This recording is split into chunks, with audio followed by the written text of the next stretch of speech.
In a gloomy forge, a burly man raised a heavy hammer above the anvil. He struck the glowing metal with all his might. The blow sent out a whole bundle of bright sparks. A shadow emerged behind him. A silhouette leaned forward mockingly and disdainfully asked if he even believed in his own success. A stifling silence fell in the forge. The master seemed deliberately unresponsive to the mockery and fully immersed himself in his work. The blue-haired man did not even turn around. With a sharp word, he drove the guest away because he had come only to talk nonsense and shift the blame onto others. The blacksmith raised the hammer again and sharply warned, "Do not approach him with that feigned confidence." The coarse tool struck the anvil with a terrifying clatter and flashed with a dazzling gleam. At that very moment, a terrible night under a downpour flashed in his mind. A woman named Saul A, hung breathless from a tree. A torn, bloodied flag fluttered in the wind, unmistakably showing their home was wiped out completely. In the shattered residence that once impressed with its grandeur, a man in despair sank to his knees among the ruins. He convulsively embraced the bloodied body of an older man with a wide grip, holding him tightly, and in utter despair begged, "Father." The rain washed tears from his face, and at that moment he tore out a frantic scream to the sky, full of pain. A tragic memory was cut off by a frame. A mutilated body lay alone in a dark forest. Returning to the present, the guest laughed scornfully and pointed a finger at the irony. The one who created weapons for killings now dreams of revenge. From cold anger, the master's eyes sharply narrowed. He perceived these words as pure absurdity. He said not a word and closed his eyes, trying to suppress the anxiety inside and brush off this blatant, cheap provocation. After the blacksmith opened his eyes again, with cold calmness he cut off that all contradictions were indifferent to him. His eyes flashed with a blue glow, and this clearly proved determination had not moved an inch. Heavily stepping, he carried out a massive wooden chest where his greatest creation was kept. Breaking away from the shadow and stepping into the light, he bitterly swallowed again the memory of 15 years of his miserable existence as the blacksmith of the bloody cult. Limping, he hobbled to the gates of the majestic fortress and admitted, "Any excuses will no longer change anything."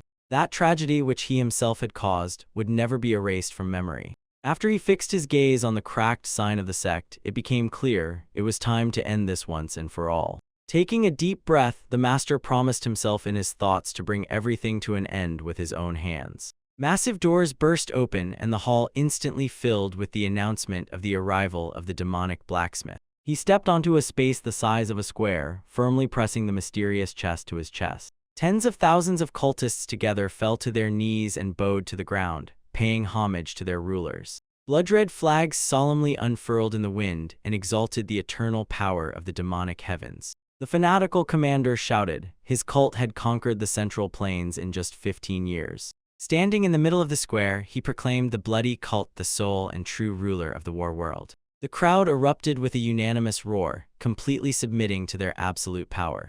On the very highest throne, raised above all, sat the lord of the bloody cult himself, and his terrible, invincible aura spread waves in all directions. The blacksmith did not stop and made his way through the ranks of warriors who bowed before him in complete deep reverence. Respectfully and officially, the representative announced, the master had already reached the place to honor the 11th divine weapon. Limping, the blacksmith firmly realized to himself, even if this is not atonement, he no longer cared. He heavily knelt before the throne, dropped to one knee, and bowing his head, held the offering. A pulsating violet glow suddenly burst from the monitor, blinding everyone in the hall. The spark in the commander's eyes went out for a moment, then they were torn apart by shock at the unprecedented power of the artifact. In a magical vortex of energy, a flawless magical dagger hovered smoothly. But just a moment passed, the weapon vanished without a trace into the air, and the chest remained completely empty. The blacksmith cast a dark, heavy glance and confidently completed the first part of his deadly plan.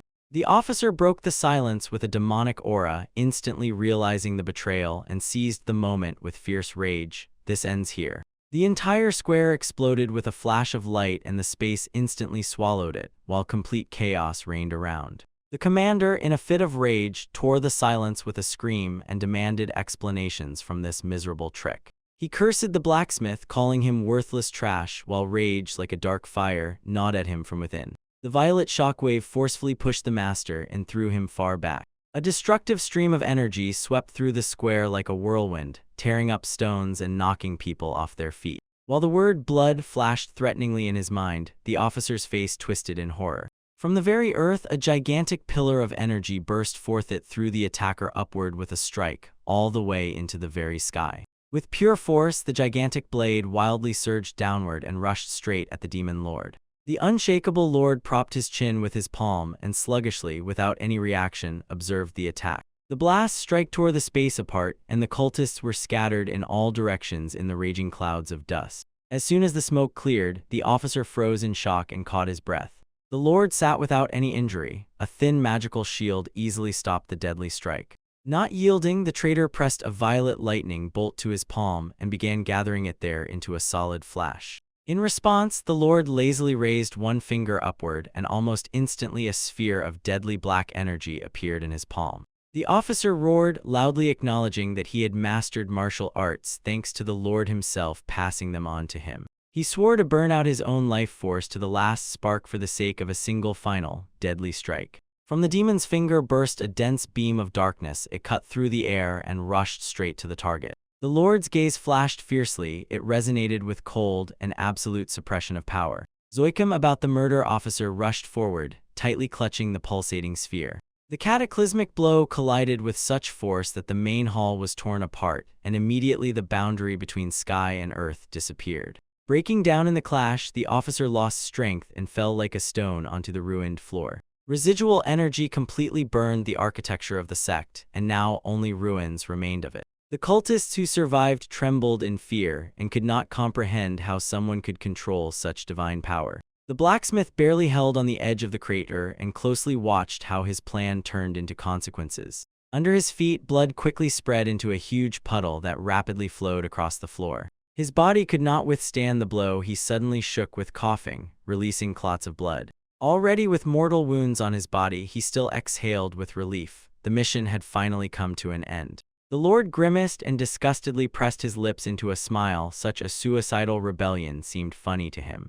Suddenly, the demon's eyes sharply widened in shock, and he spat out a stream of black blood with his own hands. The true weapon worked mercilessly. A shapeless energy dagger that could not be recognized in advance when it suddenly emerged from reality. The primary blade had already pierced the chest of the overlord, thereby securing its status as a divine artifact. As life flowed out of the body, the demon snarled in furious rage, questioning how a miserable blacksmith could even stand on his feet. The blacksmith received a powerful blow and was thrown aside, choking on his own blood. The overlord loomed over him, blood streaming down in rivulets. The poisonous dagger had done its work and mocked his loyalty. He cut in with a cold tone, "Even for a descendant of the renowned Tan clan, this revenge makes no sense." The blacksmith, clutching the shards on his broken neck, growled at the demon to hide his filthy mouth. The overlord gripped his throat and, with cold annoyance, said he would have let go if there was even a drop of energy left in him. Gasping for air, the master caught the last words and forever cast a curse on his executioner. He swore this curse would haunt the monster until the end of eternity. The demon thrust his hand forward, gripping the energy dagger, and prepared to cut the blacksmith into pieces. At the brink of death, the master's lips quietly betrayed a secret spell without a sound, as if death itself was eavesdropping. The demon's eyes suddenly widened in panic as soon as he realized what his servant had just activated. The blacksmith threw all his accumulated life force into one strike and himself became the epicenter of the explosion. The formless dagger responded to the spell. It flared with an unstable crimson lightning. Sparks flew in all directions. In a desperate attempt, the lord rushed to defend himself. He concentrated a giant sphere of bloody aura. He sharply thrust his hand forward, unleashing all his power to knock down the threat. The ghost dagger unfolded into a gigantic blade when it struck the demonic blow. With an inhuman roar, the blacksmith poured his entire soul and rage into the technique. The destructive explosion tore the very space apart. The master was scattered into fragments and his body was thrown far aside. A stone fragment struck his head and in a moment ended his life. The body ceased to exist. Falling into darkness, he defenselessly groped in his mind for the moment when his life finally turned upside down. His birth came with a deformed Danshan, and he could only find himself in the workshop where he created weapons. Yet he still did not live to see the life he truly wanted. He glanced into the abyss and asked himself whether knowledge of the future could overturn everything. If there were a chance to return to the past and unravel all the fatal mistakes. Memories were cut off exactly on that black day when the demonic world slid onto their lands. Thus, the life of the greatest divine blacksmith ended ingloriously right under the heavens. A system message in a cold tone cut off. Dan Si-eun's life has ended. Suddenly, the abyss swallowed itself and disappeared from sight, and right before the eyes, a table full of hot dishes materialized. Silence was broken by a rough male voice, followed by the thunder of a fist striking the tabletop with all its might. The enraged man with scars burst into a loud shout as if he did not ask permission at all about who should listen, and from this alone Si-eun froze in complete stupor. The hero often and helplessly blinked, unable to gather his thoughts after the sharp jump from death to a noisy room. Some guy with a dumpling in his mouth froze with a shocked look, while Si-eun suddenly grabbed his head and noticeably flinched from the pain. Cold sweat appeared on his face, all sensations cut through with two bright flashes not like for the otherworld. The bandit slammed his palm on the table again, his furious rage flared up, because his words were once again completely ignored. He abruptly leaned forward toward the young master and burst out demanding, "Immediately come to your senses." Not waiting for an answer, the rude man slapped Si-eun sharply with a ringing slap. The hero shuddered from shock and reflexively pressed his burning cheek with his fingers, while his brain, like a hook, gathered scattered fragments of reality together. The bandit, whom memory recognized in a fraction of a second as Ju Namphian, continued to feverishly scream. Old faces and familiar surroundings clicked in his memory, as if someone had pulled a trigger. Next to him on the floor sat a crying blonde, despairingly addressing the young leader. Si-eun's gaze snapped into panic. His eyes widened as soon as he recognized that girl. Before his eyes flashed again the same ghostly memory, dead Saul lying under the rain. His body was seized by cold stupor. He clearly remembers what day it is. This day brought injustice to Saul A, and his own weakness did not allow her to be protected. While he looked at the girl, the tears in her eyes cut through everything, and absolute, unbreakable clarity flared up within him. He confidently found himself again in the past exactly at that fatal moment. Si-eun cold-bloodedly adjusted his clothes, as if checking whether all this was not a dream. His gaze hardened like steel, indifferent whether this is a dream or reality. He slowly leaned toward the girl, almost trembling with sincere remorse, apologizing for not being able to protect her back then. In a frenzy from this trick, Namphian clenched again for a strike and swung, shouting loudly for that bastard to explain what nonsense he was spouting. Si-eun fixed him with a deadly sharp gaze and swore in his thoughts he would change everything right now on the spot. Suddenly springing to his feet, he firmly grabbed the bandit's hand and, without wasting time, promised he would get only one chance to apologize like a human. Namphian sharply snatched his hand from the gripping fingers and, shouting, declared that the blacksmith had completely lost his mind. Clenching the sword hilt, the bandit threw accusations at him, saying he was playing false, and sharply asked if the sword truly desired death. He ordered Si-eun to be silent and keep his joy to himself, to take pleasure in being refused marriage. With veins bulging on his face, Namphian burst out with a loud scream. Even he would turn away from this bastard, it was enough just to lock eyes. He continued to pour dirt on him, humiliating him for his appearance and stench. Si-eun swiftly drew his blade, his aura flared sharply as soon as he said, "A rotten nature is much scarier than the outer shell." The bandit drew the sword completely from its sheath and, shouting aloud through, "Just let him see how this mouth will speak after death."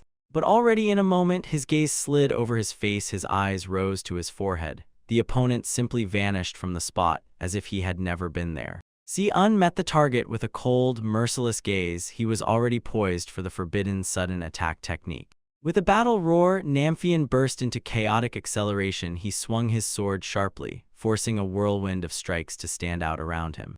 Dodging the blade effortlessly, Si-eun replayed a memory in his mind. In a past life here in this very room, he was brutally beat. He easily leapt up and flew over the clumsy horizontal swing of the bandit. Gently touching the ground, he grinned fiercely and openly mockingly displayed a smile over the enemy's pathetic efforts. Seething with rage, Namphian sharply surged upward and in the fall struck him with a devastating vertical blow. Si-eun did not move. He held his crossed blades in place while the bandit frantically shouted that he would not be lucky a second time. Namphian froze so much that his eyes nearly popped out of their sockets. He could not comprehend at all what had just happened. Si-eun perfectly blocked the heavy sword with a regular blade. The strike clanged, and a shower of sparks flew from the line of contact. Smoothly and precisely, with a single wrist movement, he deflected the enemy's weapon aside. He dived like lightning under the opponent's arm and smashed his stance to the very base. Si-un turned with incredible speed and struck a deep cutting blow directly into the bandit's torso. The striking force propelled the massive body of Namphian into the air, and he choked on the pain, helplessly gasping for breath. The bandit fell with a loud thud onto the wooden floor, leaving a bloody trail behind him. Si-un slowly closed the distance, and a demonic crimson light flashed in his eyes, instantly binding the opponent with fear. The room yawned with darkness as the true power of higher martial arts broke through. He lunged forward like a predator, and his thirst for killing pressed heavily and tangibly against the opponent. In complete panic, Namphian recoiled backward, sliding across the floor, begging to be stopped. Despite the whimpering, Si-un thrust the sword forward. The blade flashed with a bloody lightning, sparking instantly. The blade bit into the floor with incredible force and split the boards exactly where the bandit barely managed to roll away. Namphian let out a piercing scream of fear and frantically tried to snatch his worthless life from danger. The pressure of the aura made him realize one thing: it was still too early for a monster of such power. Si-un froze in the very center of the bloody whirlwind and announced in an icy tone, they were just warming up. The bandit's body trembled uncontrollably, and his confidence crumbled to ashes. In his thoughts, he madly cursed everything around, unable to comprehend how this trash with a broken dantian could even use such techniques. Dark energy thickened, like the claws of death itself reaching for the soul. The silhouette of Si-un twisted and shattered into a form now it embodied a true demonic horror. Step by step, he approached the pitiful piece of meat begging to stay away. Drawing a sharp white glow from the second blade, Si-un immediately and without hesitation showed he did not claim the role of the righteous. When he announced the final score of the duel, the energy of the two blades merged into one whole. Namphian choked on tears from hopeless fear, drinking in the sight of his own inevitable demise. On Si-un's face, a cruel, predatory smile spread under flashes of red lightning. He sharply lowered the energy blade and pronounced the verdict. Next, he would take the heart. The man in dark clothing decisively moved forward, coldly confirming the enemy's suspicions, and the latter, in animal fear, recoiled backward and begged to stay away. Shedding the title of righteous hero, the warrior revealed his own aura and prepared to settle old scores once and for all. The fallen opponent's face twisted, tears and despair broke his features as he just realized that retribution was unavoidable. The swordsman crooked his mouth into a smile, and his body was instantly entangled by dangerous crimson lightning. Darkness gathered at the tip of his heavy blade, and in his mind he made a promise to pierce the heart of his victim. All present froze in shocked silence, unable to believe what they saw. The invincible Li Ho-sun had lost all advantage and suffered a crushing defeat. The crowd whispered anxiously. The fight between the elite disciple of the Alliance leader and a worthless member of the fallen Tan clan seemed to them indisputable almost from the very first second. Someone hesitantly addressed the young Master Dan, begging him to stop this madness immediately. A witness burst into a hysterical scream and, instinctively covering his face, waved off the devastating pressure that suddenly hung in the air. Panicking, the accomplices suddenly jumped up and hurried inside the residence, trying to find salvation. The victor absent-mindedly waved his hand, pushing them away, and remained standing, pressing their backs to the gaze's dark, ominous energy still spilled out from behind him. Suddenly, a mysterious sphere flashed with a bright purple glow on his belt and began to pulse, emitting uncontrollable discharges. Blood appeared suddenly and insidiously on his lips, trickling thinly from the corner, revealing that his body was already on the verge of exhaustion. Clenching his jaws, the young man forced himself to remain restrained. He knew well that here he had no right to show his demonic nature. Nearby, in a dark corner, a helpless, exhausted woman silently wept, and her appearance silently exposed the cruelty of the local scoundrels. The maimed opponent twitched again and let out a pitiful cry, demanding that the hero get away and be silent, stopping his speeches. The swordsman closed the distance with inhuman speed and unleashed a devastating strike on the enemy with the hilt of his dagger. The latter flew back with a crunch. At that very moment, his gaze hardened and became sharp. Instincts rumbled with alarm as soon as the approach of a new threat was sensed. The young man barely managed to raise his weapon and intercept the downward strike, stopping the deadly dangerous lunge. The floor beneath his feet shattered with cracking lines from the blow, and the attacker hung in the air for a moment, pressing the warrior's defense with his own weight. From the darkness came a stern order to stop, and the young Master Dan, swallowing hard, carefully calculated what was happening. The newly arrived squad stubbornly declared, they were not going to cover up this incident and began to tighten the ring around the arena. The swordsmen instantly caught familiar features in their uniforms. Before him stood the elite guard of the dragon's successor. The squad commander, Sun Yugon, threw a contemptuous scoundrel at a soldier and, without wasting a second, drew his sword. A predatory crimson flared in the hero's eyes. He instantly realized these people had been working for his enemies from the very first moment, acting in collusion. A hint clearly surfaced in his memory. These warriors, together with Li Ho-sun, would become the worst traitors of the Combat Alliance in the future. Their names are forever engraved in memory as visible synonyms of treachery and dishonor. Memories of the Sichuan bloody incident flashed like lightning in his head, and bloody, terrifying scenes of the massacre in the bamboo forest grew before his eyes. Their betrayal turned everything in an instant. 30% of the Alliance forces were torn apart, and the land flowed with blood. His gaze absorbed icy knives, and a barely noticeable dark aura began to peel off his body little by little. Having confirmed his final decision, he mentally swore he would destroy these traitors right here and immediately. The commander brazenly clarified what would happen if the dragon guard refused to ignore the beating. Crookedly pointing at the bloodied Li Ho-sun, Sun Wukong arrogantly said, "Apparently, he has not yet received official status as a disciple, so they have no right to intervene." The commander's face suddenly stiffened for a moment. He realized he had made a fatal slip. The swordsman calmly informed that Li Ho-sun was still on probation and firmly asked, how would the ordinary guards know such secret details? The young man snapped at the guard and reproached him for silent indifference while an innocent woman was being mocked, then suddenly switched to playing out justice. The commander literally boiled with such impudence. He jabbed a finger at the offender and shouted harshly that this trash cannot administer the laws of the Alliance. The warrior's lips parted in a terrifying, bitter smile. With obvious sarcasm, he scattered praise for the objectivity of their justice. Distorted Sun Wukong roared forward, swinging a giant sword overhead and accusing the boy of contempt for the Alliance. The guards sharply tightened the ring around the youth, threatening terrible consequences if he did not immediately kneel and begin begging for forgiveness. The swordsman smoothly caught his own dagger and defiantly glanced at the commander. He talks for too long.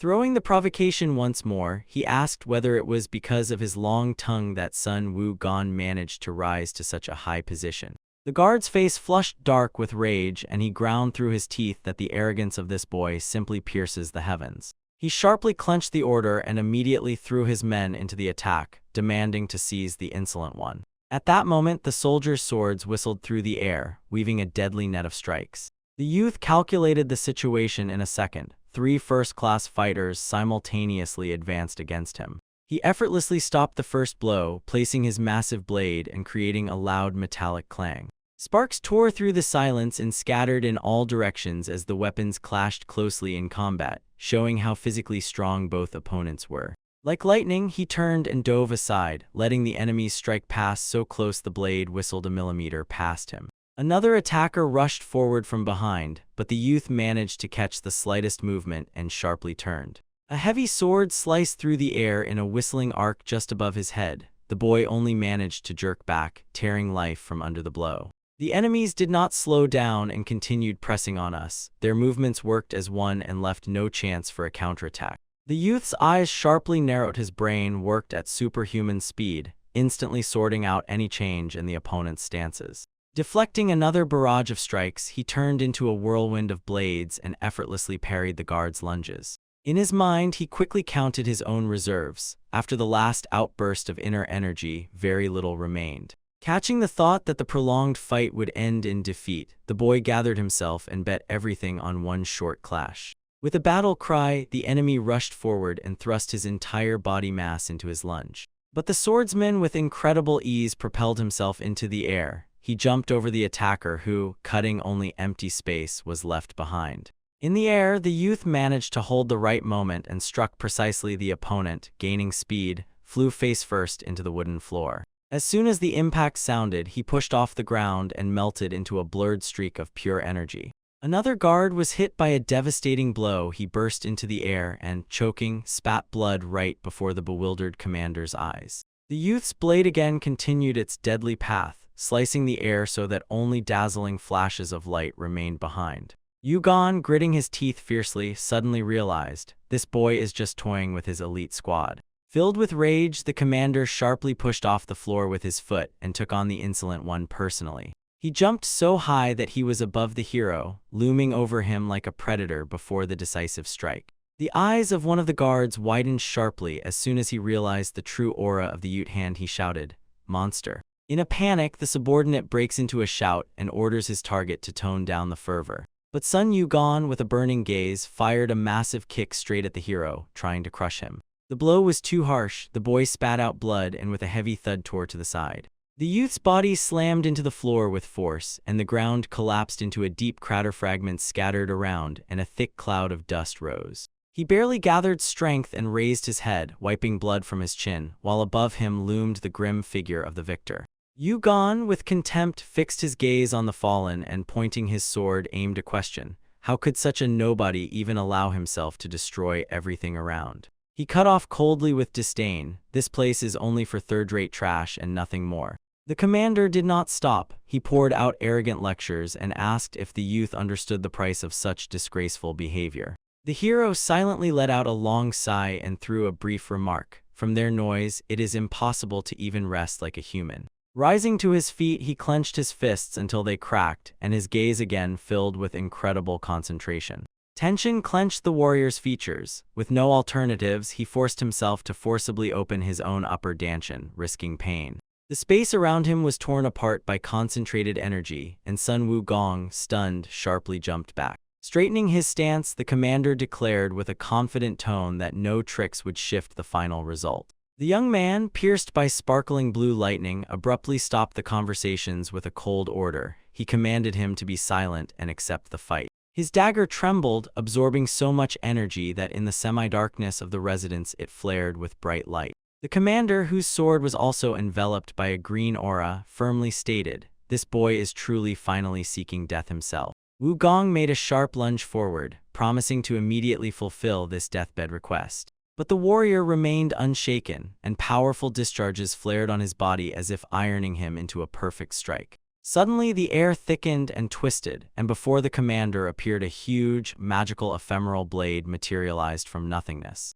The boy suddenly froze in shock, recognizing this technique formless dagger, and it looked as if under no circumstances was he meant to be here. An invisible force pushed Sun Wukong and tore him from his place. He flew backward, as if he had been turned into a broken doll. Looking back at what had happened, the young man suddenly shuddered with realization. It was this very weapon that once pierced his dantian, and now its appearance shattered all logic of what was happening into pieces. Pushing the guard away, the mysterious technique filled the space with a dazzling green glow. But the young man instantly dismissed all doubts. It did not matter where it had appeared from. The main thing was that from now on this power obeyed him. He gathered himself, clenched his palms, and built an extremely dense energy barrier around the talisman. The green aura of the commander finally dissipated, and his body was sharply thrown upward under the irresistible blow of spiritual pressure.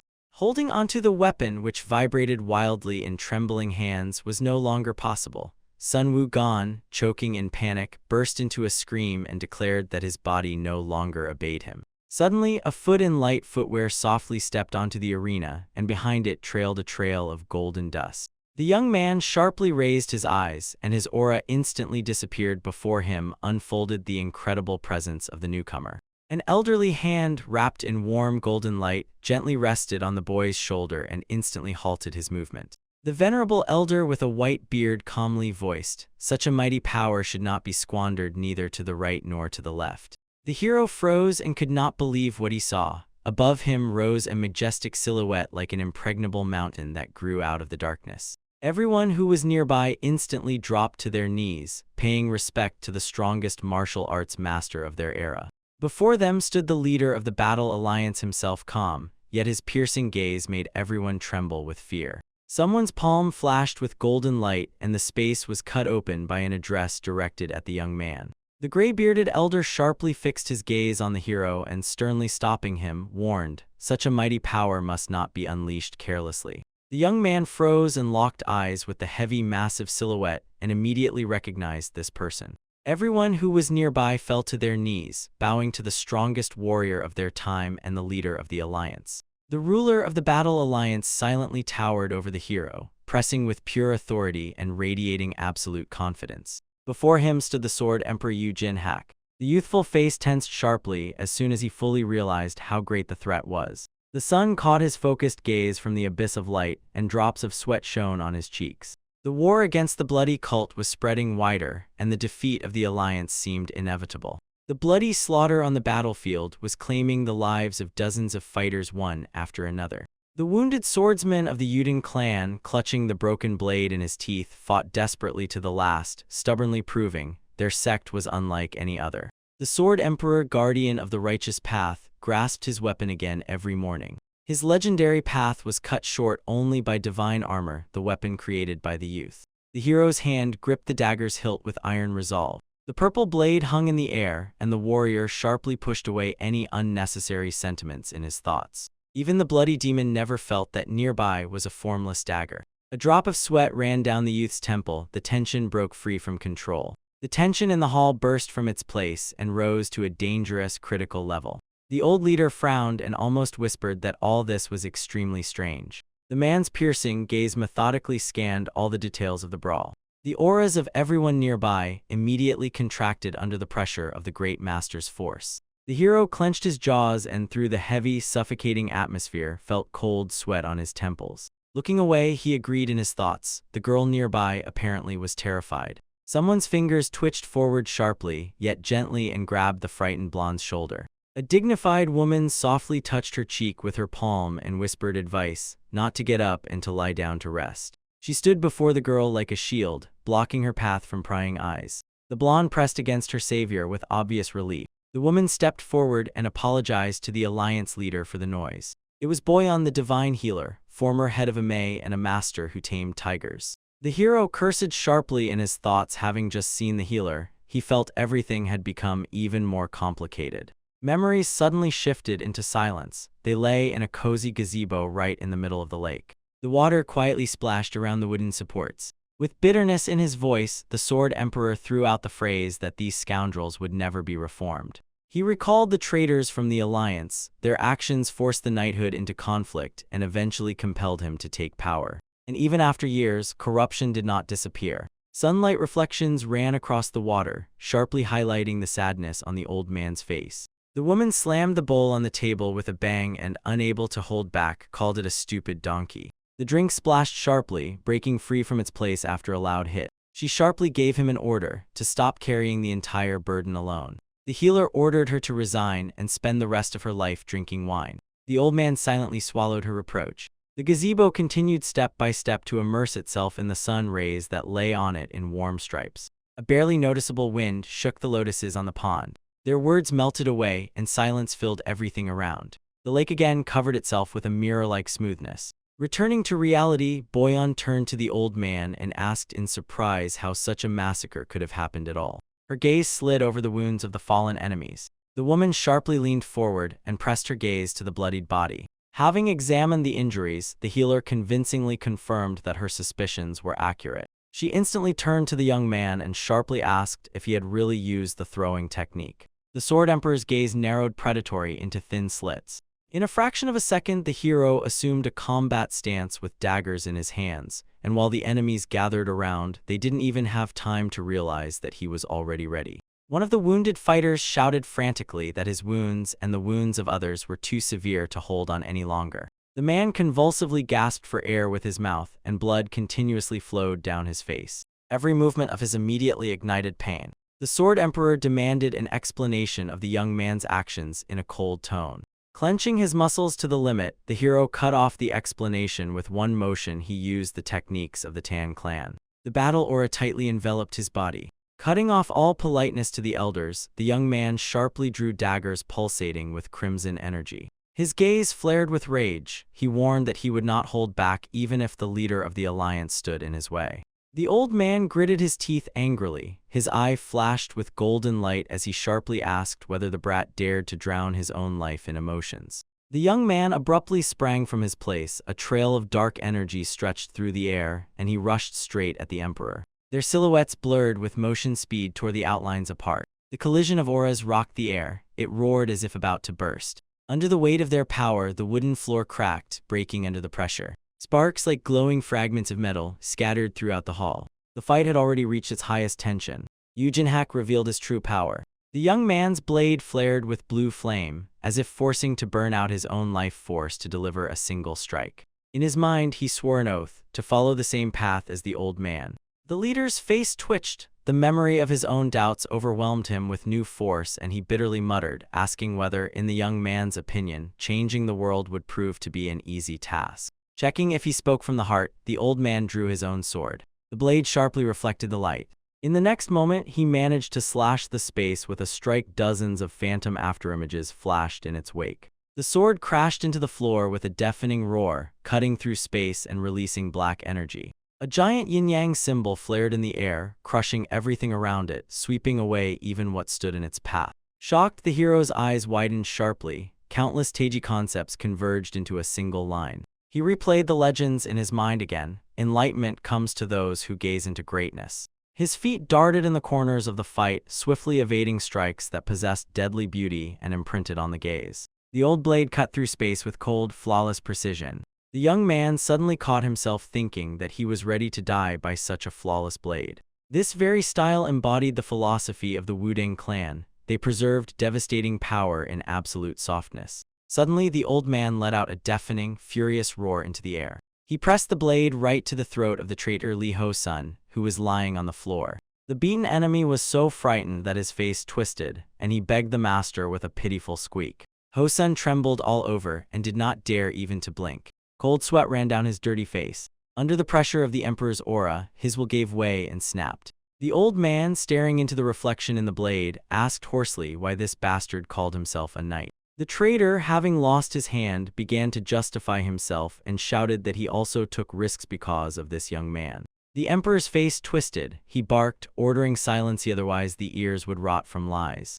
The pitiful attempts to arouse pity led to nothing. Everything fell apart and failed. The old man sharply turned aside, and the scoundrel exhaled with relief and managed to snatch a thank you for himself. But the leader threw a sharp phrase over his shoulder. He never had such a shameful student. He thrust the sword into the sheath and transferred the right of punishment to the young man. From behind the maimed enemy rose the silhouette of the hero, his palms flared with a blue aura. Li Ho-sun panics and grabs the blade, but the young man does not blink, cold-bloodedly cutting off his path. Death for him is a true gift. A fist strike filled with power sliced through the air with a sharp motion. A blue flash pierced the enemy's chest, tearing barriers to pieces. A dazzling ball of lightning flared from the strike. After the devastating blow, Li Ho-sun's body was sharply thrown backward. He burst through the wooden wall, scattering splinters in all directions. The cry of agony immediately choked in a stream of blood. The hero stood in the very center of the destruction, his eyes burning with icy fury. Dust settled on the ruins of the hall, swirling in the air. The body of the fallen traitor no longer showed any movement. Steadying his breath, the young man folded his palms in a respectful bow and sincerely thanked the elder for preserving his dignity. He confidently stepped step by step toward the blonde girl lying on the floor. Lifting the girl into his arms, he promised, as soon as he finishes with the chaos, he would immediately come to the elder's clan. The Sword Emperor stared at his back and calmly asked if he would be able to find free time then. The young man stopped, gathered his thoughts, and said there would be more than enough time.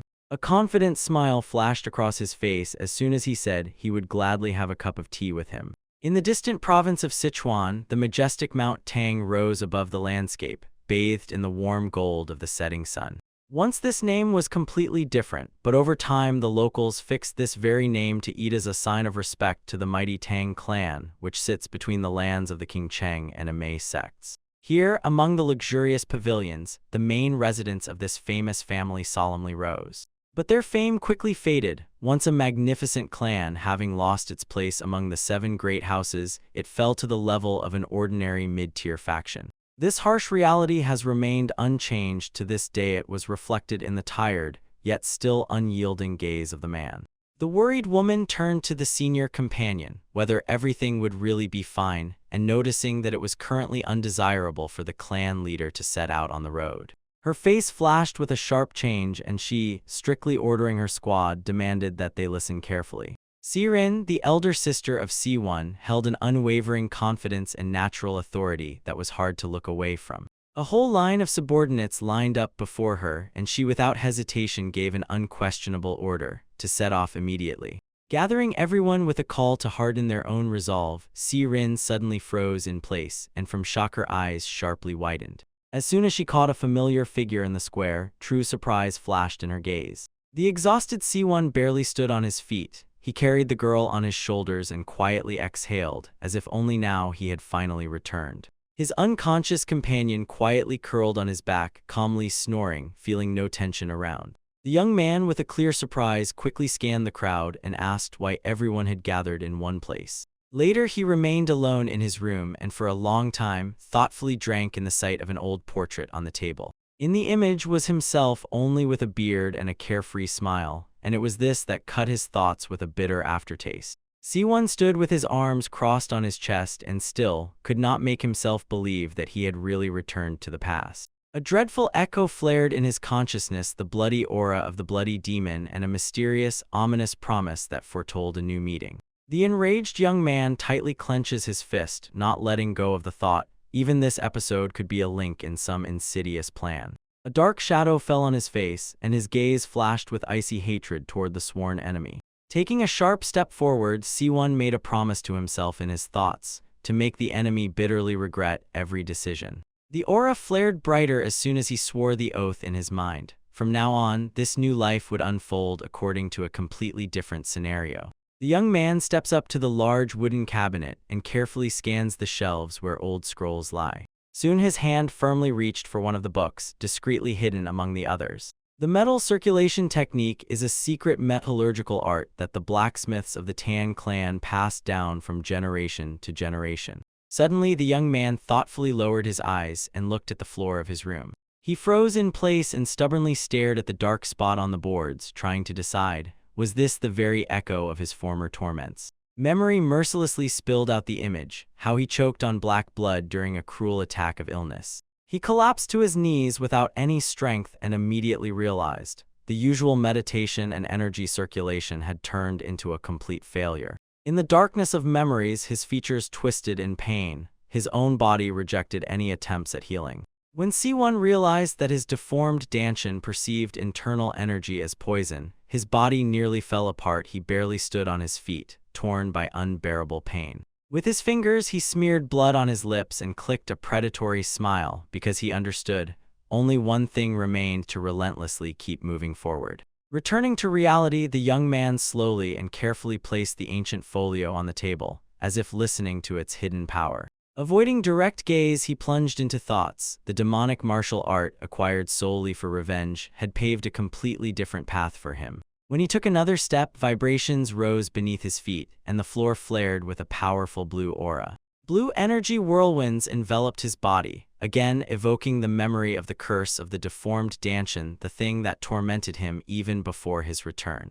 The light flashed even more sharply, and in this glare it bitterly confirmed, none of the known methods could erase this brand. Yet despite this, his energy center now radiated an even, flawlessly pure glow. It vibrated in sync with the will of its master. Si-Won sharply thrust his fist forward, and a powerful stream of force cut through the air. The strike unleashed a colossal wave of energy. The space literally exploded with a dazzling flash spiral. His gaze flashed sharply with coldness. He watched intently as the manifestation of the destructive effect of his new power unfolded right before him. With a slow movement, he weakened his stance, and the glowing aura began to fade, gradually dissolving. Falling into deep meditation, he felt the raging chaos inside him quiet down and reach perfect balance. In his mind, the images of a giant serpent and an ancient book merged into one. The technique of metal had taken a step forward, and demonic energy had already awakened. The young man clenched his shining fist with force, feeling how both these arts equally fed on his innate energy. Opening his palm, he watched intently as blue flames softly spread across his skin, continuously increasing his power reserve. Suddenly, a giant energy tornado rose around him, flashing with a power no mortal could believe.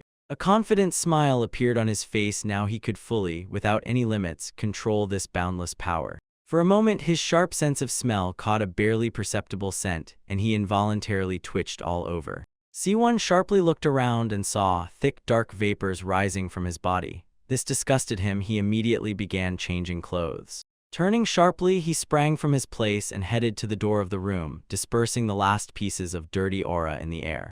Right in his palm, a shining blade appeared from nothing, and the young man, unable to come to his senses, confusedly addressed the faceless dagger and asked why it had followed him through time. His thoughts were interrupted by a sudden sound, and Si-un involuntarily narrowed his eyes, looking suspiciously. The young man sharply turned to the door and focused, preparing for the appearance of an uninvited guest. In the doorway, a young servant timidly stepped. He stumbled and barely pronounced that he was urgently summoned to the Hall of 1,000 Rains. After hearing the words, Si-un slightly loosened his grip on his weapon and carefully examined the messenger. Approaching the frightened youth, Si-un calmly and quietly called him by name Chan-il. Passing by, he slowed down only for a moment and shocked the servant completely. The young heir still remembered his name.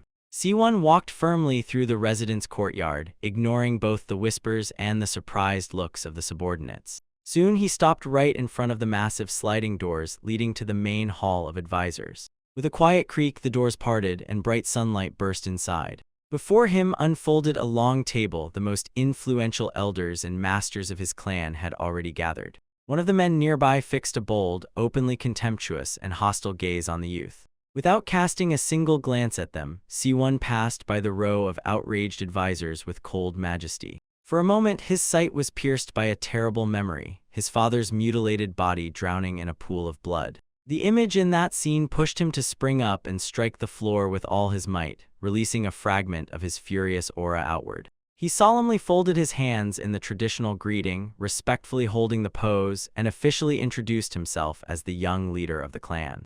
The silence in the room seemed to stretch the strings, and memories of that night flared up inside him when under the bloody moon he screamed in helplessness. Burying his gaze downward, he hid his true emotions in the thick shadow cast by his long hair. When the young man raised his eyes again, dangerous gold flashed in them, and he solemnly, without hesitation, declared, "I have arrived by order." At the head of the table sat his father Dan Muyol, and in a commanding tone gave his son the sign to stand up. Having received the order, Si-un abruptly straightened up, and with the corner of his eye tracked how the elders around reacted. The advisors pierced his back with their gazes, and in each of them was written surprise. Where did such stubborn self-confidence come from in this failure? Calmly looking around the hall, the young man nodded and suggested they continue to unfold the heated dispute about two deadly poisons. One of the elders sharply raised his hand, ordering everyone to be silent in order to take the floor. It was Dan Hoyol, the chief escort of the Manhwa agency, and on his face disdain froze without disguise. Hitting the table with his fist, he sharply obliged Si-un to realize how serious the incident he recently caused had become. Addressing the clan leader, Hoyol, without a shadow of doubt in a commanding tone, demanded to send the young man to the Hall of Justice of the Martial Alliance. Si-un immediately saw the true face of that man behind these righteous words. A greedy monster who would easily betray his own for a handful of valuables. The young man's gaze sharply and dangerously narrowed as soon as he carefully listened to this insidious verdict. Si-un stands straight and tall above the elder violator, and in his thoughts he has already engraved an unshakable promise to himself, to take everything from these traitors without exception, drop by drop. In the impenetrable darkness, a scene unfolded, pierced by betrayal and hopeless despair. In despair, the young man grabbed the man by the sleeve and insistently demanded explanations from his own uncle. The tension between them exploded to the limit as soon as the betrayal became undeniable. The uncle sharply pushed the nephew away and rudely cut him off. Because of this, he is leaving him. The young man froze with a stunned look, watching the traitor with his eyes, and suddenly felt everything he held onto was collapsing. Rage flared in his eyes immediately as he realized how long the uncle had measured in anticipation of this day. The traitor's face twisted with a manic smile, and he boldly proclaimed aloud, "From now on, the Tan clan will belong to him." Meanwhile, a tense meeting was boiling in the main hall. They were arguing about the inevitable collapse of the Tan clan, which was already emerging in the financial abyss even before the invasion of the bloody cult began. One of the elders suddenly flared up with rage and struck the table forcefully, calling for the chief guard. Master of the Hall of Medicine Dan Jun sharply sprang up at the scream, boiling with indignation. He was treated with terrible contempt for the legitimate heir of the clan. He categorically forbade sending the young leader to the Hall of Justice. No one who went there had ever returned unharmed. Another elder slowly ran his palm over his chin, thoughtfully squeezing it, and admitted, his own heart also ached from this decision. Yet he resolutely stood up and said firmly, "This is the only way for their lineage to survive." The air in the hall seemed to thicken, and the hopelessness of choice hung over everyone. The chief administrator of the outer hall, Sun Gon, skeptically spread his arms and loudly asked if there were masters in the clan capable of stopping the enemies. The gaze of the young heir froze in the middle of the hall. He silently rejected the defeatist ideology that had descended and the loss of fighting spirit of his own clan. Painful memories flashed in his mind, merging with his current determination. Behind his back, a terrifying aura of a giant serpent thickened. The hero mentally renounced. Once he was just as powerless, but now everything had turned around.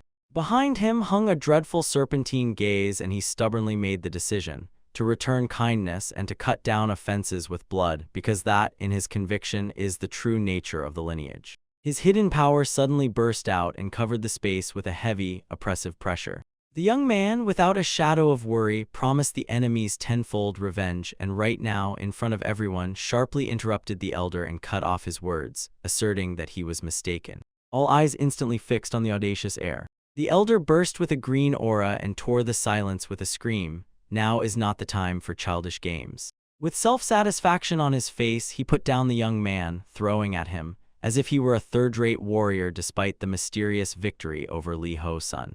A strong green energy covered the air as soon as the elder tried to crush him with his own pressure. But the young man did not flinch at all. The counterattack forced the attacker to retreat in pure shock, and the peak energy passed through the block without the slightest tension, without any effort. The clan leader authoritatively snapped the air with a command everyone to be silent and end the conflict that was raging wildly. He firmly fixed his gaze on the young man, forcing him to name the reason for the deadly clash. A dead silence fell in the hall. Everyone froze and waited for the answer. The heir did not look confused. He smiled confidently and promised he would tell everything to the last truth without any concealment. As soon as the question was asked whether he really started a fight to the death with the Alliance leader's disciple over a simple quarrel, the young man immediately and without any hesitation confirmed it. From above it was visible. The elders sharply rose from their seats, not believing in the foolish absurdity of his act. One of them fiercely clenched his fist, even shouted, accusing the heir, as if he had driven his own clan into a deadly trap and was still boastfully proud of it. The hero did not argue or justify himself. He calmly asked his uncle what exactly the Sichuan Tang clan means to him. After this rhetorical question, everyone froze for a very moment. Suddenly, visions of the past opened before the hero. Each member of his family laid the foundation of their greatness. He thought of the faces of his relatives, and he realized, during any crisis, the family holds together as a single organism. His conviction did not waver for a step. They are obliged to protect each other, giving their own lives for it. Memories of loyalty to his lineage only sharpened his fighting determination. He clenched his fist until the bones cracked and, raising his voice, solemnly declared he would give his life for his own. When he sharply exclaimed that this is exactly what the true Sichuan Tang clan is, energy flared around him in a bright wave. The clan leader silently stared at him, restrained, but it was clear how this honest and ruthless speech moved him. The other participants glanced nervously at each other and suppressed a nervous cough, failing to grasp where exactly the essence of this duel lay. The tension eased for a moment, but all the answers still did not come together into a whole. The young man sharply threw the throwing knives on the floor and said that he had already used them in battle. With a dull clang, the weapon struck the wooden floor, getting completely stuck in it. The elder froze in shock and sharply asked how it was even possible to defeat a first-class warrior with such trivial means. The hero calmly replied, "Innate energy decided everything." After these words, the hall was stirred by murmurs. Innate energy took away a segment of a person's lifespan, so Li Ho-sun's punishment seemed quite justified, although some immediately started talking about the need to watch their words. The elders did not stop arguing. They weighed every possible consequence of this desperate step. The conversations grew louder with every moment until they merged into a continuous chaotic noise. Everyone stubbornly pulled the blanket towards themselves, proving their own rightness and rejecting others' arguments. But only one of the elders accused the young man of lying when his shouts suddenly broke off against the bark of panic. The messenger burst into the hall in horror. The entire company sharply turned towards the open doors together. A blinding light flashed in the corridor, and the elder hesitated confusedly and muttered that representatives of the Alliance had arrived. The faces of the clan members were covered with cold sweat. Everyone felt the scale of the threat. The hall froze as if every breath was preparing for the most terrible turn of events. In panic, the messenger shouted that he personally arrived together with the leader of the alliance. The majestic elder stepped over the threshold and in a calm, even tone asked how they were doing. The leader of the Tan Dan Muyal clan immediately stepped forward and respectfully greeted the high-ranking official. He hurriedly excused himself for the lack of a proper reception, but the alliance leader sharply dismissed all these formalities. One of the elders froze from tension and stood still in anxiety. He feared that this visit would turn into punishment for disrespect.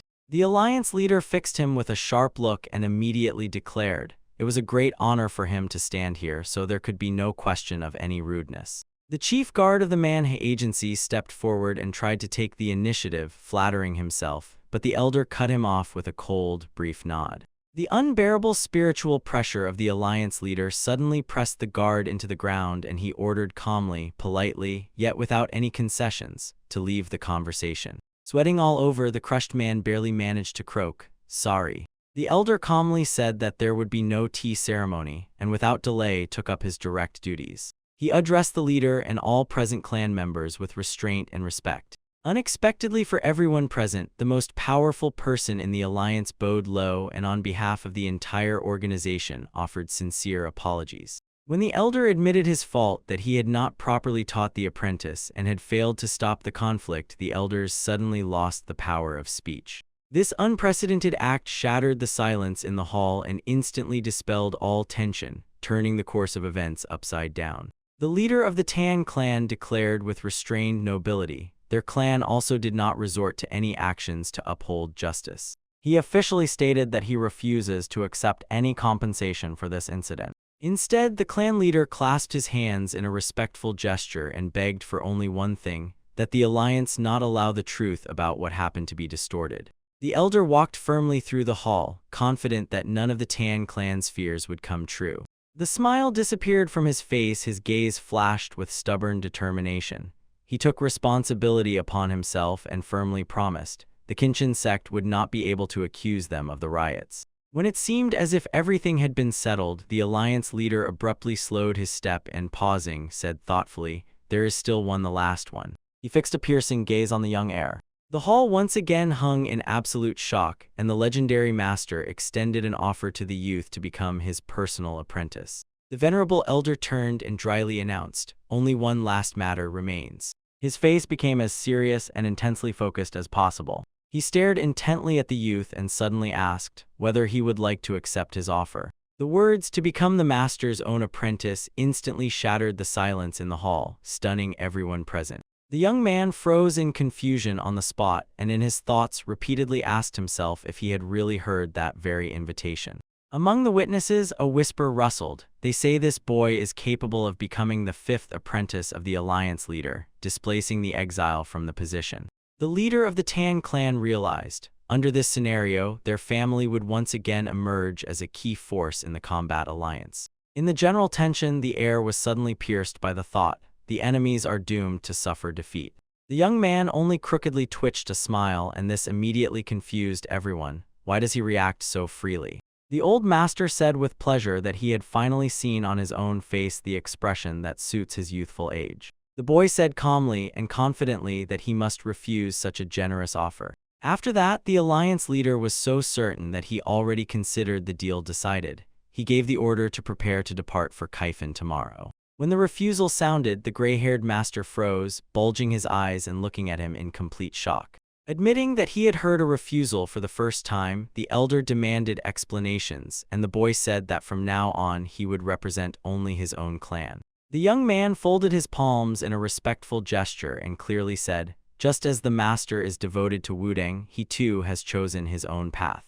Flashing with a green aura of determination, the hero solemnly proclaimed, from now on, his only master forever remains the Tan clan. The boy's father silently watched what was happening, his gaze mixed boundless pride and deep respect. A void took hold in the hall as the silence grew deep, and the young heir's phrases echoed under the ceiling and bounced off the walls for a long time. In his mind, the boy was already assembling the picture. The privileges of the Alliance are a poisonous cup because once its demonic energy is exposed, death will come instantly. The elder openly did not hide his disappointment, but the youth sincerely and from the bottom of his heart expressed gratitude to him for those invaluable instructions. Placing admiration on every word, the hero recalls the deep principles of Yuden there, countless Teiji movements merged into one flawless strike. A subtle understanding of martial arts made the old leader's eyes sharply widen. He did not hide his surprise. The master slowly shuffled through the hall and with every step acknowledged, he feels this young man as a true temptation. Turning to the leader of the Tan clan, he directly and loudly praised him for raising such an outstanding talent. The boy's father maintained a dignified posture and bowed in response as soon as the Alliance leader voiced high praise. So as not to leave the hero without a reward, the elder drew a blade. The hilt flashed with a dazzling golden glow. The master gripped the weapon in his hands and wild bursts of energy erupted from it, immediately demonstrating its legendary status. He came to the conclusion he must pass on at least a crumb of debt in the matter of martial arts to his descendants. The witnesses froze in place when they finally realized this is the very blade of the wavy moon, forged from meteorite steel, which had just been handed to the young heir. The hero's father instantly understood. This incredible gesture is an official confirmation that the boy will become the future leader of the clan. The young man froze with his gaze fixed on the blade and suddenly realized he had just held in his hands the material for a divine artifact. A manic anticipation flashed in his eyes. The perfect weapon had finally become a reality. In the darkness of his mind, thorns had already intertwined. They silently indicated that all necessary preparations were complete. The boy almost bowed low and accepted the legendary sword with incredible gratitude from the hands of the elder. But the generosity did not end there. The master also handed him a personal wooden plaque. This token was meant to confirm, whoever presents it will be treated with the same respect as the leader of the Alliance. The attendees nearly fainted as soon as they realized what unprecedented privileges had just been bestowed upon the youth. Somewhere far away, another man with thick mustaches clenched his teeth fiercely and ground them, not understanding why this boy had received such honor. In a dimly lit tavern, a grim warrior in a straw hat was pouring out his anger in portions of cheap alcohol. Before his eyes again and again surfaces the shameful defeat inflicted on him by the young master of the Tan clan. Commander of the guard Sun Yugon almost shattered the cup in fury, squeezing it so tightly that he barely restrained himself, cursing his enemy in his thoughts. Nearby, visitors excitedly animated a conversation about how the Alliance leader, with his wise decision, once again ignites the former glory of the Tan clan. All the gossipers insisted that the elite guard was mercilessly punished, and the commander himself was exiled to the Xinjiang province. Sun Yugon burned with rage, and until the very end he soberly understood his brilliant career in high positions was over. With a trembling hand he firmly held the vessel, stubbornly refusing to admit that defeat by a hidden weapon could justify the punishment. Crushing the cup so that a red aura of anger spilled out, he took an oath to avenge this humiliation no matter the cost. For now, a deep, quiet night hung over the residents of the Tan clan. Armed guards step by step combed the courtyard, bathed in lantern light, and kept their vigilance at maximum. The young man sat in his own chambers, propping his chin with his palm and openly dying of boredom because nothing was happening. He again recalled his parents' order to strengthen the guard and not to go outside, but in his thoughts he already characterized these measures as too harsh and exaggerated. The boy sighed heavily, realizing that it was not fitting for him to be a disobedient son and break the prohibition again. But his gaze again slid to the gifted sword. The blade, shining in the darkness, pressed with a gleam and seemed to pull him in. When he realized that wasting precious minutes further was impossible, he seized the final decision. The young man confidently grabbed the hilt of his new blade and prepared to enter the fight. His lips twitched in a weak smile, and the blade slipped quietly out of the sheath with a soft clink. At that very second, he sharply jumped out of the room so fast that only a deafening gust of wind remained behind him. Outside, the guards continued their watch, vigilantly holding the post, not even suspecting that their young leader was already nearby. The guard froze for a moment. Instinct immediately caught a barely noticeable movement of air near him. But the young man, like a ghost, silently slipped past their backs through the thick shadows. Darkness split with a bright flash of light energy. The boy activated the movement technique. A golden aura completely covered his body during a giant lightning-fast leap over the mansion's roofs. In the sky, he quickly analyzed the weak points of the combat squad and immediately set course for the forge to craft his own perfect weapon. Gently landing, he kicked up a cloud of dust from the ground and flawlessly controlled the inertia of the fall. From the top of the hill, he sharply looked back at the sleeping settlement of his clan it lay under the night fog. His road passed through the ruins of streets damaged in recent battles, and he covered that stretch at a quick pace without any difficulties. Clenching his jaw, he spoke in his thoughts to invisible enemies and promised they had to wait just a little longer. Looking intently at the night sky, the hero felt the spirit of past, glorious times rising within him. Immersed in blue energy, he swore an oath to raise his clan even higher than ever in the days of its greatest flourishing. Stopping in front of a massive building, he firmly declared, "The first wave of great changes starts right here." The boy firmly gripped the sword hilt and froze right before the entrance to the Hall of 10,000 Irons. Realizing that usually only those with permission are allowed here, he still dared to take the risk counting on the late hour. But as soon as his fingers touched the door, his hand froze as if struck by complete surprise. Next to him, as if emerging from the ground, appeared a huge, muscular man. He glared grimly at him and sharply asked why he came so late. The youth politely nodded to the hall's master, while inside he thought about how he cursed his own nature. He had run into exactly the person he wanted to avoid. Cold sweat ran down his back. Before him stood the greatest elder, to whom even his father showed unquestioning respect. This key representative of the family did not bear the surname Tan, but he held in his hands the true skill of all blacksmiths and ruled this forge without any objections. The scarred, gigantic figure of the craftsman of the Black Hand Gu Yanyan loomed over the young man, pressing with incredible strength and commanding authority. Before the young man stood a burly blacksmith. He looked cautiously and directly asked why the boy came so late. Si-un clasped his palms, solemnly folded them in a gesture of respect, and greeted the master of the Hall of 10,000 Ironworks. The hero cursed himself inwardly. Fate had brought him face to face with the very person he had tried hardest to escape from. Before him stood the most outstanding elder of the clan. Even his father held sincere and deep respect for him. A deep scar ran across his muscular shoulder, and it always reminded of who he was as a key member of the Tan clan, even though he himself did not bear that famous surname. He was the ruler of all the blacksmiths of the Tan clan and the undisputed master of the Hall of 10,000 Ironworks. Master of the Black Hand, the majestic Gu Yanyan exhaled heavily and fixed his gaze on the young man.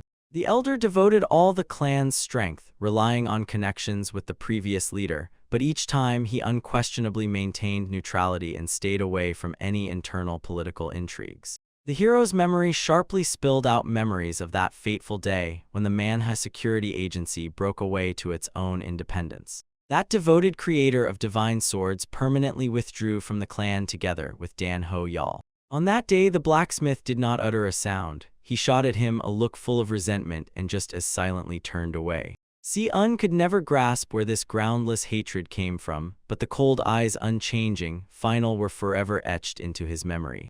Pausing his plans for a while, the young man politely apologized for arriving so late. But he immediately declared he came here at once to implement a sudden urgent idea. Even despite his surprise, Gu Yanyan calmly closed his eyelids and without unnecessary words dryly allowed him to do his work. Moved by such a response, the young man asked the master again, and he without hesitation repeated his yes. Looking back over his shoulder, he sternly ordered the blacksmiths to stop hiding and come out to meet him. From behind the ajar door, a girl timidly peeked out and joyfully announced the arrival of the young leader. She carefully stepped over the threshold, pressing herself to the shadow as if hiding from the gazes. Her face twitched with a spasm, and tears immediately flashed in her eyes. A wave of overwhelming emotions swept over them. Si-un smiled gently and admitted the greatest relief for him was that she was still alive. Gu Yanyan stopped the girl with a reminder of the leader's strict prohibition to go out for 7 days and immediately admitted, if not for the young man's intervention, the consequences would have been catastrophic. Suddenly, the master gave a command and rushed forward. He told the girl not to approach the boy and to immediately follow him. Si-un stood as if stunned, watching those who left with his gaze and calming his own promise to repay them fully for access to the forge, since for the martial arts master it was worth more than any weapon. A sudden suspicion flashed in his mind. Maybe these two had once been very close. In the doorway, Gu Yanyan sharply paused and loudly called the young leader. In the semi-darkness, the elder's face sharply tensed with strain. He looked extremely focused and deep in thought. Without saying a word, the blacksmith waved his hand and disappeared from the frame. The hero hung before the entrance to the forge, all alone and bewildered, drinking in the darkness with his gaze. Shaking off unnecessary thoughts from his head, he finally gathered himself and fully devoted himself to his mission. The young man stepped forward sharply by a step, confident that he could not afford to miss such a rare opportunity. In martial arts, there was a philosophical idea: a true master uses a weapon as a tool, not as an ultimate goal.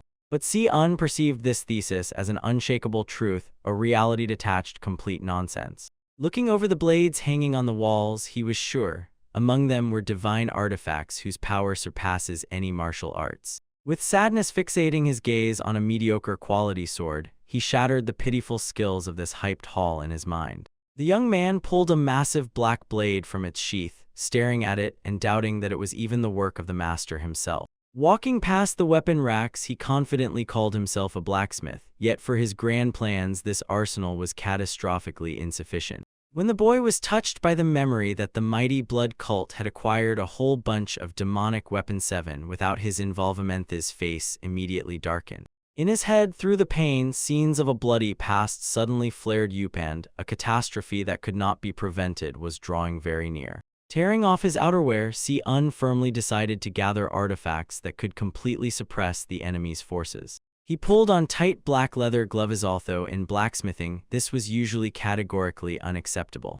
Thin fingers confidently adjusted the gear, preparing for meticulous work. The hero struck the sword into the glowing forge with all his might and declared that forging would not become routine. The fiery reflections of the flames wildly danced across his focused, motionless face. His gaze suddenly cooled and shut itself off from everything around, instantly plunging into the darkest corners of memory. Memories mercilessly dragged him back to distant Yearsto, that previous world, which had now turned into a bitter life for him. The first burst of joy after discovering his own ability to create divine artifacts was immediately overshadowed. The blood cult suddenly and massively launched an invasion and utterly destroyed this hope.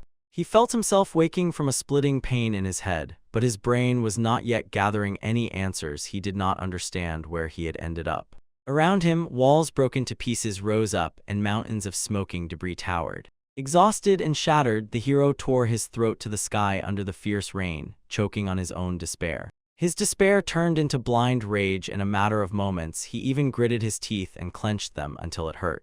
In the dark prison, he froze and primal fear opened his eyes. There was no escape, and this hopeless imprisonment was reality. Heavy metal chains pressed him down tightly in the cramped, cold cell. He could not move. In the darkness, a terrifying figure flashed. It was prowling in search of a unique metallurgist who could forge divine artifacts. Before everyone stood the bloody demon himself, a living legend, and only the founder of the Tan clan could comprehend his power. The demon brazenly approved the captive's skill, and Si-un, chained to the floor, through gasps uttered merciless promises to destroy him. Losing control, the youth suddenly lunged at the mighty enemy in a frenzied outburst of anger. But his desperate attack was immediately stopped instantly and extraordinarily cruelly. A powerful blow pushed him back and broke control over his body. He helplessly fell upside down. The demon, with eyes ominously glowing with a bloody gleam, issued an ultimatum: to forge a sword in exchange for his own life. Si-un, covered in blood, burst into rage and cursed at him, demonstratively rejecting any submission. In response, the villain angrily and mercilessly pressed his blade into the stone floor. He spoke evenly and coldly, hitting with a question: is it true that the young man is not at all interested in the fate of the remnants of his slaughtered clan? Driving the surprise from Si-un's face behind his back, the demon sharply turned and said that the fate of his prisoner does not concern him. The enemy, retreating into the darkness itself, smugly said that uniting the world of martial arts is only a matter of time, even if there are no legendary artifacts. Left alone before the shining sword, the young man gasped at the realization of the enemy's cruelty, but the thought of saving his relatives made him hesitate. Clenching his fists so tightly that the knuckles turned white, he finally made the hardest decision of his life. Si-un, squeezing the last crumbs of willpower in his fist, was grimly forced to accept the devilish conditions. Through the bars, he harshly and unequivocally declared to the enemy: to create a true divine weapon, one must perfectly understand the martial arts of the one who will wield it. His conditions seemed mundane in words, but at the same time were insanely audacious and unprecedented. To forge the weapon, the bloody demon was forced to give her everything without exception, his secret combat techniques. This is how the bloody 15-year history began, during which 10 types of absolute weapons appeared. The hero swallowed the hellish hours to the bottom. He mastered 10 martial arts perfectly and caught the very energy of the bloody demon. The items he made forever intertwined with the dark history called the 10 demonic weapons. This terrible result became the sign of the appearance of the most evil master in the world, the demonic blacksmith. Dazzling flashes from the forging process filled the space, clearly marking the moment when a new, deadly destructive power was born. Si-un launched the forbidden metal circulation technique and immediately began melting the material. In the crucible, the molten liquid pulsed wildly, trembled from tension, and was about to burst out its deadly form. After each powerful, clearly emphasized hammer strike, bright sparks scattered in all directions. The hero patiently poured magical energy into his creation until he forever united martial arts and blacksmithing into one. From under his skillful hands emerged a weapon incredible, unbreakable, one that carried destructive power without chances. It could hold defense immediately against any strikes and, moving forward, cut through all living things that crossed its path. His imagination repeatedly outlined the silhouette of the Empress of Bloody Silk, so Su-rin. Her technique became the very source of inspiration for this design. Streams of bright golden energy flared between his palms, and they closed into the legendary heavenly silk. Under conditions of severe material shortage, he managed to assemble only a single canvas instead of 9.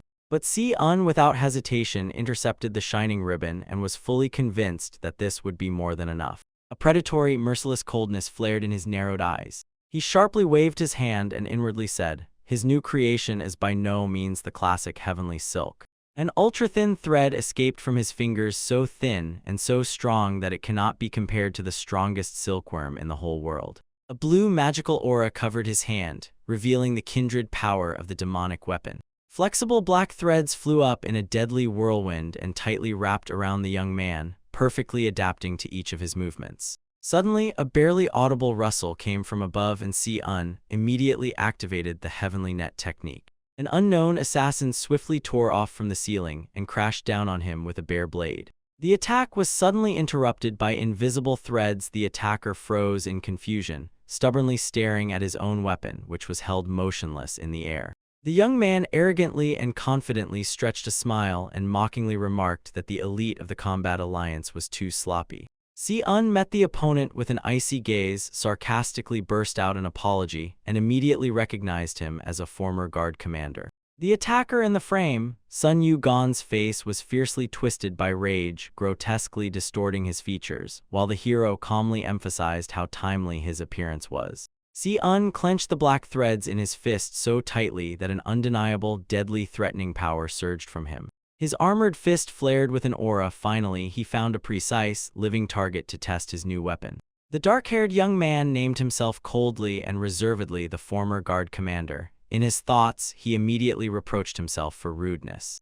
The man in the straw hat snarled fiercely, throwing his own exclamation into the fury, pronounced the name Sun Yu-gon, and declared that the time for the meeting was the best. The blue-haired warrior sharply clenched his fist, activated his battle aura, and in a calm tone cut off. His appearance was a complete coincidence. The attacker's eyes flashed sharply, bloodshot, and he confidently blurted out that the victim had lifted the burden of the long hunt from him himself. The enemy blade's strike with all its force tore the thin magical threads, and the man in the hat disdainfully threw the young man an order not to get cocky. A mocking smile flashed on the blue-haired man's face, and he confidently cast doubt on the opponent's combat capability. The attacker's eyes still held the initial shock because his weapon had just struck an invisible barrier and immediately shattered into pieces. The blue-haired master controlled the destructive energy that lived at the tips of his fingers and forced the enemy to fearfully break the distance. The man in the hat rushed across the wooden floor, sharply maneuvering to break free from the deadly pursuit of the energy lines.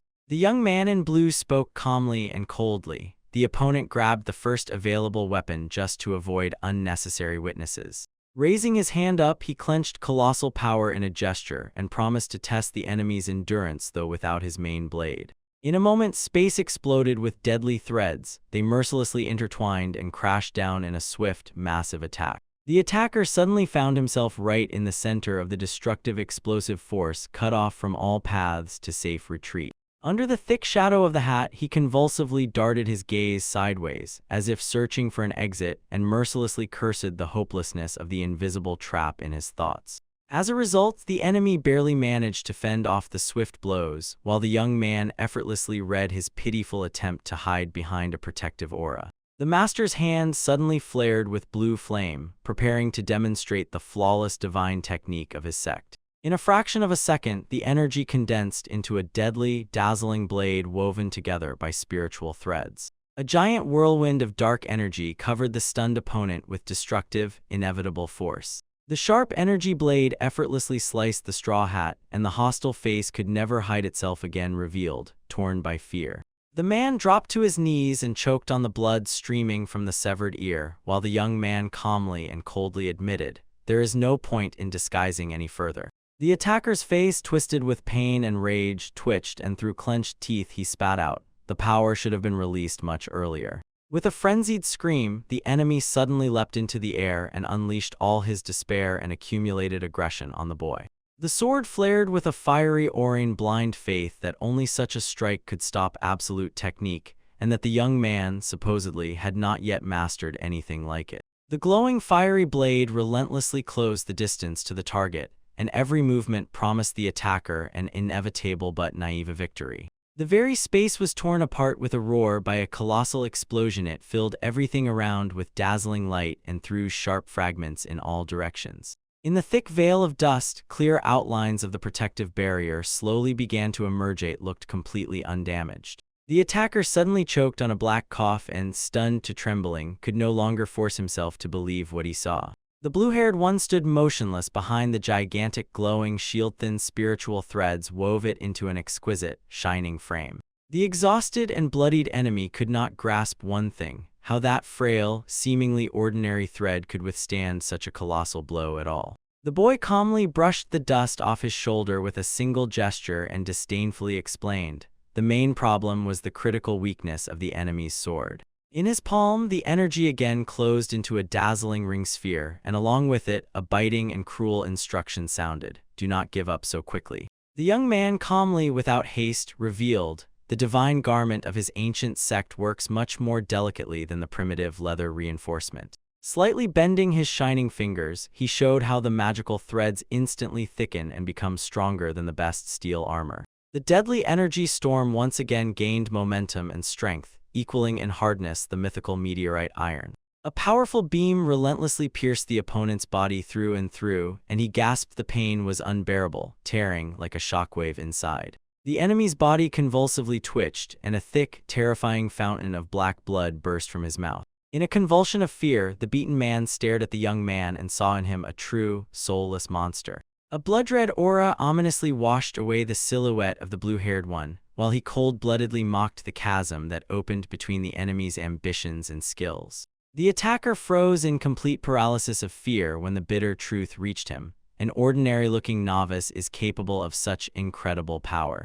The young man abruptly cut off the magic and, without any emotion, bluntly promised, "The enemy will remain alive until the inevitable judgment of the Hall of Law calls him." But his eyes twitched savagely with a sadistic spark as soon as he decided to have fun and aloud pronounced the grim fate of Li Ho-sun. Memories of cruel, inhuman tortures turned him inside out with fear. The enemy paled and began to tremble from unconditional, animal terror. Clearly realizing that he might remain a miserable cripple with a broken core, he desperately rushed forward, chasing fate.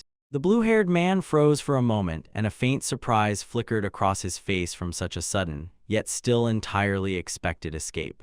The blast wave jerked and scattered the protective threads in all directions, sharply emphasizing that the breakthrough succeeded and that the victim had broken free and fled. A huge hole was cut in the roof. Through it, the dim light of the moon shone, and the young man looked frankly disappointed, because he had not met worthy resistance. The boy slowly sank onto the ruined floor and sighed irritably, admitting that such behavior was unbearably annoying. Only the ominous rustle of the dense thickets of the deep black bamboo forest now disturbed the night silence. The fugitive desperately made his way through the hard bamboo, trying to gulp cold air and trembling incessantly from icy sweat. Again and again, in his thoughts, he showered curses on his own shameful escape from the one he had only recently called an ordinary second-rate warrior. But before his eyes widened with horror, still towered the bloody, entirely demonic gaze of the invincible opponent. The exhausted man collapsed to the ground, heavily leaning on his body, and admitted he had already spent all his last crumbs of strength on the technique of rapid movement. Clenching a miserable shard of the sword with his fingers, the traitor finally realized, now to stay alive, he would have to become part of the evil faction. A cunning smile flashed on his soot-stained face. Selling secret information could bring him a high position there. An icy voice from the very darkness cut off sweet dreams with one sharp verdict: traitors never abandon their nature. The blue-haired man slowly emerged from the dense shadow, clearly mocking the foolish fugitive who had taken this very forest as a hiding place. His red eyes pierced the soul to its very depths as he recalled the extraordinary steel strength of the surrounding black bamboo. The fugitive suddenly dashed away, panicking as he fled, and realized with horror there was no energy left to maintain a full sword aura. He gripped the broken blade even tighter in his hands, throwing all his hope into a leap to manage a single, decisive piercing strike. The young man stood motionless in the very center of his energy web, while the enemy in mid-jump mentally aimed a strike straight at his heart. The attacker's foot sharply hit an invisible barrier. A moment later, his last desperate attempt was instantly and mercilessly cut off. The world turned upside down, the trap of cleverly woven threads sharply jerked him and swiftly threw him high into the night sky. The blue-haired man's face twisted into a merciless, predatory smile, sharply pulled on his invisible strings. With a loud, inhuman roar, the enemy's body struck the hard ground and instantly expelled all the air from his lungs to the last drop. Thin threads like living snakes lightning fast wrapped around the thick bamboo trunks and caught the body of the defeated, broken by the blow. The man let out a painful scream and became completely helpless as he was harshly crucified in a glowing energy net. The victor slowly closed the distance and in an even tone, without any emotion, reminded, "His heavenly net never lets caught prey escape." The thief was securely chained to a spot among the trees, and any further attempt to resist physically no longer mattered. Suspended on strong magical threads, the crushed man cursed this mad and merciless monster in despair in his mind. From his shattered, blood-soaked lips escaped a pitiful trembling plea for mercy. The blue-haired one fixed his gaze on him, in which icy disgust splashed, and without hesitation declared, "Worthless, useless trash." The young man with one sharp movement snapped the tension of the threads, and the enemy, following a strict order, heavily fell face downward to show himself to him again. The broken man feverishly bowed directly to the bare ground, choking on false gratitude to his supposedly merciful lord. But as soon as the young man looked away, rage flared in the traitor's eyes and he suddenly lunged forward, the dagger quietly hidden in his sleeve, to stab him in the back. Drawing the last reserve of strength for his final vile attack, he grimly proclaimed, "For a warrior, any carelessness turns into death." But suddenly the attacker froze in place, naturally wide-eyed, with total incomprehension and deathly shock frozen on his face. From beneath the ground, a giant shining energy blade suddenly shot out and without hesitation pierced through the traitor's body. The blue-haired one did not move or glance toward that. Wheezedly, in an even tone, he said that from the very beginning it was simply impossible to catch him by surprise. In the young man's hand, the weapon twitched horribly with violet flashes, pulsating with power, while he coldly, arrogantly cast a glance over his shoulder at the dying enemy. Before the inglorious death, the traitor managed to catch only one phrase, a cold, cruel statement. He was never trusted, not even for a moment. The frame revealed a night landscape hanging in tense, ominous silence. The exhausted young man with dark hair was gasping convulsively, trying to regain consciousness after a brutal clash. Frozen in the middle of a bamboo forest bathed in moonlight, he grimly counted. Now he had only one opponent left. Meanwhile, over the roofs of the residence, the elders' outraged cries erupted. They insisted that the guard commander's attempt to kill the heir was utterly unjustifiable and made no sense whatsoever. In a fit of anger, one of the elders sharply pushed the table, banging his fist on the wood, and burst out shouting, as if, had the guards been punished immediately under the leader's order, this catastrophe would not have happened. Another clan member panicked and anxiously asked what to do about the consequences, as no one expected everything to turn into such a bloody turn of events. While one man tensely demanded an urgent plan for additional compensation, his interlocutor nervously pleaded not to lose composure. Tan Si-eun tore everything apart so much that even the respected masters felt the problem had grown to dangerous proportions, and they were gripped by genuine anxious shock. This news instantly spread throughout the city, raising the entire righteous Murem on alert. In the main escort room of the Tan clan estate, a rat darted unnoticed, and the shadow of its run further emphasized the secret atmosphere of the conspirators' night negotiations. Two men sat opposite each other, and in the half-darkness a question was asked: had it reached a final decision? Deputy Chief Steward Chan Dal asked with strain in his voice whether sudden difficulties would arise if they took on high-class wandering warriors for the task. His interlocutor silently accepted the proposal, calmly and carefully weighing every risk. He spoke evenly and without haste, saying that despite a direct request from the Combat Alliance, action must be taken with extreme caution. With his arms crossed over his chest, the man confidently declared that with the participation of masters of the peak level, worry was unnecessary. While Chan Dal poured hot tea, he remarked that the operation would be kept completely secret so that no traces would remain. The mysterious silhouette extended a cup and emphasized that in this grand game, thinking must be much broader.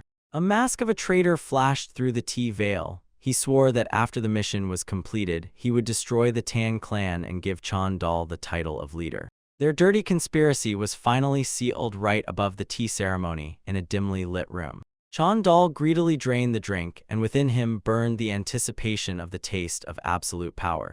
The villains burst into loud laughter, confirming with their tone that they had made the right choice. In the dim light, a sinister silhouette of an unknown puppeteer emerged. He laughed gleefully, admiring the flawlessly calculated plan. In his thoughts, he laughed with joy. Tan Si-eun had almost stood in his way, but now he could take compensation from the Alliance for himself and turn the disaster into a wild profit. The mysterious enemy mentally noted the nephew and accepted such an incredibly successful opportunity with sincere gratitude. At that very moment, the first rays of the sun slid over the majestic roofs of the Tan clan residence. Si-eun rushed into the training hall and landed softly on the wooden floor without unnecessary noise. He immediately began warming up and started a series of heavy, sharp punches. A bright blue aura enveloped the young man's body as he cut through the air with incredible speed. Sweat-drenched, the hero stopped abruptly, and fiercely wild fatigue spread through every muscle. Exhaling, he acknowledged with relief. The recovery had finally come to an end. Si-eun collapsed weakly onto his knees, admitting to himself, after 4 long days of torment, his entire body ached unbearably. He analyzed in detail how excessive ignition of internal energy shattered his defective core, and how agony spread throughout his body.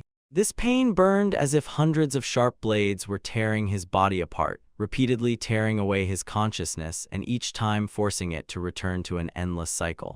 The hero froze, staring at his own trembling hand, and realized he was going to simply record his current level indicator, but miscalculated by his own strength. He activated the divine artifact. Clenching his fist, he admitted with rage, there was no need to resort to the deadly strike technique against such a miserable enemy.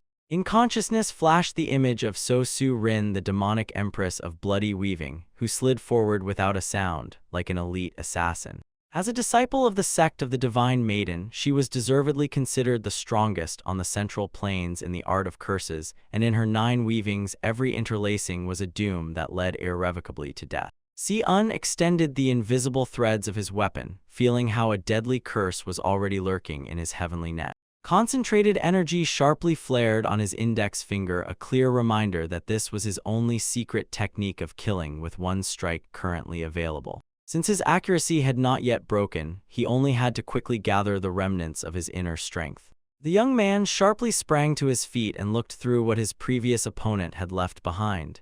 Even at the peak mastery stage, he turned out weaker than any ordinary fighter from the blood cult. He reckoned, in a duel on equal terms with their vice-captains, he still had a chance, but against the real commanders, his absolute limit was no more than 50 exchanges of blows. A sharp finger gesture and the bamboo leaves instantly split, immediately showing how terribly effective this technique was. Dark and threatening energy condensed in his hand, turning into a demonic dagger without clear outlines. Firmly gripping the artifact, Si-un unemotionally acknowledged, this weapon would completely reshuffle the balance of power on the battlefield. But the young man had to swallow the bitter truth. The body would not endure the dagger's work for more than 30 minutes. The reasoning was cut off by a sharp cry of a guard behind the door. He ordered someone to immediately retreat to the side. Feeling a sudden noise, the hero sharply turned around and froze, and a familiar voice of his sister sounded in the air. Behind the door, a young woman stubbornly held a tray and did not retreat from the guard while he pressed sharply on her. The clan leader ordered no one is allowed to enter. In a cold, cutting tone, she declared, this order was given to protect against killers, and it in no way concerns her own sister. Ignoring the confused babbling of the guard, the girl decisively stepped forward and ordered not to block her way. Si-un met her calm gaze and gently said, first sit down. The young man in blue clothing sharply raised a dagger to strike and clearly recalled the master's order to focus only on his medical skills. Clenching emerald energy into a ring around the blade, he sprang from his place and rushed forward, and behind him a bright trail flared. The opponent in monastic clothing sharply leaned back, instantly calculating, the attacker is pushing the attack where she could just dodge. The young man in the air rushed into a mad spin, releasing a powerful wave of energy until he met the counter strike. Suddenly, a daring smile flashed on his face. It confused the opponent for a second. While the fight continued, the blue-haired girl could not withstand the pressure of the moment and in panic burst into a scream, calling her master. The nun widened her eyes in shock and instantly realized. The dagger, as if tearing from the hand, suddenly flew back. Glancing at the loud battle cry, the warrior released a colossal stream of blue energy. It cut through space like a sword. A golden flash burst from the nun's neck, and she, not letting go for a moment, clenched her teeth tightly, enduring the sharp blow. The golden aura, bursting into the sky, pushed the young man with a destructive wave and threw him far back. Si-un landed heavily on the floor, and this threw all the clan members into panic. They rushed to reach their young leader. The dark-haired woman burst out shouting and demanded the fight stop immediately, while the confused apprentice rushed to the wounded man to check on him. The blue-haired girl convulsively grabbed her clothes with her hands and hurriedly began to justify herself. She said she just wanted to help a little. In the Hall of 1,000 Rains, dull thud sounded. A fist sharply struck the table. The clan leader Tan frantically interrogated. Was it true that the deadly technique against his son was used only because of an unfortunate misunderstanding? With suspicion in his eyes, he directly accused the guests, saying they came to finish what the dragon successor's guard could not handle. From these senseless accusations, the sect leader Ame sharply twitched with indignation and immediately categorically rejected any ill intent. The dark-haired woman, with a gloomy mood, heavily lowered her gaze and mentally punished herself for the reckless step that almost sparked a war. Dry reflections were interrupted by the sharp creak of heavy doors. They suddenly burst open and swung wide, flooding the room with blinding light. Si-un appeared right on the doorstep and immediately confused everyone with his stated fact: he has no internal injuries.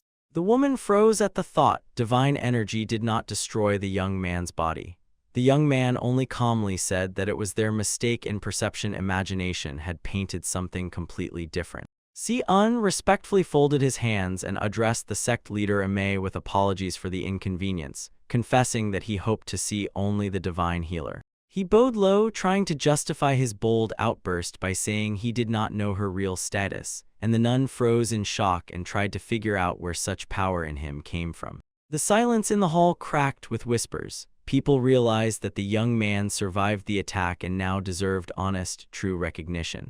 The father sharply fixed his gaze on Si-un and warned, "Do not endure pain just to preserve the clan's honor." The leader was sure the son was holding back pain with his last strength, but Si-un, without turning his head, calmly and cold-bloodedly admitted he was faking the injury. The father's fist twitched from the suddenness, and he awkwardly gripped with his gaze the reasons for such a reckless act, asking directly. The young man turned exactly in profile and firmly addressed his father. This time let him fully trust his plan. The clan leader held his breath and silently stared into his son's eyes, as if weighing what was really intended in him. The nun also watched Si-un closely, trying to understand what kind of cunning plan this unpredictable young man had prepared for the next step.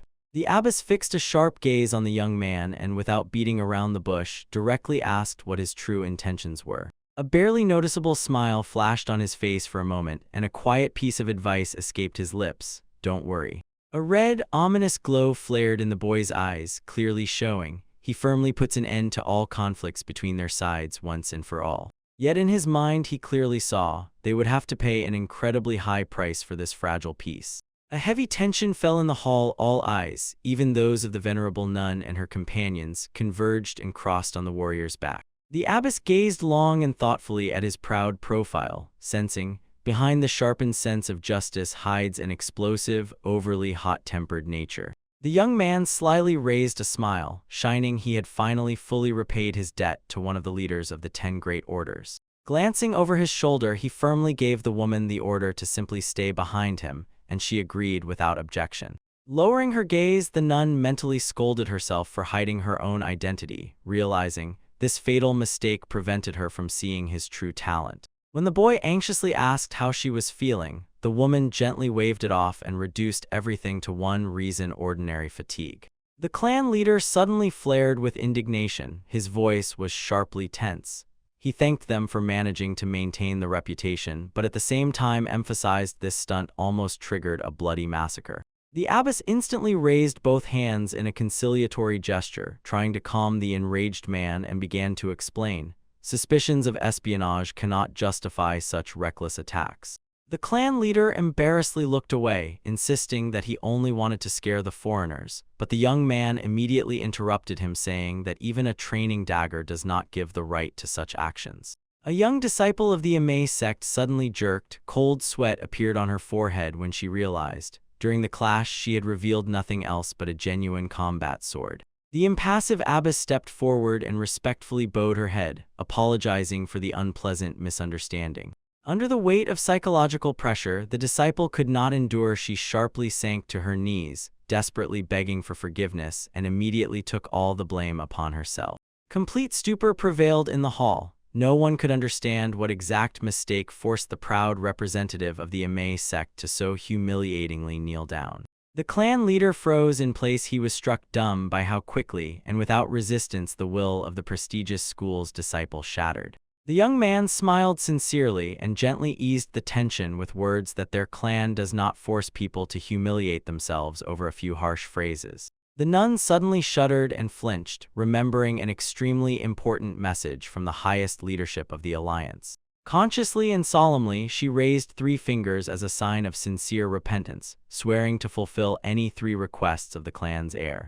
The boy's face became fierce and thoughtful as soon as he fixed his gaze. The best moment for tough negotiations had come. From this very moment began to form the very sweet price for the mistake the sect had committed. Gifted from childhood with a radiant, piercing gaze, the disciple froze in the rays of light and carefully scanned the young man's energy. She recalled the instructions: the ability to see the true essence of things is a blessing, not a curse. But her eyes suddenly flashed with fear. She could not comprehend where the righteous, noble aura of the boy had gone. It disappeared as quickly as it appeared, without a trace. The girl stared anxiously at his silhouette, desperately trying to read the true, carefully masked nature in him that no one had seen.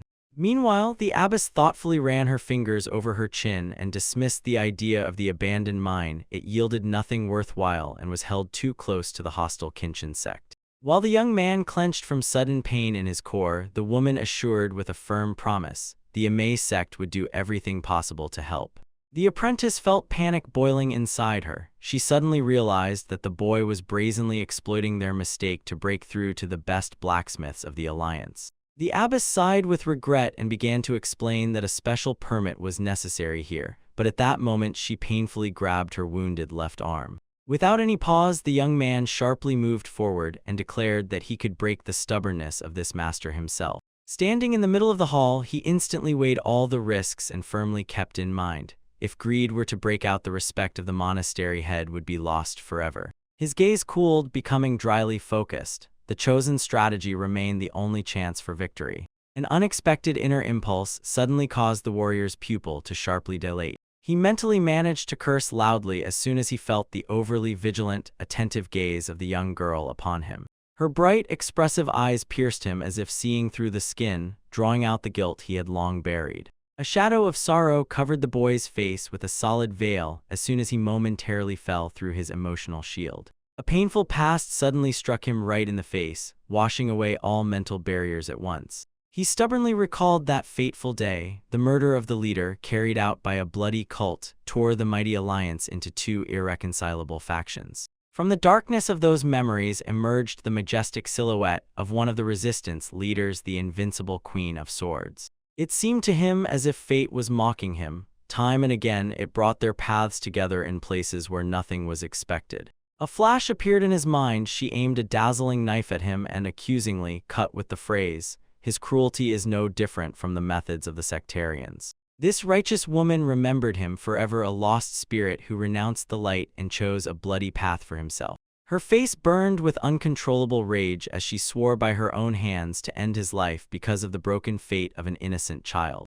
Moreover, in her gaze he saw a verdict. He branded himself as an unconditional freak who mercilessly ended her closest comrade. Yet the deepest scar on his heart did not disappear. The moment when he pressed her bloodied body to his chest, bitterly catching himself thinking if their meeting had happened earlier, the tragedy could have been avoided. Deep and heavy thoughts were interrupted by a loud, commanding voice. It relentlessly called the heir of the clan.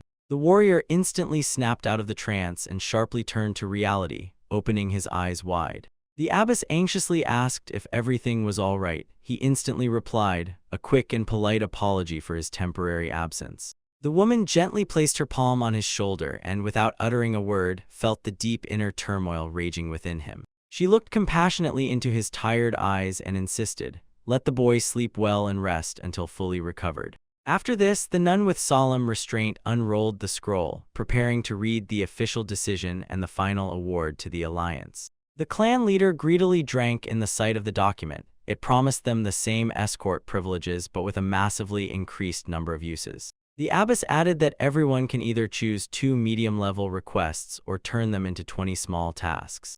The peaceful conversation was abruptly interrupted by the messenger. He slammed the door open with a crash and began shouting in panic about a catastrophe that no one could have foreseen.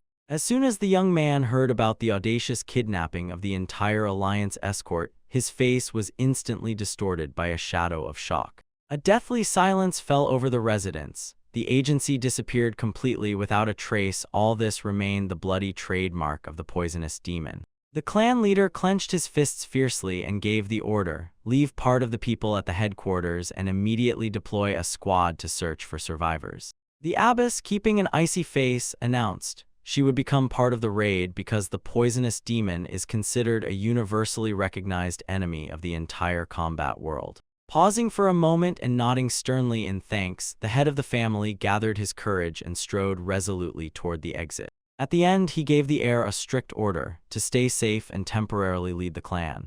Yet the boy, without excess emotion, pulled on a leather glove and, swallowing his anger in his thoughts, promised himself he would join the fight as soon as he personally caught Tan Hoyal stealing the award. The leader pressed on the objections, pointing to the serious injuries of the youth, but he did not back down an inch. His determination to bring the matter to justice by his own means remained unbreakable. The powerful figure of the heir exploded with a terrifying dark aura, and he slammed down the order to hand over the traitor and immediately set out to find him. A murderous gaze fixed on the space, he calculated every variable and firmly decided to uproot this seed of evil once and for all, along with its root. A clear, ruthless plan was already growing in his mind. First, to brutally deal with Tan Hoyal, and after that to launch a bloody hunt directly for the poisonous demon. The warrior broke down the door of the chief escort's office and, casting an icy, empty look into the hall, stopped at the bloodied body lying on the floor. For now, the miserable traitor was pulling gold into a sack with a hook, trembling convulsively, already feeling the inevitable retribution from the Amei sect. But suddenly his fuss was sharply interrupted by an ominous crack. A massive stone wall began to crack, rapidly revealing deep fissures. A deafening explosion shattered the barrier into tiny fragments and filled the room with a thick cloud of dust and debris. In animal terror, the traitor sharply jumped back and, screaming, demanded, "Identify yourself." Meanwhile, from the dust slowly emerged a familiar silhouette of vengeance. His face twisted. Powerless rage and fear tore his features apart as soon as he recognized his executioner. The young man clenched his fists and an aura of absolute death spilled from him. In an icy tone, he declared that the hour of reckoning for all crimes had come. The traitor in green attire brazenly threw out, bringing the killer close to him was a senseless idea. The dark-haired young man Tan Ho Yal harshly, without emotion, ordered the traitor, if the blood of their clan truly flowed in his veins, let him offer his neck to the strike.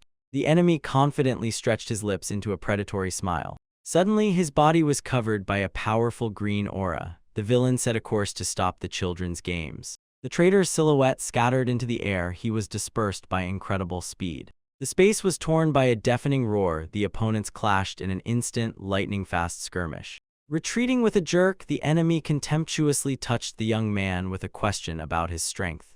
He inquired whether his courage relied only on the two girls standing behind him. The girl with a ponytail sharply snapped, "The villain must be silenced." Her partner unsuccessfully tried to restrain this explosive anger. The dark-haired ally tensed sharply and again recalled an old warning. She was taught not to underestimate Tan Ho Yal's combat capabilities, for they are deadly dangerous. The enemy delivered a powerful blow to him. In his thoughts, he honestly accepted this young man was not at all weaker than him. The traitor laughed gleefully. He immediately realized the sect leader Ame had left them without any protection. The swordswoman firmly and resolutely grabbed the hilt and declared, "Even without a master, they will not retreat." The girl pulled the blade out and held it ready, offering the enemy to surrender in exchange for sparing his life. Tan kept a sharp and tense gaze on the opponent. The young man already felt the enemy was stalling the moment deliberately to break him with a sudden strike. The invisible threat froze tightly in the air, and the course of events on the battlefield instantly stretched to the limit. The dark-haired girl froze, gripped by panic. She recognized the weapon that could kill even masters of the highest level. The traitor drew a hidden blade. Relentlessly and ominously, he promised he would destroy them each one in turn. The forbidden weapon sprang from its place. The pursuit of souls burst forward in an uncontrollable rush and struck like an arrow at the girl with the ponytail at a furious speed. The apprentice froze, not taking her eyes off, as horror overwhelmed her completely. She suddenly realized that a deadly strike was flying straight at her. A projectile whistles and space parts at this sound. Danger relentlessly tightens, approaching directly to the target. Tan Ho Yul instantly pulled the girl with black threads, then tore her from the attack trajectory, roughly intercepting the strike with his weapon. The rescued girl froze in shock and rustled her eyes, blinking incessantly. She could not comprehend at what moment the young man managed to deploy the threads. The enemy clicked his tongue irritably, lacking strength because he could not take a single life with the very first strike. The villain revealed his trump card. A long dark whip tore forward with a piercing whistle and cut through the air. Deadly blows scattered the trio in different directions, and the floor was immediately pierced with deep marks as if a hail of attacks had been unleashed upon it. The dark-haired fencer barely managed to dodge the curved blade, and her vulnerable gaze fixed on the traitor. She was shocked by the incredible speed of his strikes. Tan bowed, letting the devastating blow pass by him, and immediately realized the skill of the one who strikes is far higher than his own. The girl suddenly rushed into the fray and loudly pushed the young man. "Attack with her, follow her command." Ho Yal calmly declined the offer, sharply and without hesitation. He declared in a firm tone he would give orders himself. The young man abruptly moved forward and gave the order, "Let her retreat if she does not intend to obey." The swordswoman flinched at his sharp tone. She did not expect him to speak so authoritatively and assertively. The merciless strike was quickly approaching. Tan sharply gave the command, "Step to the upper right corner." Following his instruction, they both flawlessly parted ways. The whip struck the floor and shattered it to pieces but did not touch them even once. The girl froze in shock, while the young man subtly and precisely calculated the trajectory of the invisible strike. The enemy burst into maniacal laughter. He took it as a challenge, how much longer their luck would hold out. The whip strike whipped up from below and sharply surged upward, and the deadly blade struck precisely at the heads. The swordswoman timely dodged and managed to deflect the strike. While the blades had not yet met again, she finally understood. The young man flawlessly reads every move of his opponent. Tan abruptly blocked her way, striking with a dagger and harshly pushing back the attack.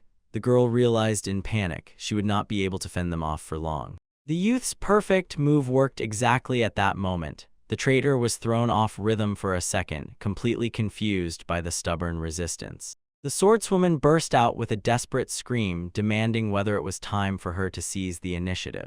Tan crookedly twisted his lips into a smile. He was immediately struck by the irony. He remembered how naively she had behaved before. The enraged enemy squeezed out his maximum in this new strike. and in a fit of furious rage, he roared that he would crush them all. The young man suddenly stepped forward and bluntly told his younger sister to be careful, while he covered her with his body. The whip bit into the ground with insane force, and the Trinity recoiled backward under the pressure of the shockwave. The dark-haired ally barely stayed on her feet. The floor beneath her tore into sharp shards. She responded to Ho Yaliu with a palpable relief and brief gratitude. The girl admitted that even now she missed his demonic character. A thick tension froze in the air. Clouds of dust slowly settled on the battered arena. The younger apprentice could not bear the insult and, flashing with rage, breaking into a furious scream, rushed to defend the master's honor. The confident girl sharply thrust her sword forward, confidently showing her position, and was convinced that the opponent's strike would look by no means insignificant or pathetic. A terrible whip strike instantly tore through her defense, and the apprentice was sharply thrown backward mercilessly. The older sister managed to hold her back at the last moment, and then sharply scolded her partner for this reckless act. Tan approached them closer without a word. Weary and concerned, he quickly examined the wounded girl, checking how she was holding up. The villain broke the silence with a mad laugh. His weapon flared with ominous green discharges. Tan calmly ordered the girls to gather and focus. He confidently stated that the opponent's terrible aura was just a cheap trick. The enraged traitor swung again with incredible force and loudly promised to smash them so that only pieces would remain. A powerful beam of green energy hit the positions, and the stone was split in half by the impact force. The young man calculated the attack without any emotion. He immediately realized that the opponent's energy behaved in jerks and did not cover the whip over the entire area. A dense wave of dust rose up and covered everything around. The explosive destruction of the strike momentarily hid the battlefield from view. Tan decided that this fight was pure profit and took it as perfect training before future clashes with the cult's monsters. He immediately assessed to himself the striking potential the girls had. Then, holding the dagger ready, the young man ordered them to stand and wait for the signal. Tan swiftly struck with the blade towards the enemy. The traitor disdainfully snorted, as if this primitive attack did not even touch him.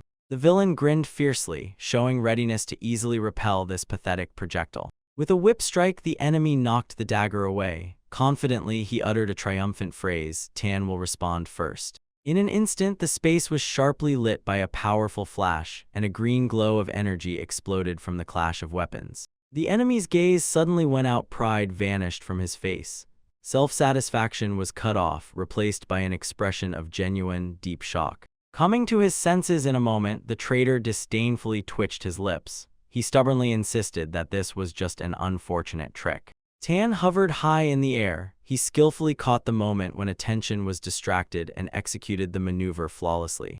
The enemy confidently chuckled and mockingly fired. Does the young man think he can escape so easily? The villain promised him an easy death, but only on one condition. He must completely lay down his arms and cease resistance. Tan Ho Yal landed on the ground and immediately glanced upward. In his mind, he counted down the start of a merciless counterattack. Next to his allies, the young man tightly gripped his weapon in his fists. The real slaughter was only just unfolding. A young man with dark hair tied in a ponytail fixed a cold gaze on the opponent and, feeling the approach of the clash, mentally prepared himself for the inevitable confrontation. The enemy deliberately dragged them into an open field with a whip, taking a strategically advantageous position against the three pursuers. With a deafening crack, the weapon struck the stone floor, scattering shards in the air, while the attacker, holding confidently, kept insisting that their attempts were futile anyway. Guided by basic combat rules, the young man sharply slid across the ground, dodging a deadly swing and adjusting to the terrain to gain an advantage. He did not block the strike directly. Instead, he gracefully dove to the side during the jump, keeping a cool head and calculating the whip's trajectory. Seizing the initiative, the hero suddenly lunged forward and made a chopping thrust with a dagger, feinting a pushto strike back with a lightning-fast counterattack. The enemy arrogantly threw a warning. After the first defense, "Do not lower your guard," was already preparing a new wave of attacks. The whip sharply turned and smashed the stones in its path, proving that the reverse move hides a much more terrible threat. With a furious roar, the opponent unleashed a torrent of chaotic strikes on the young man, who for a moment retreated into a solid defense. The hero's two companions froze in place, their eyes widened in amazement, and their breath disrupted his flawless mastery of combat skills. The young man looked around sharply, confused, trying to understand why they were still frozen at this critically important moment. As the whirlwind shattered everything around, he abruptly turned to the girls and reproachfully snapped. Instead of helping, they were only silently watching. As soon as the allies read the covert signal, they realized it was their turn to enter the battle.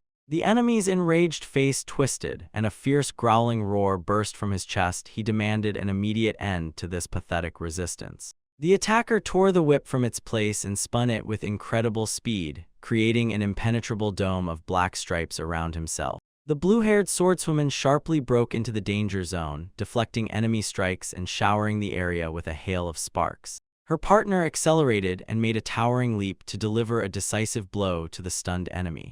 The man only managed to place the hilt of his weapon under the blade's strike, yet still winced painfully from the unexpected power of the clash. Without losing tempo, the girl performed a complex pirouette in the air and relentlessly pressed the opponent further. Under relentless pressure, the opponent retreated and mentally cursed their tactics, sometimes quick attacks, sometimes sudden changes. A predatory snarl appeared on his face as soon as he read their wheel formation, worn down to exhaustion of the target. A powerful green aura sharply covered the man's body, warning of the activation of destructive magical power. Screaming as if death was inevitable, he unleashed a wave of concentrated energy, and in a moment it tore the space around. The shockwave roared, hurling the swordswomen backward, and they convulsively dug into the ground to maintain balance. The enemy froze in shock as soon as one of the girls counterattacked lightning fast, even then, when combat endurance had already been lost. The man found himself trapped between two blades and barely held on, fending off a simultaneous attack coming at him from opposite sides. Suddenly, a thin, barely visible thread flared ominously on his neck. It tightened like a deadly string. Barely understanding the trap, he felt with horror the cold voice of Tan Si-woon behind him, the nephew who was already tightening the noose. The young man delivered a lightning strike so precisely that the traitorous uncle choked on his own scream of burning pain. The powerful blow forcefully threw the fallen enemy backward and finally shattered his aggressive defense. Si-woon glanced evenly at the exhausted relative, cold-bloodedly noting how pitiful he looked after the fight. The young man firmly stepped forward, preparing to put the final point in this clash. Three warriors tightly closed in around the enemy in a dense circle, giving him no escape route. Out of anger and despair, the man convulsively clenched a mysterious red artifact in his trembling fingers. The device instantly unleashed a colossal tornado of green energy, which rapidly carved its path, sweeping away everything in its way. In the very heart of the storm, the traitor trembled with hysteria and feverishly cursed his nephew. Hurricane force knocks one of the girls off her feet and hurls her away, momentarily knocking her out of the active fight. Despite the destructive whirlwind, the young man remained standing, and his posture challenged the very element. With icy calm, he fearlessly stretched out his hand directly into the raging, deadly energy. Confident that his victory was already in the bag, the uncle stretched a predatory smile, pleased with how he imagined removing the main obstacle. Residual magic flared and he suddenly dashed away, hoping to live until future revenge. During the shameful retreat, thoughts of triumphant rescue pursued him, and they filled his head. His face instantly twisted in shock as an invisible force harshly stopped his escape halfway. With a powerful jerk, he knocked the fugitive off his feet and with incredible cruelty threw him against the stones. From the darkness grow black energy threads. They coil into a merciless vortex that leaves the victim no chance. The surrounding space compresses into a solid vortex of dark energy. It completely blocks all paths to salvation for the traitor. His hands and feet were bound with shadowy chains, and in panic, he convulsively tried to understand what kind of magic this was and why it was so terrifying. Covered in cold sweat, the enemy realized with horror. The nephew had blocked his access to all deadly needles without exception. Having lost the remnants of pride, the man hopelessly begged for mercy, vainly dragging family ties into the conversation. Si-woon stood frozen with his back to him. A dark aura enveloped his figure, and he rejected the desperate pleas as if they did not exist at all. Clenching black threads in his hands, the young man cold-bloodedly recalled an old promise he once made to his father. Relying on that oath, he promised every criminal would get at least one single chance to prove their innocence. But as soon as he said that they truly deserve death, this is only a strict exception, and his tone sharpened like metal. Si-woon leaned almost to the traitor's face and whispered to him up close that he does not even have the right to this chance. The young man's eyes flared with demonic red, and he coldly grabbed his uncle energy, squeezed his throat without any mercy. The companions froze with primal horror while the enemy's body twitched in the last convulsions under the crushing grip. During the execution, a precise strike reached the bloody peak. Thick blood sprayed in all directions like a fountain. Blood splashed from the trembling lips, and the dying uncle croaked his last curse with a promise to get the nephew even from hell. The lifeless body heavily thudded at C1's feet, and the echo of the last words dissipated in the cold silence. Shaking the blood from his face, the young man betrayed no emotion. He froze as if nothing had happened. One of the girls shuddered in her thoughts at the cruelty of these methods and unconsciously compared him to a bloodthirsty monster. Yet, stubbornly staring at his profile, she lost her confident conclusions and ordered herself to delve deeper into what was happening. She clearly knew if he really were a psychopath, he would definitely feel delight or perverse pleasure precisely from the killings. But instead of all that, his aura emitted only a bottomless emotional void and oppressive sadness, which could not be comprehended. The girl firmly understood this coldness was not a genuine trait, but only a protective mask of one whose soul had long ceased to live. It had died from despair that struck earlier. With a heavy sigh, she fixed her gaze on the leader, and in every breath unfolded sincere compassion mixed with bitter misunderstanding. Only feeling her attentive gaze upon him, Si-woon quietly, with noticeable irritation, asked why she was again watching him so scrutinizingly. His voice sounded muffled, distant, when he asked why that unbearably deep sadness was frozen on her face.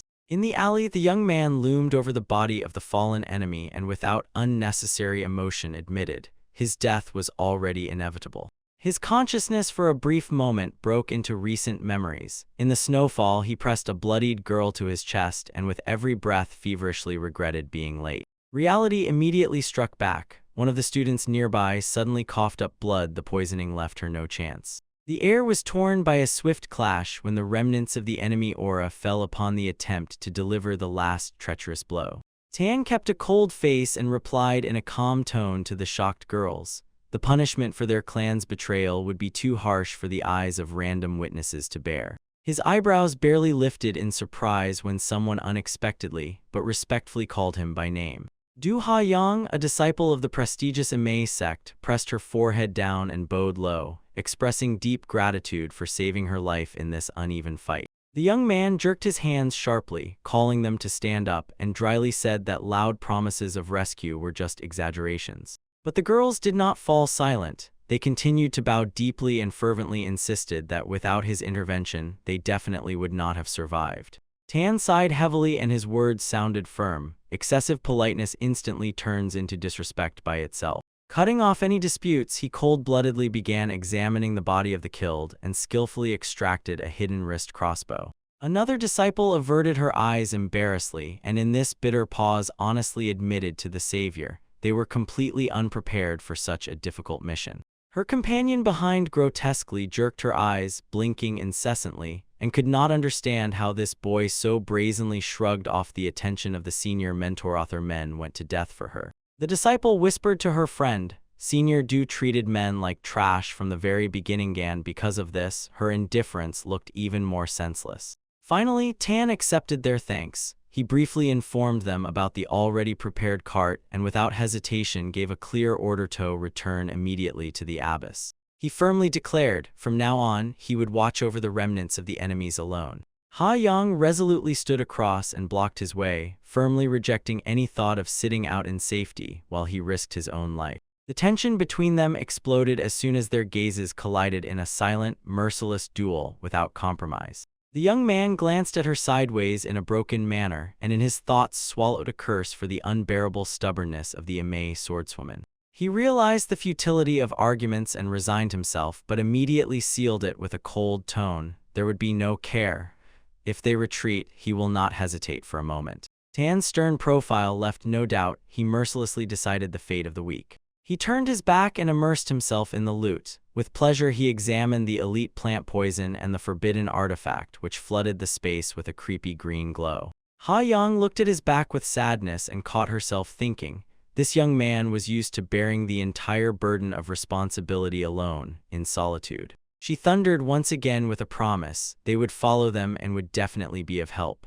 Tan waved his hand, cutting off any sentimentality, and briefly ordered to set off. Then the girls argued in confusion and indignation. Why were they leaving the flawless transport behind? Within minutes, the apprentices barely kept up with his insane speed, gasping for breath, shortening their steps, and begging to slow down even a little.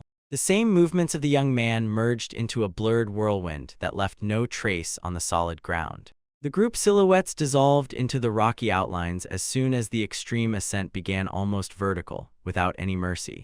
Before them rose a gigantic stone wall, no safety, no backup devices. They had to climb relying only on finger strength.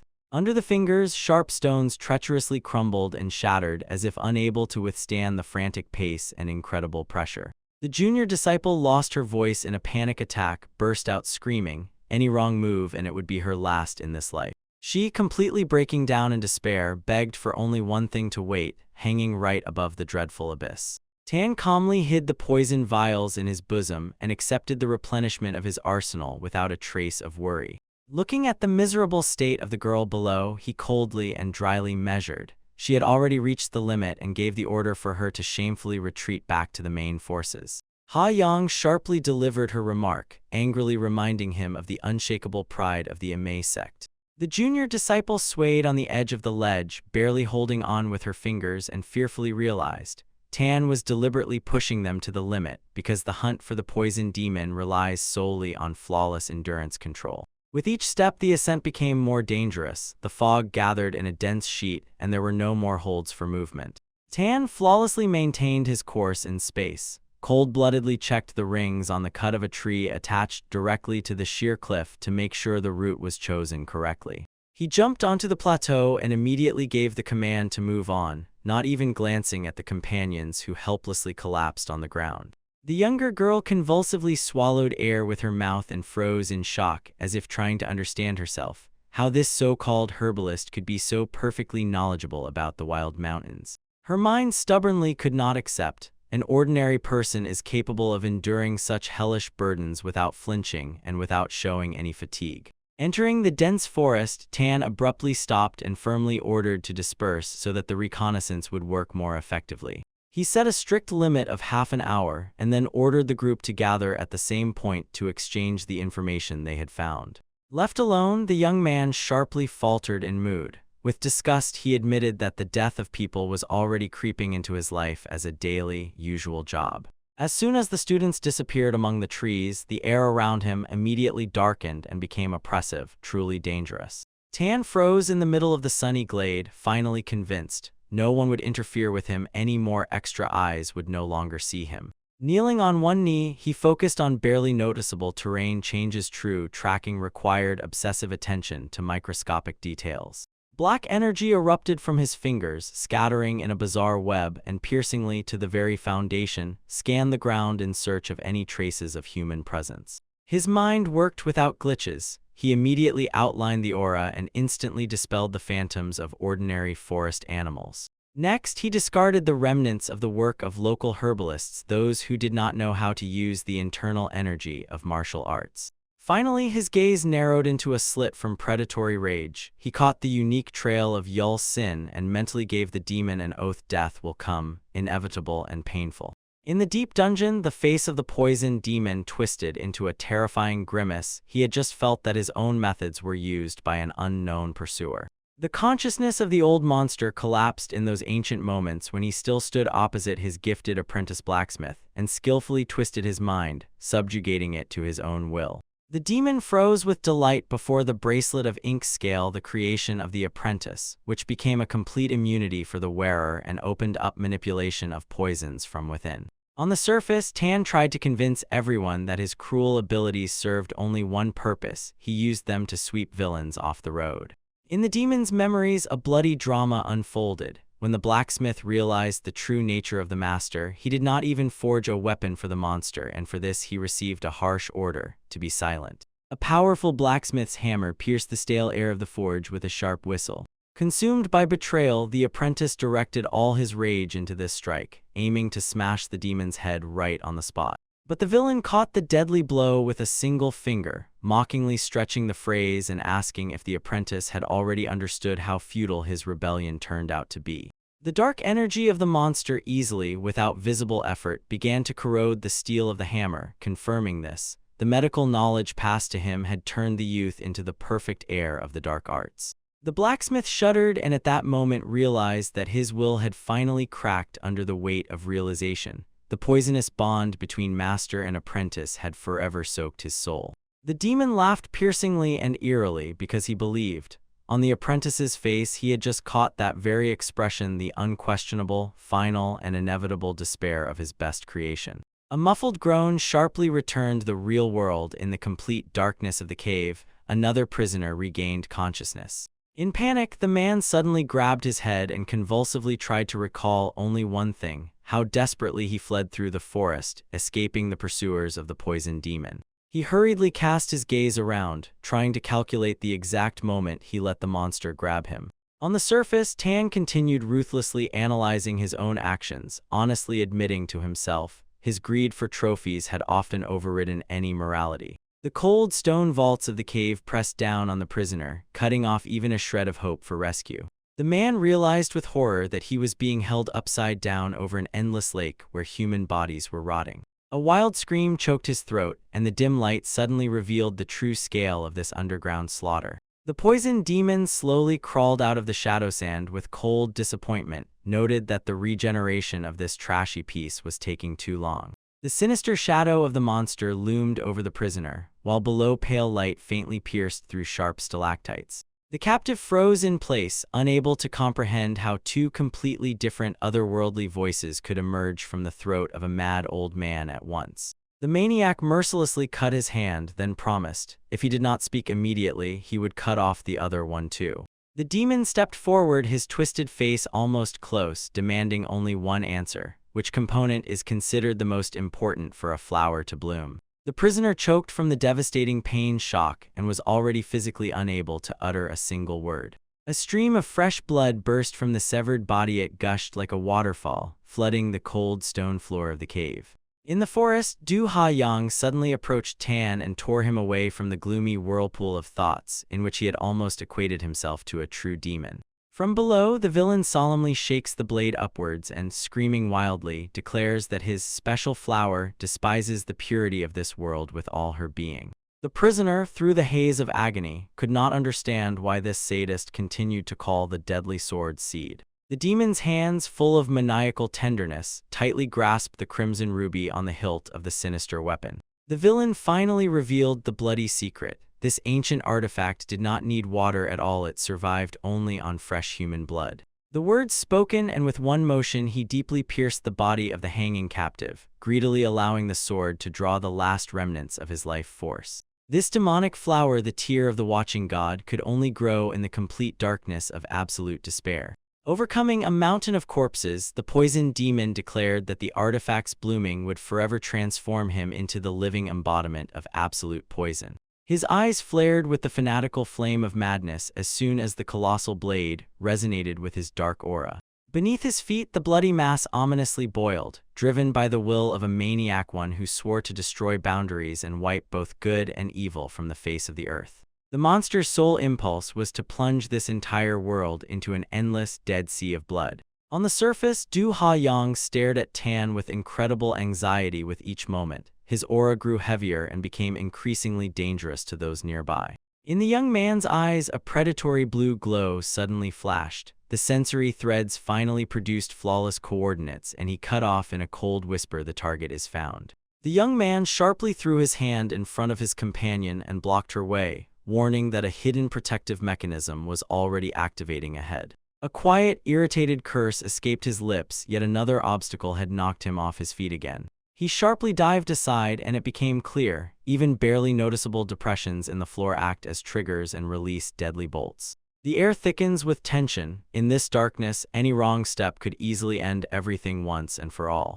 Having made sure that temporary safety did not fail him, the swordsman froze and listened to the cave's acoustics nearby. He heard no living shadow. His body was covered by a powerful blue aura. He sharpened his senses and confidently declared that he would be able to track the target. He gave the command to continue the chase, and the warrior abruptly sprang from his place and rushed forward. The companion froze in amazement, unable to believe her own eyes. He is using innate energy. She witnessed how the hero, without any hesitation, kindled and burned his own life force for the success of their mission. In her imagination, he appears as a true wandering knight, a man capable of complete self-sacrifice. Soon the group emerged onto a clearing shrouded in mystical fog. Blue trees stood around, and behind them darkened a gloomy entrance. The young man clenched his jaws and grimly admitted they had finally reached the enemy's lair. The girls suddenly shuddered and hid their faces. From inside came such a thick, suffocating stench of blood that no mountain scents could overpower it.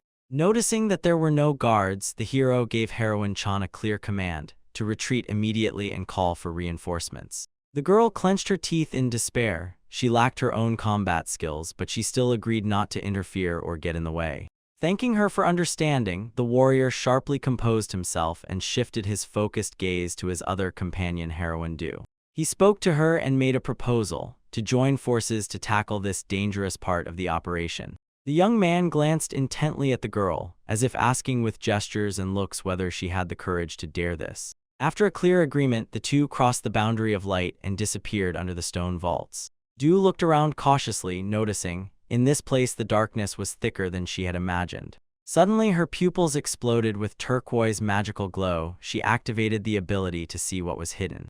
Her gaze revealed horror. The cave was entirely strewn with dozens of blood-red traps.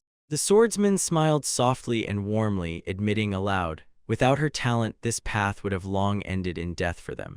Taking a deep breath, they moved forward extremely cautiously, making their way through the underground mine labyrinth.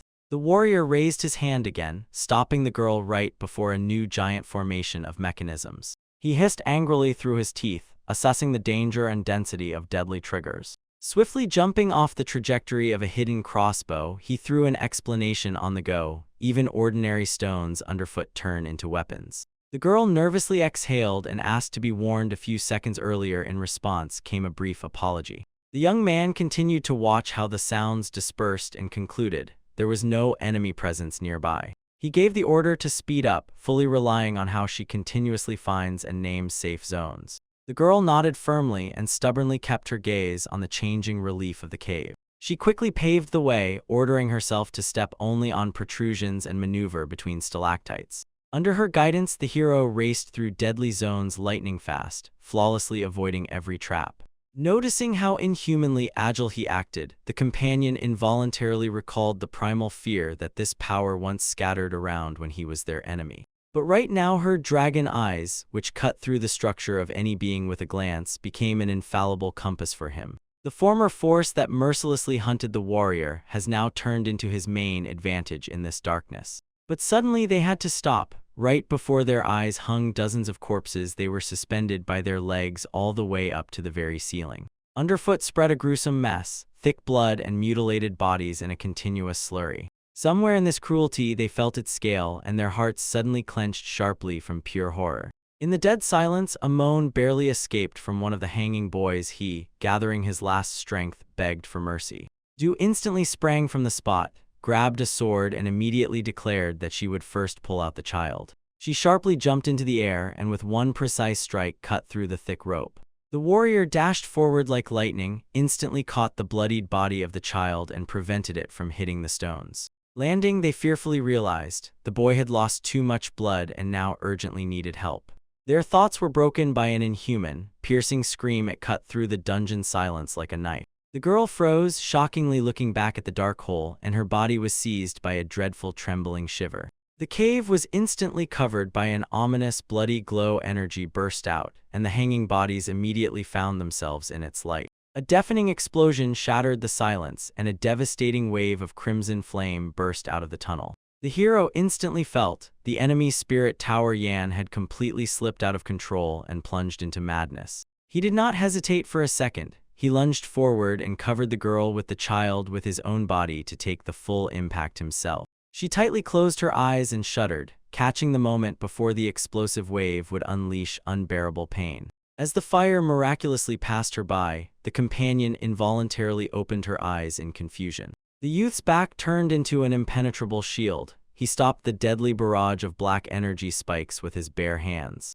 Feeling weakness wash over her, the girl clenched her teeth sharply and whispered an apology for feeling like an unnecessary burden. The swordsman, wasting no time, carefully placed the boy into her hands and immediately gave a stern order: evacuate immediately. He stubbornly and without any doubt declared, this chaos is their best chance to catch the villain and ambush him. His gaze was iron at this moment. Saving the child's life took precedence. The heroine pressed the little one to her chest and vowed to return with help as soon as possible. She suddenly vanished into the darkness of the tunnel, and the warrior was left alone with the destructive energy of the cave.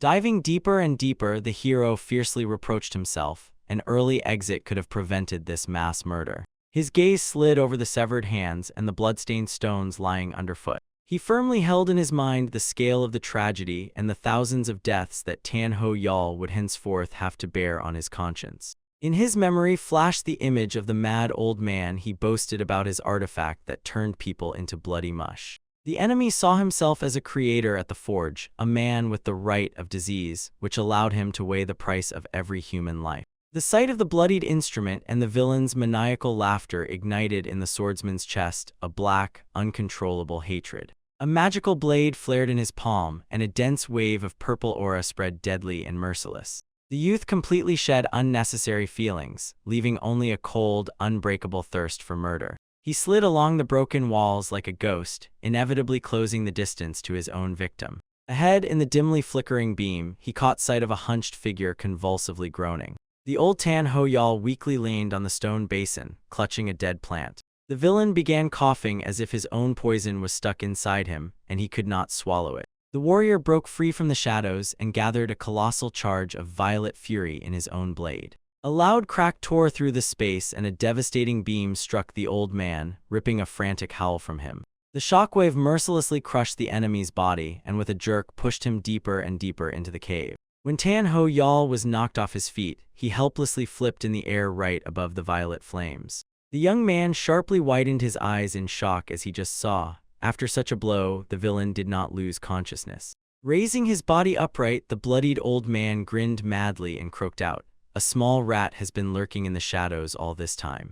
The opponent struck like lightning. The young man twitched from the unexpected speed and barely managed to pull back to avoid the deadly palm. The old man quickly jumped back and immediately recognized the familiar techniques of the Tan clan in the boy's abrupt movements. Wiping blood from his own fingers with his tongue, the villain grinned maliciously and no longer hid his joy. Grandson Dan It himself came straight to him. The young man fiercely clenched his fist and in his thoughts cut off any attempt by the enemy to utter his grandfather's name with that filthy mouth. The villain responded to the threat with nothing but a brazen laugh. He mockingly said that the boy's tongue is still as sharp as it once was. Without wasting a single second, the boy lunged forward from above, clutching two daggers in his palms surrounded by a bright blue aura.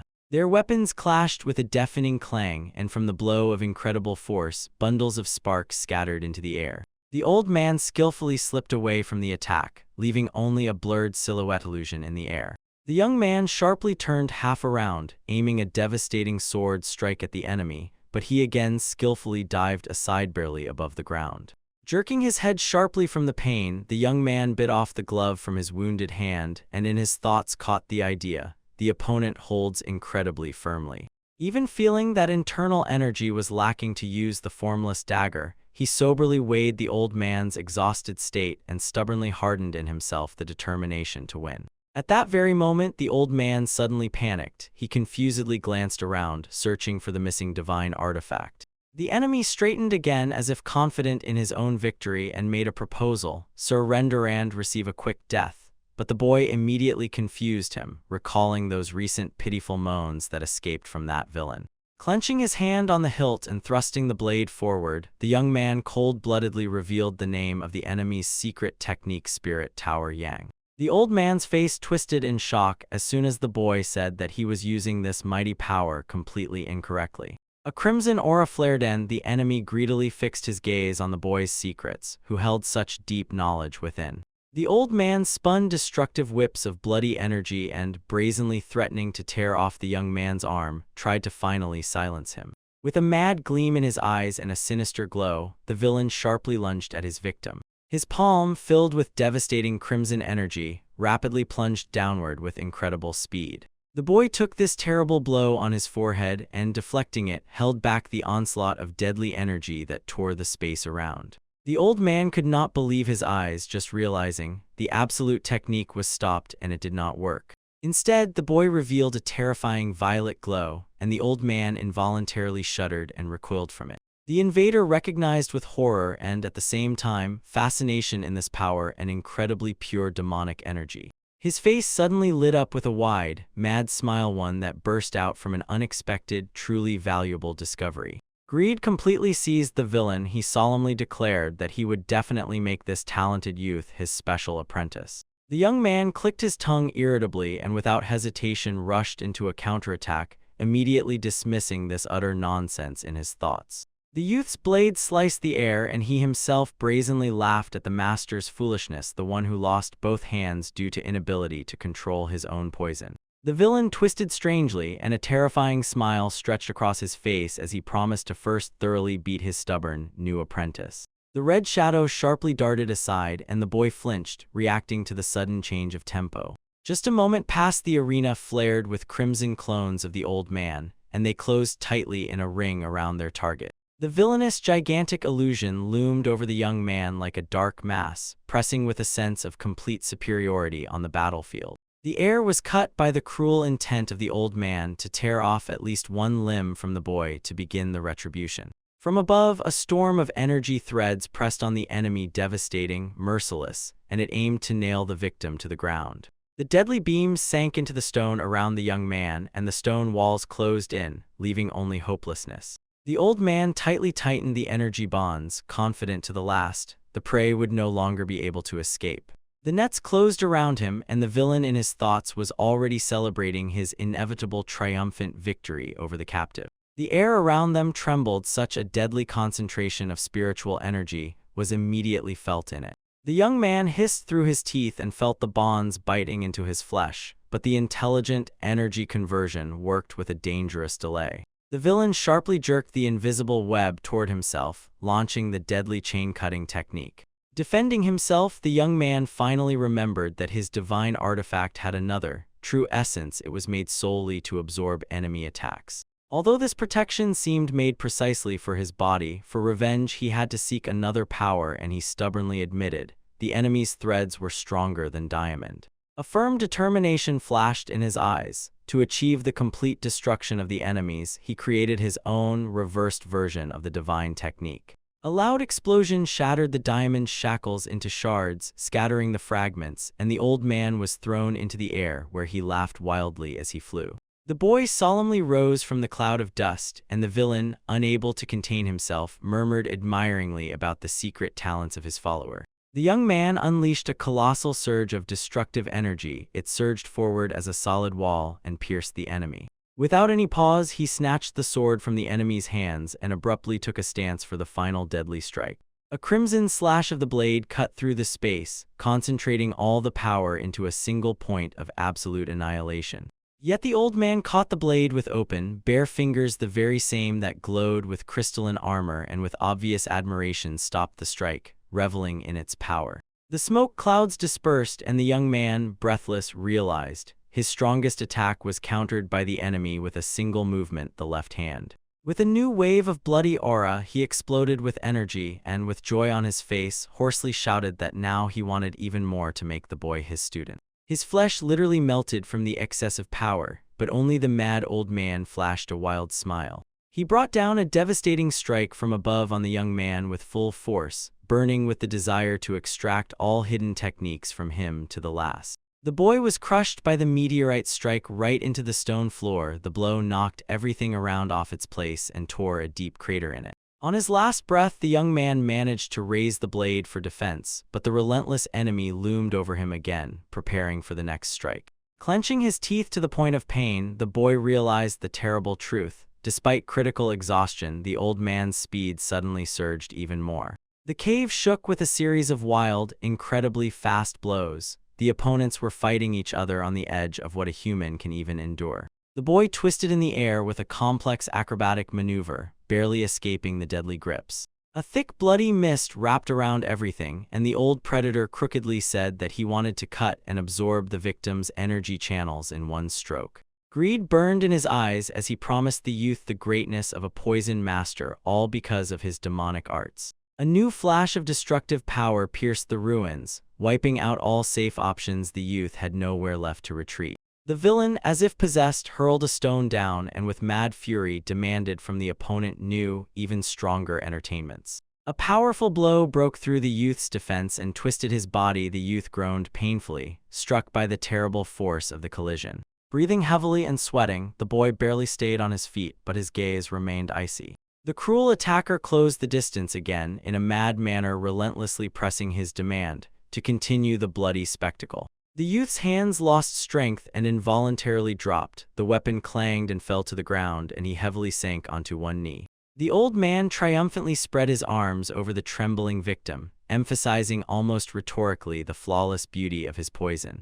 Holding the paralyzed enemy in his sights, the villain proudly cast aside the pathos and declared that he had used one of the 8 highest poisons, the red crane feather. Mocking the defenselessness of his opponent, he sarcastically asked what exact steps the defeated one would take now. Yet to the old man's incredible surprise, the boy, overcoming the deadly paralysis, slowly emerged from weakness and stood up.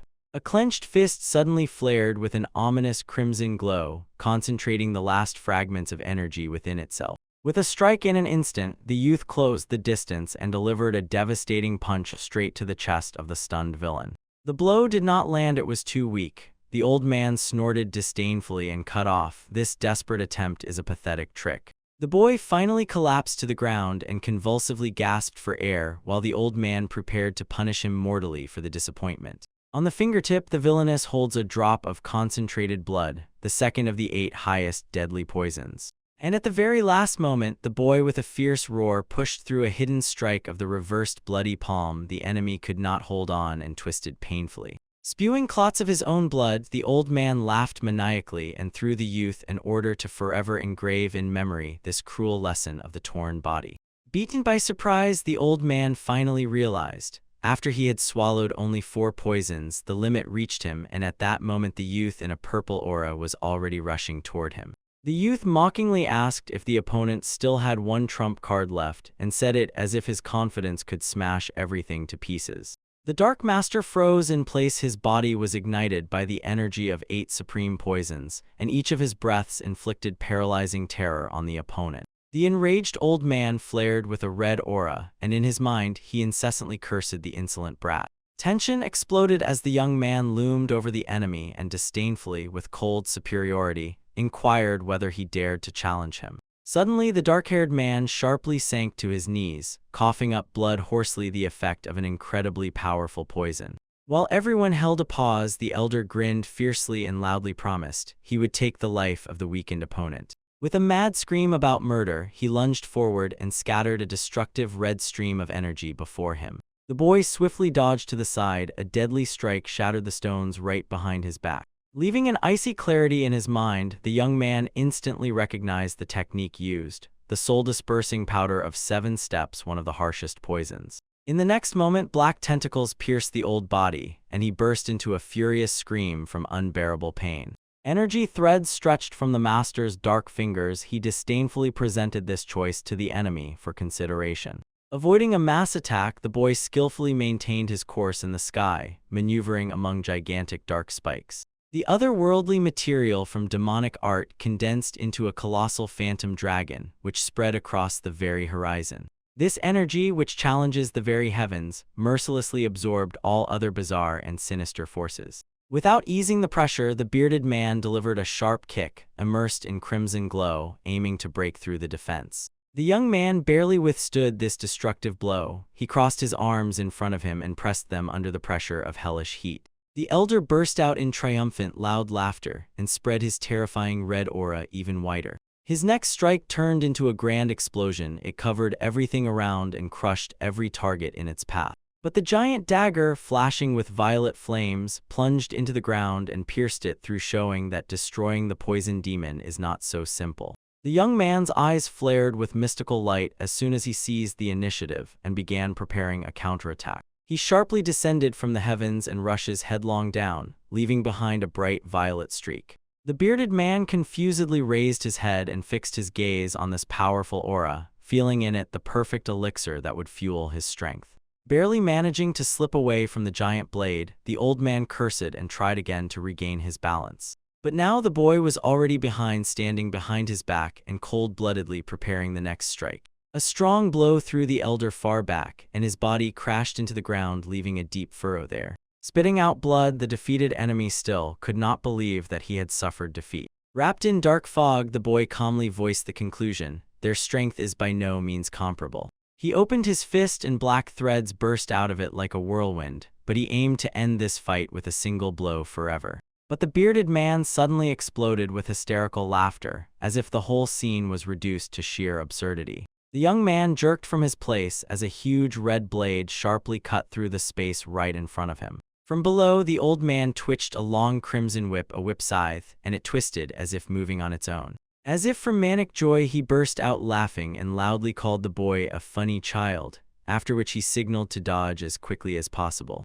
In the old man's hands, the weapon turned into a demonic centipede beast, mercilessly tearing the stones to pieces. Two opposing forces clung to each other in a furious dance, continuously delivering devastating blows in response. A gigantic red spike burst into the rock so close to the young man that it almost crushed him. The boy sharply threw himself backward, sliding on the ground to shorten and break the distance. The bearded man suddenly leaned in, mockingly biting into the question: where had all that confident gleam his enemy once had gone? Under a barrage of bloody blows, the young man was forced to take up a solid defense and hold the pressure, not allowing it to break him. Feeling that victory was near, the old man lunged forward, deciding to finish everything with a bloody final point. A scream about the end sounded, and he released into the world a concentrated red beam of colossal power. But the boy was not at all confused. He clicked instantly and activated the second technique of his flawless divine protection. Using the reverse wind technique, he twisted dark threads into a whirlwind and intercepted the beam with them.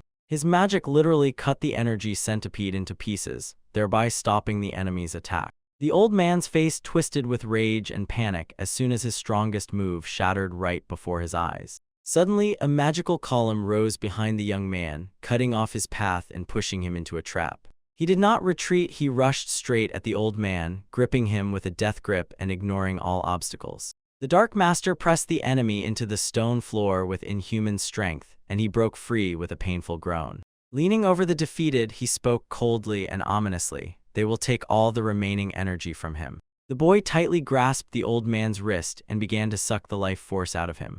Bound by horror, the bearded man realized the young man swallows even that poisonous energy over which he himself had no control. Realizing he would lose everything, the old man dared a desperate step and cruelly cut off his own hand. The boy froze in complete stupor, unable to expect such fanatical self-sacrifice. Blood floods the old man from head to toe. He convulsively laughs, humiliatingly poking at the boundless greed of his pupil. The young man said dryly, "These words are already too banal for the last ones," and around them a magical pillar of light was weaving. He dared to read the final lesson to the old man and warned in advance: he wasted his chance to kill, and this will turn into defeat.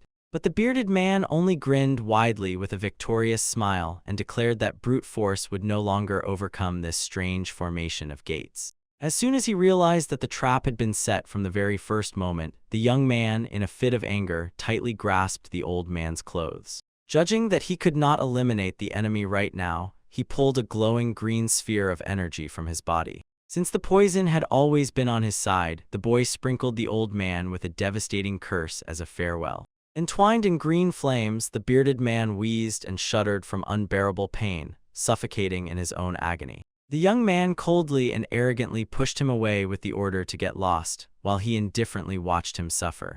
The old body dispersed in a bright flash of teleportation, and the battlefield was left without it. When the light went out, the Dark Master remained alone next to the magical column, silently acknowledging the enemy fled. He sharply cast a cold glance over his shoulder and swore in his thoughts: next time he would see the matter through to the end. As soon as the tension subsided, the young man staggered weakly. Cold sweat streamed abundantly down his face. The echo of the battle immediately struck the structure. The cave walls cracked and began to pour heavy stone boulders from above. Seeing the looming threat of collapse, he immediately realized he had to return at once. The young man tore through the stone hail, and the fading fear gripped his throat, for he already knew for sure There was no more strength inside, escape was no longer possible. Suddenly, hellish pain pierced his chest through and through. At this critical moment, the heavenly curse was activated. Exhausted, he sank onto the cold stones and could no longer move forward. But only by fixing his eyes on his own hands, which emitted a soft green glow, he caught something strange. The destructive effect never appeared. On the contrary, this foreign energy smoothly and evenly merged with his own, filling that void. Crimson and emerald lines on the ground suddenly tensed and contracted, clearly outlining the direction straight to the spirit tower of Yan. Turning back in his thoughts to what had been, he writhed on the ground in agony. Unbearable pain gripped his body, and he clearly understood that he had mastered a whole bunch of demonic practices of the bloody cult. His body twitched in convulsions as he tried with all his might to stop the destructive force tearing him apart from within. Yet the heavenly curse mercilessly intercepted every one of his movements, stopping the energy with a terrifying green glow. Even the most powerful sorceresses of the cult could not squeeze anything from this curse except one cold conclusion: it had already been forever engraved in his soul. None of them managed to find a cure or even come across a hint on how to shed this burden. Giant chunks of stone broke loose and thundered down into the dark depths of the gorge, while the voice in his head mocked this whole senseless situation. The young man closed his eyes evenly, accepting the thought, fleeing from fate makes no sense and never had. Raising his eyes to the light, he called his curse a true blessing without hesitation. His hand flared with a dense green light, and the warrior involuntarily froze, trying to understand what the new power really concealed. The energy that can absorb poisonous chi did not swallow the heavenly curse. It rejected it, and focused on a completely different target among the remnants of the aura. He stubbornly pressed his palm into the blood-red puddle, aiming to retrieve from the ruins of the spirit tower Yan what was hidden inside. With a vile screech, the young man pulled out a terrifying white bony paw. Thick blood flowed abundantly from it. This artifact revealed itself as the root of the tower, a poisonous object, riddled with the energy of insult and vengeful spirits. Suddenly the cave walls twitched, and massive boulders crashed down with a loud rumble. The hero found himself right in the center of a massive collapse, and the only light in the darkness was his own aura. He instantly assessed the situation, gritted his teeth. The destruction was coming too fast, and in his current state, there was nowhere left to retreat. Realizing that such punishment was dictated by the curse itself, he clenched from tension, his face twisted, and he braced himself for a hopeless risk. Without hesitation, the warrior shoved the disgusting bony claw straight into his mouth and, straining, forced himself to swallow it. At that moment, his body was pierced by a furious flame of pain. He involuntarily clenched and fell to his knees right amid the ruins. Suddenly, aggressive red energy burst from his chest, pulsating and raging with uncontrollable power. Trembling from heat and salty sweat, he felt the revenge of the spirits of the poisonous demons' tormented souls began tearing him apart from within. Exhausted among scattered bodies, the boy forced himself through the pain. Do not give up even if all around is pure hellish torment. An image of a blacksmith's hammer flashed in his mind. He made a decision to use the metal circulation technique to dispel the curse and poison. Gathering bright energy in his palms, he hoped the clash of forces would bring him the key to salvation. That wave of tension turned out to be colossal. Thick blood gushed from his mouth, and along with it came a painful groan. With a frantic scream, the young man sharply threw himself backward, and destructive waves of green and red aura burst from his body, scattering everything around. Veins bulged on his face, and he realized with horror, two mighty forces were not going to merge into one. Inside him, instead of harmony, red and green spheres flared up wildly and fiercely twitched, striving to destroy each other. In the whirl of hellish pain and dazzling lightning flashes, the hero gathered the last drops of willpower to forcibly align these energies. He abruptly settled into the lotus position, leveled his breath, and let wild energy discharges rage around his body. His face slowly lost tension, and the chaotic sensations inside him began to obey the cold, iron discipline of the mind. Time was short, so deep in his subconscious he transformed into a blacksmith. Huge tongs grabbed the blazing aura to gnaw and carve out balance. Showing the progress of the process, he carefully directed the flows of green poison and red curse, merging them into a single form. With each strike of the imaginary hammer, sparks flew. The young man controlled the power to the millimeter, not letting either side seize the initiative. At first, he extinguished the excess of the vengeful energy of the spirit tower, building a perfect foundation for fusion. The freed space was immediately seized by the destructive force of the heavenly curse, and it firmly bound everything left unsupported. Two deadly auras finally held steady and intertwined into a flawless network that pierced all the meridians of his body. A thick trail of green steam slowly burst from his lips, and this became proof of complete control over the new power. Above his head, a dazzling spiritual flower flared, the pinnacle of poisonous chi concentration, which had previously been only legendary.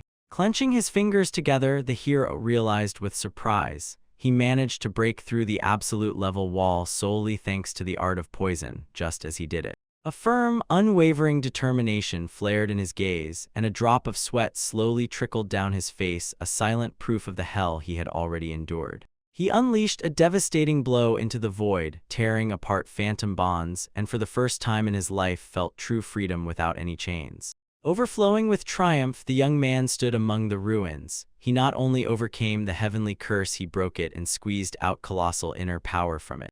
Pebbles continued to fall from the ceiling, and he stood as if enchanted, fixated on his own hands, and felt the prospect of this divine poison unfolding before him. With a wild smile on his lips, he dashed forward and, without donning protection, smashed the falling boulders with his bare fists. The cave finally became a deadly trap. The hero was forced to accelerate to insane speed, otherwise he would be buried alive. Standing on his feet, he sprang up and sharply wound strong black threads around his fist, preparing to cut his way out.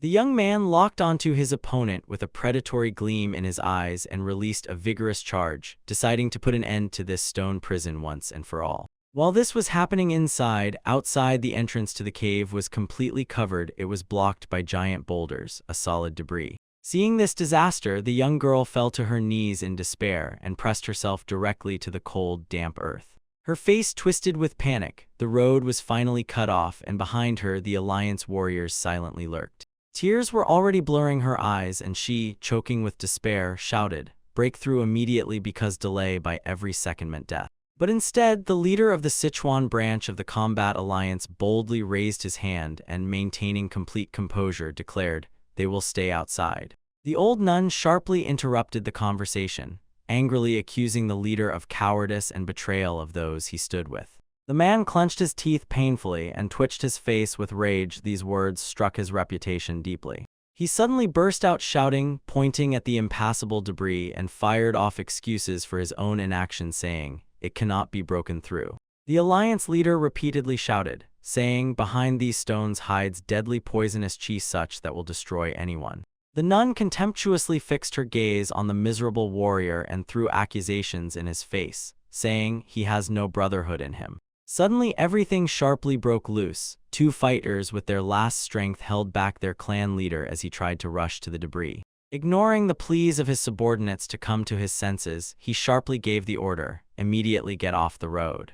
In his eyes frozen icy threat, he uttered the order in his deadly tone, and every word cut ahead. In despair, the subordinate burst into a shout and begged pleadingly not to take the risk, because the leader's death would be a verdict for their clan, putting an end to everything. Roughly pushing his people aside, the leader growled low. He was not going to leave the young heir, on whom hope now awaited salvation.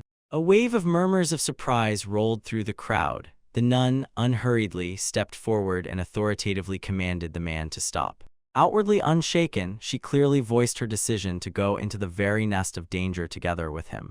Two more warrior women instantly joined this foursome, and one of them firmly declared her special sight would definitely be needed. Above their determination hung a sudden rumble. The ground beneath their feet trembled wildly and threw the warriors off balance. Only for a moment, the stone debris was blown apart by a dazzling explosion of colossal energy, and a powerful wave threw all present in different directions. The women groaned, crossing their arms in front of their faces, trying to shield themselves from the raging wind and ricocheting sharp rock fragments. A thick veil of dust slowly rose upwards, clearing the view and revealing the mountain completely shattered and destroyed to the ground. When the warriors realized that the cave had finally collapsed and covered the young master's head, their faces instantly paled with horror. The clan leader's eyes sharply widened in this silent moment. All the shock overwhelmed him, and with it the last hope was cut off. His legs suddenly lost support, and he silently sank into the arms of his devoted subordinates, completely broken by grief. But as soon as the thick dust swirled into a whirlwind, heavy footsteps sounded in the fog, and a tall male silhouette appeared. The entire crowd froze, looking into the darkness, confused and stunned, until someone shouted. A living person emerged from the ruins. The girl pressed activation, her glowing eye flashed, and she began to examine the aura of the survivor, quietly, with hope, whispering the heir's name. But the euphoria broke into animal terror. The fighters felt such a density of poison in the air that they immediately perceived the newcomer as the mythical poisonous demon. The alliance leader, with a distorted face, sharply gave the order, "Everyone draw weapons and immediately prepare for battle." The dull clang of steel broke the silence. Dozens of warriors with trembling hands drew their swords and froze, awaiting a bloody massacre. The nun suddenly felt a bad premonition and, unable to contain her surprise, turned to her companion while her own aura quietly flashed with a soft light. Only realizing the truth, the blue-haired warrior sharply jumped forward and, choking with rage, demanded the crowd lower their weapons. In the smoke, stumbling and drenched in black blood, a living young man made his way to them, begging his father with his last strength. But the warriors, gripped by panic, saw black spots on his body and decided that it was a sign of one of the 8 supreme poisons, after which they were seized by flight. Losing strength, the boy in tattered clothes staggered and began to fall to the ground, vainly begging not to be frightened by his appearance. At that very moment, the warrior managed to grab his weakened, heavy body and pull him away from the harsh blow to the ground. As she closely examined the full horror in the young master. Pressing him tightly to her chest, she looked into the unconscious hero's face, distorted by black streams of blood with the pressure of fear. And suddenly, on lips still holding traces of blood, the rescued man barely released a victor's smile, while the girl in despair hoarsely called his name. In the noisy square, a man burst out with an emotional exclamation, informing the crowd about the return of a terrible horror from past times. With pomp, he solemnly declared that from the shadows of the fallen Tan clan, a young dragon had finally emerged into the world. The narrator fixed his gaze on Tan Si-un, proclaiming him the #1 hero in Sichuan and the green dragon of the clan. According to his story, after the execution of the vile Tan Ho Yal, the young man took on the resolve to stand against the poison demon. A frame with a mighty elder instantly revealed how great the threat was, in the confrontation in which the Silver Phoenix from the Amei school also took part. The story unfolded the tale of the feat. The hero passed through deadly traps to rescue the hostages from danger. In the crowd, a wave of whispers covered the square. People retold that the rescue was brought by an ordinary bearer, while the hero risked his own life for the sake of a stranger. Local warriors usually only collected tribute, so their selfless act immediately awakened genuine admiration. Several skeptics questioned whether the young master could handle the poison demon, but they were immediately silenced by iron threats. The Battle Alliance officially acknowledged the rumors, while Si-un was wavering between life and death, being finished off by severe wounds. Hope rested only on the leader of the Amei school. She personally took his treatment under her control. In the half-darkness of the room, Ha-yan carefully wrung out a damp towel over a basin filled with water. The girl said gloomily and anxiously that the fever had not subsided for more than 3 days, and pressed the compress to the young man's battered face. She reproached herself in her thoughts for her helplessness and wavered in her own title, Silver Phoenix. Suddenly the door burst aside and Ha-yan, who was simply breathless, greeted her mentor and the patriarch of the Tang clan. The exhausted patriarch waved off the extra honors. He did not want them to distract the girl from caring for his son. He openly thanked her for continuously, around the clock, keeping watch over the wounded hero. In response to the question about how the boy was feeling, Ha-yan answered bitterly, there was no improvement. The mentor tried to calm the student and shifted the blame to her own lack of healing skills. The patriarch told the girls in a quiet, soft tone to step back and rest, and not to touch his son for a while longer. After everyone left, the young man with bruises and a bloodied face lay motionless on the bed. Si-un slowly opened his eyelids, and through them peeked a cold, clear gazino shadow of delirium. He quietly sat down on the edge of the bed and carefully looked around the empty room.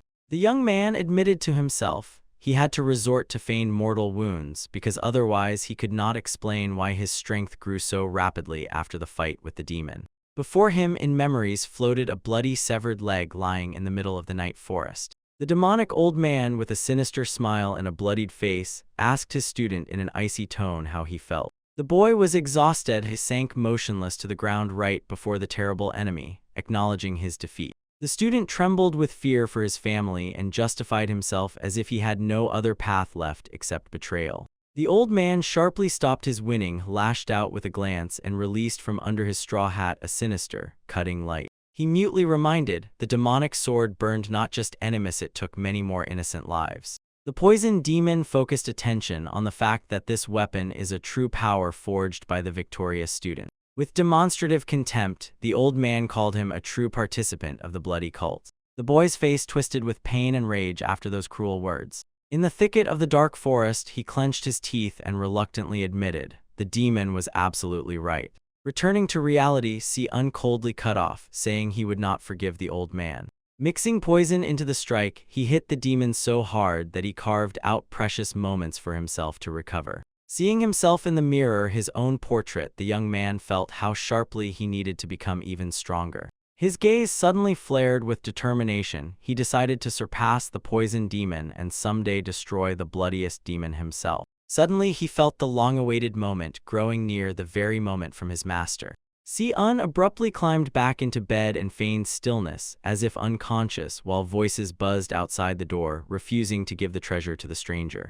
The door quietly slid open, letting the guests inside. The mentor entered the room holding a wooden box in her hands and, as if in passing, said that the boy's feet had moved even her master. Patriarch Tan looked at the box with distrust, stunned that the Amaze school had given up the pill of golden essence. He could not believe what he saw. These legendary medicines were capable of pulling a person straight from the other world. The mentor without hesitation confirmed, she brought this priceless treasure precisely for the sake of saving Si-un. The patriarch bowed low, sealing the oath with a vow. His clan will surely pay in full for such incredible mercy. The woman retorted reproachfully, she is not a petty traitor to profit from allies. They both agreed on one thing, the young Master Tan is their savior and he deserves this sacrifice. The box snapped open abruptly, and inside flashed a dazzlingly shining golden pill. The mentor very carefully placed the medicine into the unconscious youth's mouth. She pushed Ha-yan aside on command and began to disperse the circulation of his chi energy herself. Closing his eyes and lying down, Si-un renounced guilt before the abyss in his thoughts and prepared to absorb the full power of the artifact. Suddenly, the woman's face twisted in shock and complete incomprehension. Her own divine energy suddenly flowed from her body in a stream, being drawn into the burning aura of the youth. With horror, she realized an infinite monster dwells within him and it greedily devours her powers. Clenching her teeth, the abyss involuntarily hissed from unbearable tension and broke down at the very moment when she could no longer hold on. Leaving herself only a crumb of strength, she sharply pulled the shining hand away from the young man's body and arched backward abruptly. The patriarch and Ha-yan instantly rushed to the exhausted woman, lifting her under the arms. She barely whispered that she had done everything possible, trying to regain her breath. The abbess said with anxiety that now they could only rely on the boy's inner strength and survive this process. At that moment, Si-un suddenly jumped up and let out a loud cough, throwing everyone off balance with his sudden awakening. The patriarch dashed to his son, grabbing him sharply by the shoulders and unable to believe what his eyes saw. The young man lowered his head and, feigning deep sorrow, apologized for releasing the poisoned demon. The father and the abbess waved off his apologies. They reminded him that he had dealt the enemy a fatal blow and cut off his hand. Despite Si-un's words about his own weakness, the alliance had already recognized his triumph as an indisputable feat. The mentor cut off the young man's self-reproach and turned to Ha-yan for help with the demonstration. The girl instantly turned at the unexpected call. She nervously asked again, not catching any meaning in what this woman had planned. Si-un felt a sharp surge of energy and fixed the abbess with a heavy, intense gaze. The woman snatched her weapon and activated the wind sword technique. Her movement each time sliced the air with a sharp strike and powerful golden streams spread around. With incredible speed, she completed the hidden reflection, spinning a vortex of power. The room flashed piercingly from her final stance, and the spectators froze in complete admiration. The abbess abruptly stopped, exhaled with relief, and slowly lowered her weapon, releasing the aura that lingered around. Si-un quietly folded his hands, hiding a smile ready to burst out from the acquired knowledge. He honestly admitted, a single glance at this technique would give him a colossal advantage in battle. The mentor nodded approvingly and, sincerely believing, awaited his further growth and improvement. But the young man held his breath and cautiously asked if it was allowed to share school secrets of Ame with someone who was not among their students.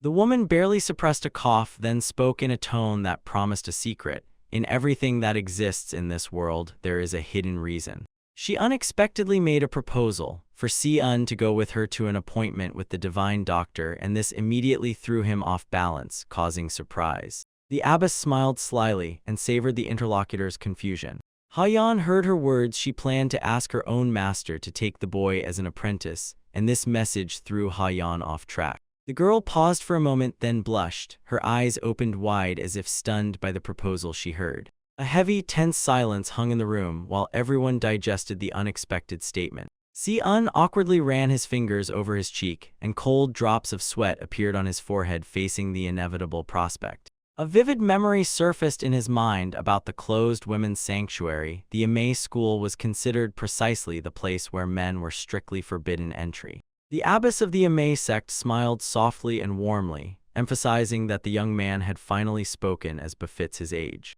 He held his hands folded in a respectful gesture and attentively absorbed every word of the woman's proposal. It turned out that the Supreme Abbess Boyan had the strongest medical skills in the world. The young man, hopeful in his thoughts, reached out to erase the heavenly curse forever, precisely thanks to her talent. The woman made a proposal to ask Boyan to take the boy as her external apprentice so he could bypass the sect's strict rules. She said that this status would instantly dispel all his fears about leaving his native clan. Other female students hid their breath in embarrassment and whispered among themselves, unable to believe that such an incredible opportunity even existed for a stranger. One of the girls suddenly blushed deeply. Only then did she realize that this young man would now officially become an older uncle to them. The abbess solemnly bowed her head and whispered the boy's name as the leader of the sect. But he instantly rejected his privilege, folding his palms as a sign of deep respect. Everyone nearby froze in shock and digested the just-heard response, so strange to such a generous offer. The boy justified himself in his thoughts. The future was shaken by sudden changes, so it was necessary to immediately find the poisonous demon. The young man calmly stated that he had no intention of devaluing the Ame sect, and now for the first time he perfectly felt all the bitterness of the alliance leader after refusal. The abbess reproached him in an offended tone. He supposedly only gave her hope to then mercilessly trample it.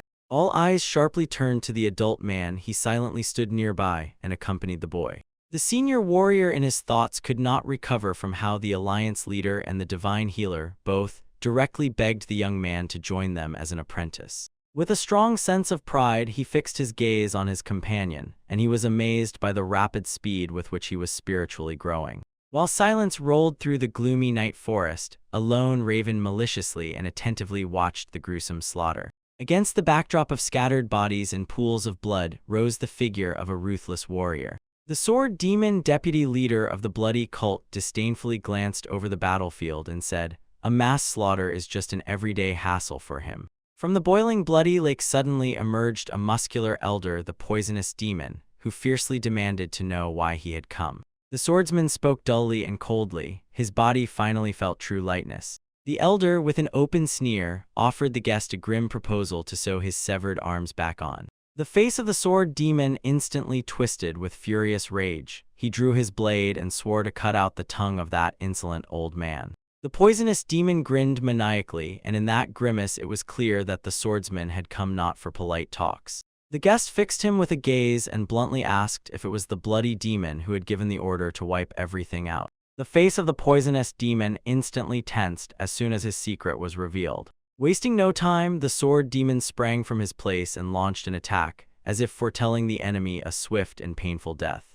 The blade struck the tip into an invisible barrier, and it exploded with a blinding flash of energy. The swordsman unleashed a whole barrage of deadly attacks on the opponent, fighting in a desperate attempt to break through his defense. Thick black blood slowly trickled down the blade of his weapon. The poisonous demon suddenly broke the silence with a mad laugh, and at that moment revealed a colossal crimson aura around himself. The swordsman freezes in shock as soon as he realizes the old man has broken the limit and reached the absolute peak of the transformation stage. The old man's eyes flashed eerily crimson as soon as he gave the order to send a message to the enemy about his new power.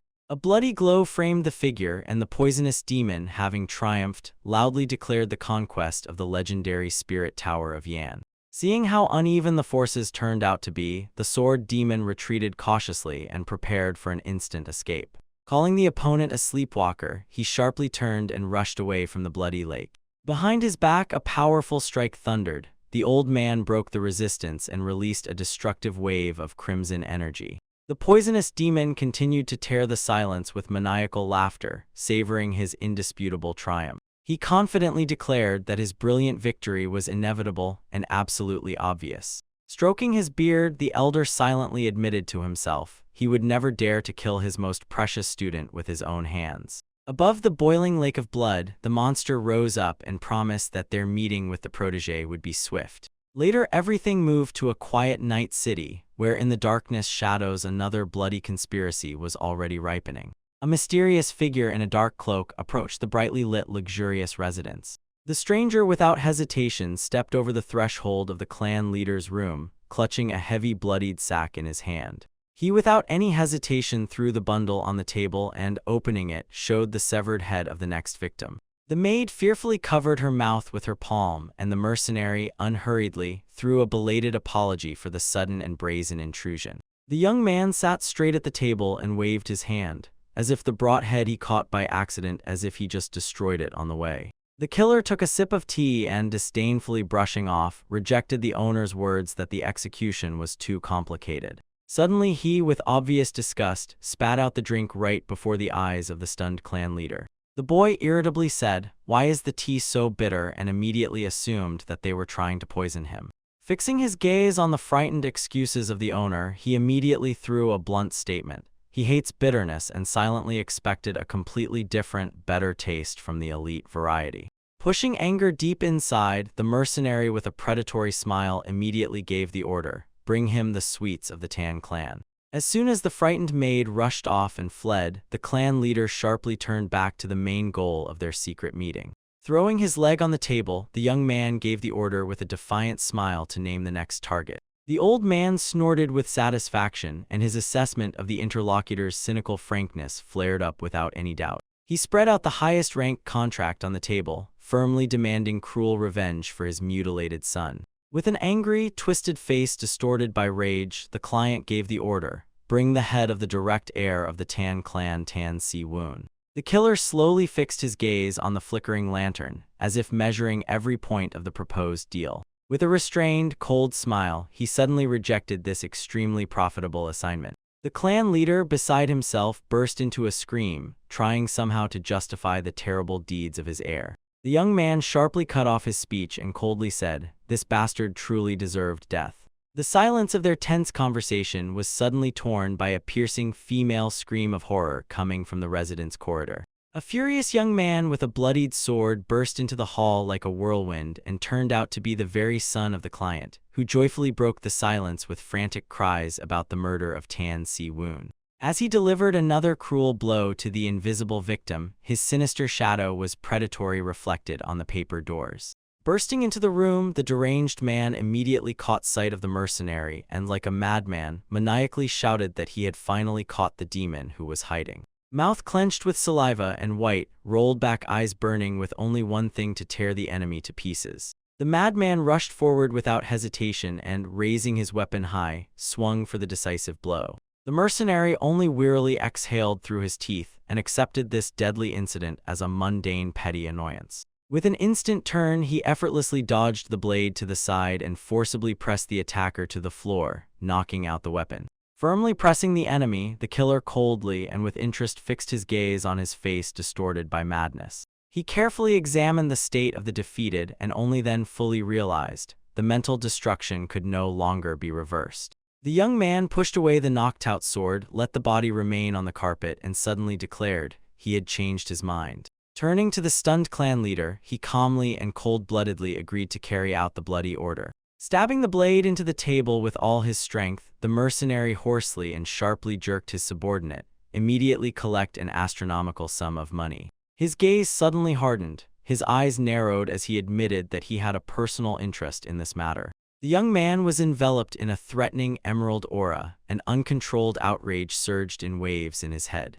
He tightly gripped the weapon's hilt, and in his grasp flared a frantic thirst for blood. He completely lost his balance when some girl from the Tan clan dared to illegally appropriate his absolute technique. The workers firmly and neatly attached a new sign to the facade of the estate, marking the start of a new stage for the clan. The family leader burst majestically out of the gates with his own retinue, and an aura of absolute power flowed from him. His gaze did not waver. He silently confirmed that he would face both future changes and new challenges. Casting a quick glance at those present, he mentally noted, masters from other sects had arrived, and this immediately showed how wildly their influence had expanded. The man restrainedly apologized for his previous aloofness and clearly made it known that he wanted to restore strong alliances. Having asked the guests simply to enjoy the celebration, he barely smiled as soon as someone from the crowd respectfully called him the true head of the clan. In the crowd, people whispered excitedly and barely audibly. The status had reshaped the young man's life, and his agency, after he personally cut off the poison demon's hand, suddenly took orders for as far as 6 months ahead. The guests acknowledged the tiger's son remained a dangerous predator, and the leader only coolly brushed off the flattery in response. The girl emerging from the crowd joyfully fixed her gaze on the unprecedented crowd of guests and, casting aside doubts, prophesied to the Tan escort agency it would become the main representative of all Sichuan.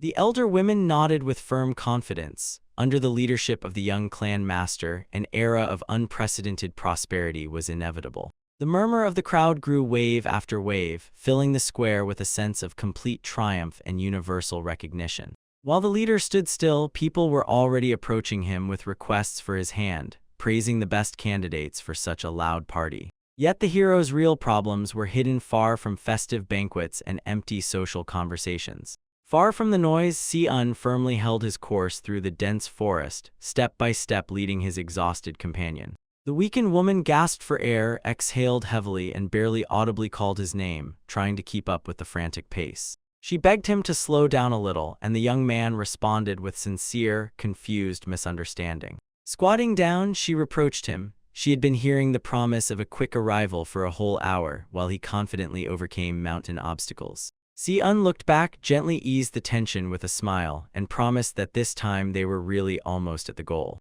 Collapsing to the ground from exhaustion, the woman barely muttered that she did not expect an ordinary walk to suddenly turn into exhausting survival training. The young man smiled and replied that physical exertion was only good for her, while memories of what had happened earlier and his initial caution still swirled in his mind. She snorted discontentedly and breathed heavily, trying to catch her breath after the sharp ascent. An episode flashed in his mind. Then the Amei sect forced him to accept a precious gift, and after that he firmly decided to stay as far away from them as possible. Si-un understood without error. To prevent a large-scale tragedy, his efforts alone would not be enough. Action had to be taken right now. Taking a breath of air, the woman anxiously diverted the conversation and began to speak about how the Dark Flame Squad was increasingly causing dissatisfaction. The boy abruptly stopped and distantly suggested, the offense appeared only because he did not fit them into his own plans. She honestly said that she perfectly understood what guided him, yet the feeling of anxiety still squeezed her heart over the possible consequences of their quarrel. Si-un involuntarily frowned, turned around, and stubbornly clarified with his gaze whether it was really that squad that dared to openly rebel. He sharply made it clear he had not yet managed to express his true intentions, and the subordinates already dared to throw insolent complaints. His gaze flared with icy fury as soon as he realized they had brazenly crossed the line of what was allowed. The woman gently placed her palm on his shoulder, trying to restrain the sudden outburst of devastating anger. She softly explained, people are outraged not for their own benefit, they are driven by sincere concern for the future of the family. The companion spoke this truly wisely. A true leader must be able to calm the hearts of his subordinates, so she asked him never to lose sight of this thought. Si-un, restraining his agitation, respectfully folded his hands and resolutely promised to keep her instruction in memory. When she saw his humility, her face lit up with a soft, almost maternal smile. In her gaze shone tenderness and at the same time boundless pride for that mighty warrior he was growing into moment by moment. With a smile as if playing, she joked nostalgically. For her, he would forever remain a 5-year-old kid. The young man immediately teased back, ironically asking where she found such gigantic children. Finally, they reached the destination and, holding a lit torch, pierced into the gloomy depths of the abandoned mine. Looking at the cold walls, she asked with surprise why he needed this completely useless territory that he got from the Ame sect. Si-un Ervav moved and sharply commanded. The sister must be extremely careful. Deadly energy was already swirling ahead. The woman sharply covered her face with fabric, not believing her senses from the incredibly dense poisonous aura in a completely ordinary cave.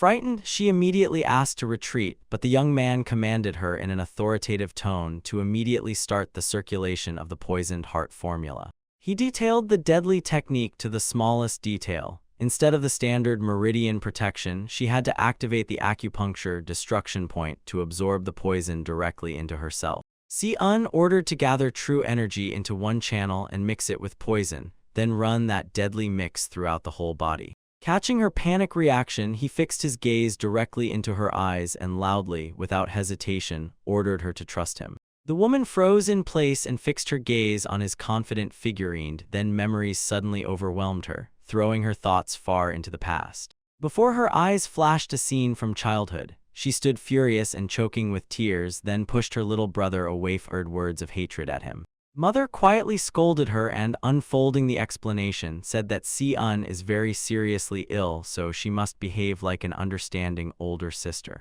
But inside she carried a scream of pain. Once she herself was just a little child who desperately needed even a crumb of attention. Bitter tears of loneliness increasingly became her only companions in the dark, empty corridors of the huge mansion. When despair squeezed her chest to the limit, she whispered confessions into the darkness. She dreamed that there was only one child in the family, herself. But her sinful thoughts were interrupted by the frantic scream of the servants. They announced a terrible misfortune with the young heir. In panic, a voice shouted orders. Call the healer. The boy was covered with terrible burns in the forge's flames. She ran through the corridors, choking on sobs and angrily scolding herself, but was convinced this was karmic punishment for her own cruel desires. Bursting into the room, the girl froze by the bed where her very young brother was sleeping, all covered with bloodied bandages. Despite the burning pain, he, through clenched teeth, handed her a roughly forged weapon wrapped in his palm, a dagger, the very true cause of his injuries. The boy barely whispered. He made this weapon as a gift specifically for her. At that moment, the child's heart shattered into tiny fragments, and she made the most important decision of her entire life. Clutching her maimed brother in her arms, she swore to hold on to him, believe in him, and protect him to the last, even if she had to pay with her own life. Memories melted like smoke in the air, and the woman, tightly closing her eyes, without hesitation plunged into the deadly emerald aura that was pulling her inside. She suddenly twitched in her thoughts from a painful sensation. The poison did not burn through the organs, but obediently contracted and concentrated somewhere inside. Her strength merged with the energy so perfectly that it turned her into an absolute weapon. She seemed to be pierced by an indescribable shock. She opened her eyes and fixed her gaze on her own palm, from which a thick green glow oozed. Struck to the very heart, she turned to her brother with a question about the nature of this miracle, and he calmly waved it off, calling it an ordinary trifle. Si-un said casually that he simply used the Ame teachings in their formula. But in his thoughts, he had already decided to keep the art of the poison demon in the shadows to avoid stirring up unnecessary questions. But as a true experienced warrior, the sister immediately realized, such perfect synergy cannot appear by chance.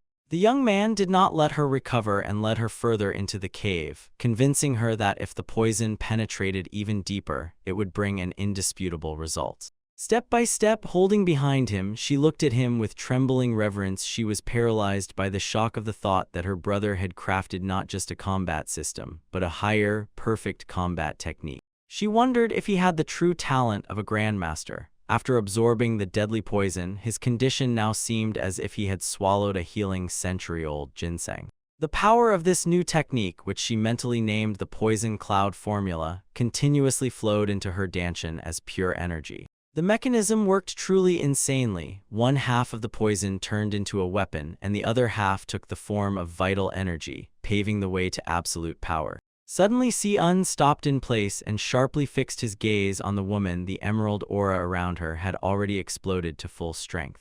He rejoiced and immediately emphasized, her past training laid a perfect foundation for breaking through the spiritual barrier. The woman fully immersed herself in an absolute trance, breaking sharply through the barrier and reaching the early stage of the peak level. The young man slowly and carefully placed the torch on the ground, completely surrendering to the procedure itself. Replaying his own former helplessness in memory, he with maniacal persistence began to directly control her flows to push his sister beyond human capabilities. Si-un stood behind and revealed his own aura, balancing her energy with strength at the most dangerous moment of the stage. A predatory, focused intensity sharpened on his face. He forcibly, in his thoughts, made the energy obey, understanding. Only one step remained to triumph. The cave was cut by a dazzling flash of energy lightning, and the chains of her old limitations broke, vanishing forever. The pressure of power smoothly receded, and the woman slowly exhaled, opening her eyes. A fire of a true master flared in them. Her face froze in pure shock. She had just realized that the many-year barrier, which seemed unbreakable, was finally broken. Si-un folded his hands in the traditional greeting gesture and proudly addressed his sister, congratulating her on the grand rebirth. Wrapped in crumbs of emerald flame, she rose in the darkness until she broke through to the very top of the peak level. Her voice trembled with sincere devotion. When she fixed her gaze on her brother, she barely audibly uttered phrases full of boundless gratitude for this new power. A youth from the Tan clan, looking ahead with pride, called his sister the strongest among all in the family. The girl assured that she would definitely repay this favor, but the brother waved off her words. He insisted that it happened only thanks to her own work, but the sister knew without a doubt, without help, she would never have managed it. The flame of the torch caught the stone ground in light, and the youth clearly reminded, their mission here was not yet over. Before them rose a dense purple aura of poison, and the boy now felt it unmistakably, because he had just raised his power level. The sister finally nodded and agreed to move on, and the two of them set off into the dark cave, going deeper step by step. The girl spoke anxiously that ordinary plants could not release such colossal energy. She immediately suspected a giant poisonous beast nearby. The brother with the torch in hand stopped before the threat and warned, ahead might await a deadly clash, but the acquired core overcomes any fear and risk. He decisively stepped forward, confident. This very find would make it possible to break the heavenly curse of C1. The sister froze in confusion, unable to understand exactly what he was talking about. She stared blankly into the void and immediately realized there were neither monsters nor toxic herbs here. The youth crouched by the black crystals and triumphantly announced what he had found. Because of this, the companion became even more confused. The girl disdainfully waved it off, called it an ordinary spent stone, threw it away because she considered her own worthlessness. The brother's palm flashed with a golden glow above the rock. He clearly explained that the stone, after 10 years in the air or under the influence of internal energy, begins to emit deadly poison. Under the pressure of his power, the boulder flashed bright gold, and the young man instantly read its true name, mineral poison. Shock instantly pulled the sister's face. Until now, she had only come across such mentions in ancient treatises. When she asked where he got this knowledge, the brother flawlessly and calmly lied, pretending as if a patient of the Hall of Heavenly Medicine had told him. He again brought to mind the old miner with accumulated poisonous chi, the one supposedly once held by these caves for work. The girl was transparently fascinated by the brother's insight, but he only modestly waved it off, blaming everything on luck. After all, there was no proof. The young man admitted to himself, he lied because only the bloody cult could reveal the true nature of this ore. He carefully nudged the glowing stone with his foot, already calculating that this find would lead their impoverished clan onto a completely different path. The sister's cheeks flushed with a shade of hope. She believed that the poison art of the Tan clan would finally return and their father would rejoice. A predatory smile flashed across the young man's face. He himself was catching the moment of this triumph. The boy sharply ordered to start work and again made his companion blink confusedly and frequently. He forcefully threw a huge sack to the ground, completely confusing the girl with his intentions. Noticing among the miners abandoned picks and shovels, the brother confidently headed straight for the tools. He tightly grabbed the handle and declared that only a few could survive the poisonous energy of this place. The young man slung the pick over his shoulder and with an almost innocent smile hinted they would have to carry the ore at least together. With a sharp crash, his tool struck the black stone, and the blade, cutting the surface, scattered sparks in all directions. The girl awkwardly pushed the strike into the rock end. The brother immediately began patiently correcting her technique. Following her instruction, she raised the pick high, trying to put the widest and most powerful swing into the strike. Clenching her jaws, the sister shattered the stone with blows and swore through her teeth, never to get involved in such terrible outings again. For now, above the great training ground of the Tan clan in Sichuan, the sunlight spread cloudlessly.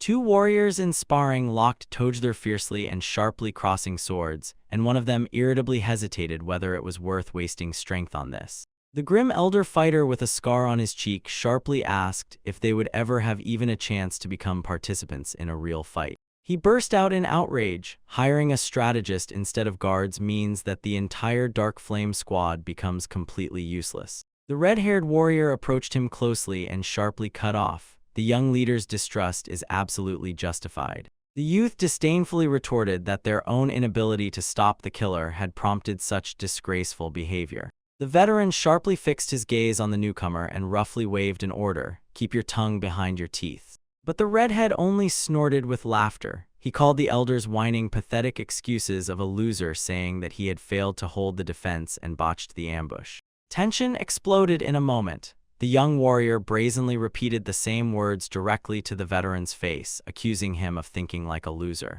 The enraged fighter with a scar abruptly stepped forward and barked that instead of talking, more training was needed. Losing control, he fiercely and sharply grabbed the red-haired man, seizing the collar of the kimono. With features reddened by rage, the veteran madly demanded the youth to repeat the insult once more. While he was hurling threats at the audacious one, a tall, authoritative figure of the leader slowly approached the very center of the clash. A powerful hand suddenly snatched the wrist of the furious warrior, gripping it tightly so that the strike would not go further. Ha Huyan, vice captain of the Dark Flame squad, with a cold, icy commanding voice, ordered to immediately stop this circus. The veteran sharply unclenched his fingers and, lowering his gaze, quietly burst out an apology for that outburst of anger. The vice captain laid out calmly and evenly. He understands why they are dissatisfied, and the young clan leader surely does not do this without good reason. However, staring into the clear, cloudless sky, even he himself felt how his strange idea was eaten away by doubt, to turn a strategist into a guard. Inside, the man was completely collected, straining to understand what plan had matured in the head of their young master. The camera takes us to the bustling streets of Sichuan, bathed in warm sunset light where city life is thriving. The young maid shone with a smile and firmly held a full basket of vegetables, already dreaming up a plan for a luxurious dinner. Fixating her gaze on the juicy meat, she decided to thank the hosts and take the signature dish from her favorite young master. While the butcher skillfully chopped the carcass, a stranger approached the girl. He introduced himself as a traveler and admitted that this was his first time in this city. Flashing through the lenses of his round glasses, the boy asked calmly and politely which way was the fastest to reach the residence of the Tang clan. This confused youth in everyday clothes looked completely defenseless among the bustling crowd. The maid sighed with relief as soon as she realized before her was an ordinary scholar. It turns out, escorting him to the estate can be done without any danger. Introducing herself as a clan worker, she offered to become his guide.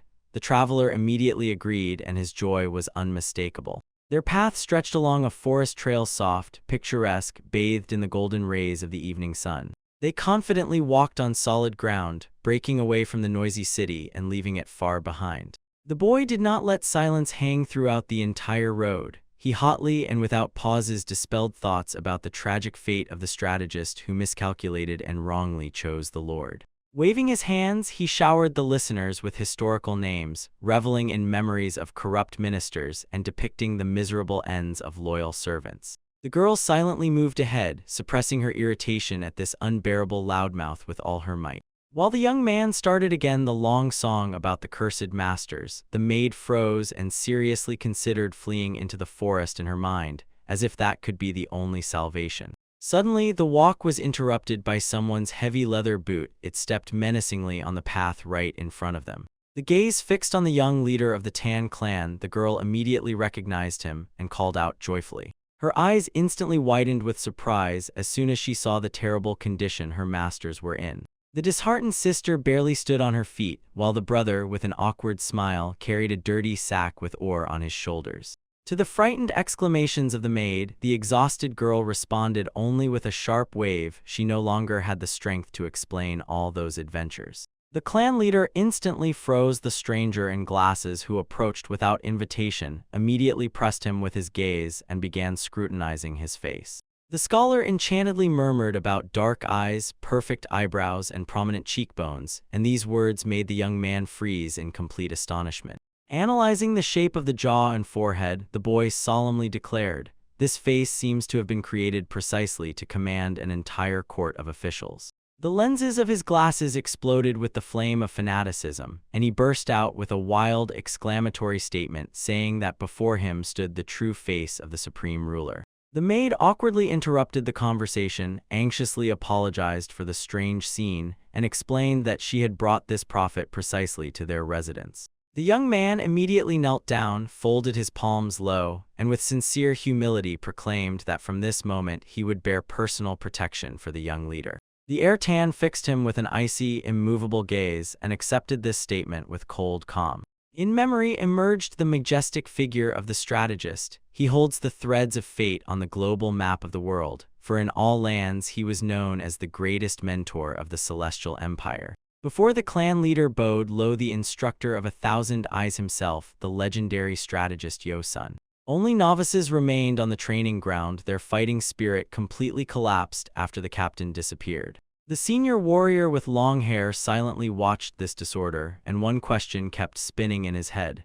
Is this the last stage of today's training? Suddenly a harsh command, "Stop," sounded, and the master, wasting no time, took a confident step forward, firmly stating that it could not continue like this. The young clan leader appeared on stage accompanied by the bespectacled man, and then dryly and coldly stated, "The circumstances turned out worse than he had assumed." The warriors instantly bowed and knelt, paying homage to their young ruler. He reproached them for turning the training into a miserable rest. One of the fighters jerked sharply at the offensive tone when the leader disdainfully threw, whether they decided to turn the exercise into a simple amusement. The young leader, maintaining icy calm, began with a cold proposal, first to conduct an official introduction. He confidently brought forward the young man in glasses and, allowing no objections, declared that from now on he was his personal bodyguard. A wave of anger and distrust ran through the crowd. The fighters could not make themselves believe that this weak boy was capable of protecting anyone at all. The bespectacled one awkwardly trembled and immediately pulled himself together. In a loud voice, he promised to bravely defend his master like a true legendary warrior. Suddenly, the leader's heavy boot pressed down on a massive stone with incredible force, and it shattered completely. Black pieces of mysterious ore with a deafening crash broke the silence and scattered across the entire platform, causing the warriors to instinctively recoil. The followers recognized with horror in the fragments a mineral poison. Its destructive effect equaled that of 8 of the deadliest toxins in the world. The news that such a terrible substance had appeared nearby again immediately shook the fighters. In panic, they trembled and recoiled from the dangerous stones. The leader's gaze did not soften. His eyes remained cold and emotionless as he carefully analyzed the reactions of each of his subordinates. In the crowd's crush, he mentally singled out several worthy warriors. They remained with cold, steel composure. But the majority, having just faced the first threat, became frightened and retreated, and this turned out to be a complete disappointment. After the leader calmed the alarm among the subordinates, he stated in an even, restrained tone that together with his sister they had finally tamed the toxicity of the ore. His hand authoritatively pressed against one of the fragments, forcing everyone nearby to raise their gaze and attention to the maximum. The leader's face suddenly flared with an ominous greenish glow of poison, and he announced without a shadow of doubt the return of the Tan clan to the forgotten art of poisonings. Among the ranks of the fighters, outrage flared instantly. They perceived this sudden decision as pure madness. One of the warriors covered them with anger and, as a last chance, desperately reminded them, due to the ban on poisons, they had spent years honing only what could hide the skill of hidden weapons. The fighters insisted they were unable to nullify years of training, especially since the clan currently had no decent poisoning techniques at all. While the protests rose aloud, the leader officially expanded the powers of his weak guard, simply ignoring them. The bespectacled man was unconditionally appointed chief instructor and he gained absolute control over all combat units. The young man with glasses almost lost his voice from shock. He incredulously poked himself with a trembling finger. The tension reached its limit. One of the veterans bitterly addressed the leader and asked at least not to humiliate their many years of loyalty to the clan. The dissatisfied fighter grimaced so that his face twisted with rage and deep resentment heaven to radical innovations. The young clan leader sharply stopped any complaints with an icy tone, arrogantly staring at the rebels. He cut by order to split the people into 2 groups and allocated exactly 10 days of preparation before the friendly match. A heavy, oppressive silence hung in the air. The warriors silently digested what they had heard. The ruler swore if his people suffered defeat, he will immediately dismiss the new instructor and voluntarily go into exile himself. Wrapped in a threatening green aura of power, he clenches his fist white and low and grim, warns, cruel consequences will come for his victory. That same night, hiding under the cover of darkness, the leader together with his new instructor gathered 3 specially selected fighters before them. The young ruler solemnly and evenly greeted the recruits, carefully examining whether they would withstand the special trial. One by one, the fighters broke from the ranks with enthusiastic shouts of their names, voices buzzing with determination. The last to step forward proudly was a burly young man named Chan Yi, and he tensely fixed his gaze on the command itself. The leader closed his eyes and indulgently waved his hand. Let the warriors voice all the doubts that were spinning like a ball in their heads. The strategist in glasses suddenly became embarrassed, nervously snorted with laughter, and began to justify himself, saying that he was actually a desk theorist. But the ruler without hesitation ordered him to show his true abilities right now before the ranks. The analyst was struck by genuine shock. He felt everything inside grow cold when he realized the young leader had somehow uncovered his most secret. When empty refusals no longer worked, the boy had to accept this challenge. Clenching his will to the limit, he took a deep breath and sharply prepared to show his talent, immediately formulating the demand in his mind. The reward must be worthy. The instructor firmly gave the order. The mighty warrior Dian must step forward to carefully analyze and examine everything up close. From just one sharp, piercing glance of the bespectacled man, the experienced fighter immediately felt an animalistic, incomprehensible fear. The strategist's golden eyes flashed predatory through the lenses, and he flawlessly measured every muscle feature of the opponent. Dian suddenly froze in horror. This unremarkable young man unexpectedly unleashed such incredible psychological pressure. The air around seemed compressed. The analytical gaze of the new mentor pressed mercilessly, like a weight. Without blinking, the bespectacled man stubbornly kept his focus on the targets, as if he had already passed the final verdict. He stunned the warrior with a direct question why he so carefully hides his true combat specialization. The strategist confidently outlined how incredibly strong the fighter's grip was and how mighty his arm muscles were. He confidently adjusted his glasses and immediately resumed the merciless assessment, distinguishing unusually broad shoulders in the man. Stunned, Dian froze in place and felt how in a matter of seconds his main secret was revealed. The analyst mercilessly tore apart the decision to use the whip, calling it a pathetic camouflage attempt to hide his own truly deadly style.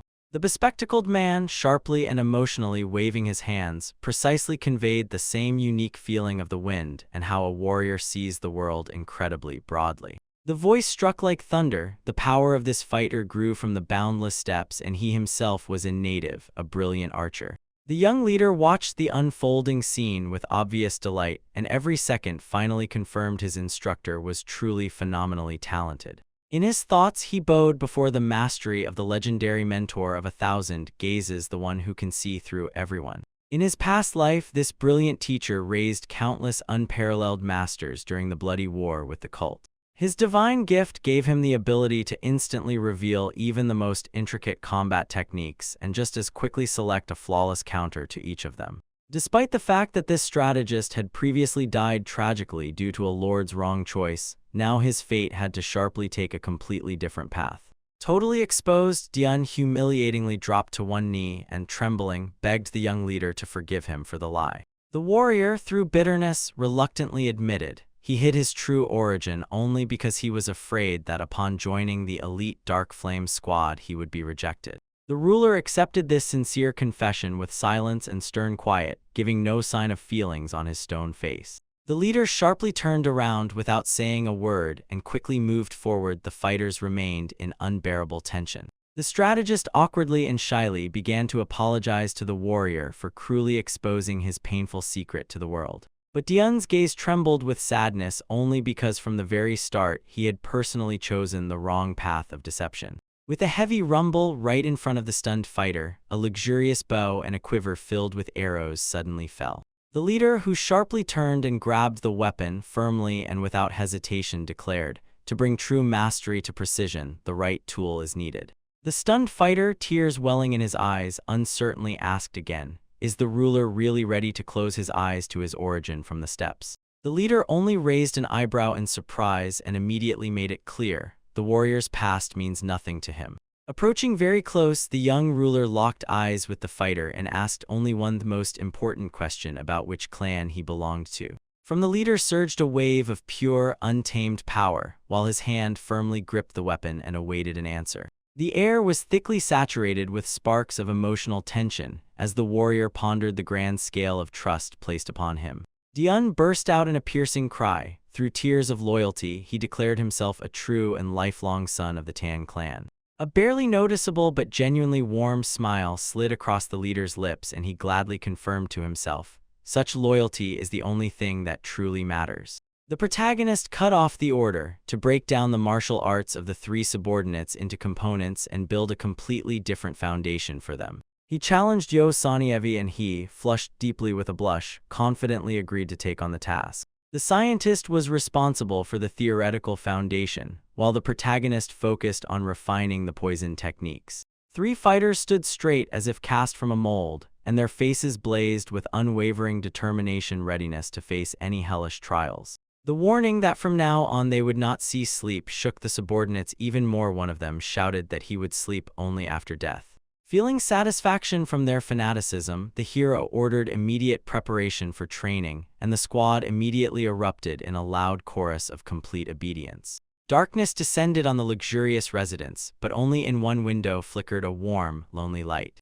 In the dim quiet, Yo-sun sat opposite his leader and, clenching his nerves, demanded an answer. How exactly he managed to expose his true identity. The protagonist calmly, without emotion, spoke a memory in his mind. Once in his past life, letters analyzing basic martial arts shook the entire world of martial arts and caused real chaos. The scientist twitched from sudden realization. It was these letters that exposed him, and a bitter reproach for his fatal mistake with the Namgun clan instantly flared in his heart. The hero understood. The enemies had not stopped, yet they continued to sharpen their blades, and the memory surfaced of how once the swordsman Namgun Mayan captured Yo-sun and threw him out like an unwanted dog. His eyes darkened with rage, and in his mind he made a vow to himself. This time Mayan would not get away scot-free. Labeling the scientist as the last descendant of the mighty Lu Bu, the protagonist pinned him in place with a single word, and at that moment, from the darkness behind the youth, the bloody ghost of his great ancestor emerged. Yo-sun jerked sharply from panic. Cold drops of sweat poured down his forehead as he frantically buzzed the demand to explain how the hero knew this secret. Despite his fear, the leader silently moved forward, and his heavy steps echoed dully on the wooden floor. As soon as he promised the scientist to realize the cherished dream to bring him to the highest step of the combat path, his body suddenly flared with a roaring green aura. The explosive wave of energy knocked Yo-sun to the ground, and he instinctively covered his eyes with his hands, hiding from the blinding flash. A gust of wind tore the room to pieces, and the scientist could not hold back a scream when he saw this inhuman power. His gaze froze sharp. Shock spun to the limit, because his consciousness stubbornly refused to accept that a mortal could emit such a terrifying aura. He felt not one but at least three different energies in this storm, while the mighty silhouette of the hero rose in the very center of the chaos. In the protagonist's palms, blue, purple, and yellow energies wildly swirled, then he gathered them into one perfectly coordinated whole. The enchanted Yo-sun was promised. He would stand in the very place where his legendary ancestor once stopped. The hero tightly clenched his fist, and flashes of lightning, dazzling and sharp, cut through the air like an oath that the scientist would be revealed a true vision of martial arts. With a trembling hand, Yo-sun adjusted his glasses and suddenly faltered. Such brazen words threw him off balance. The protagonist said not a word, simply dominated him, towering and radiating the cold, unwavering confidence of a true leader. At this second, the scholar caught sight behind the hero's back of a huge white dragon spirit. It was already spreading its wings, preparing to engulf the heavens. It was a hidden dragon. Until now it had only been staring its fangs into the shadow, patiently waiting for the very moment to take flight. When Yo-sun truly grasped the scale of this man, he no longer doubted. It was right beside him that he would manage to comprehend the absolute essence of martial arts. He fell to his knees as if in a trap of reverence, bowed his head all the way to the floor, and for the first time spoke the hero's name, calling him his true lord. Later, Yo-sun exhaled through his teeth as usual, already foreseeing the protagonist had come again for the borrowed blacksmith tools. Sparks tore through the silence and scattered in all directions as soon as the hero's mighty hammer strikes bit into the glowing metal right in the middle of the forge. Pushing the tool aside, he confidently moved toward the burly, muscular master of the blacksmith hall. Calling the young man Lord Man Ch Hall, he was not surprised. The old wolf had long been waiting for his arrival. The blacksmith slyly grimaced as if everything was explained by keen hearing, and the hero inside himself had already made a decision.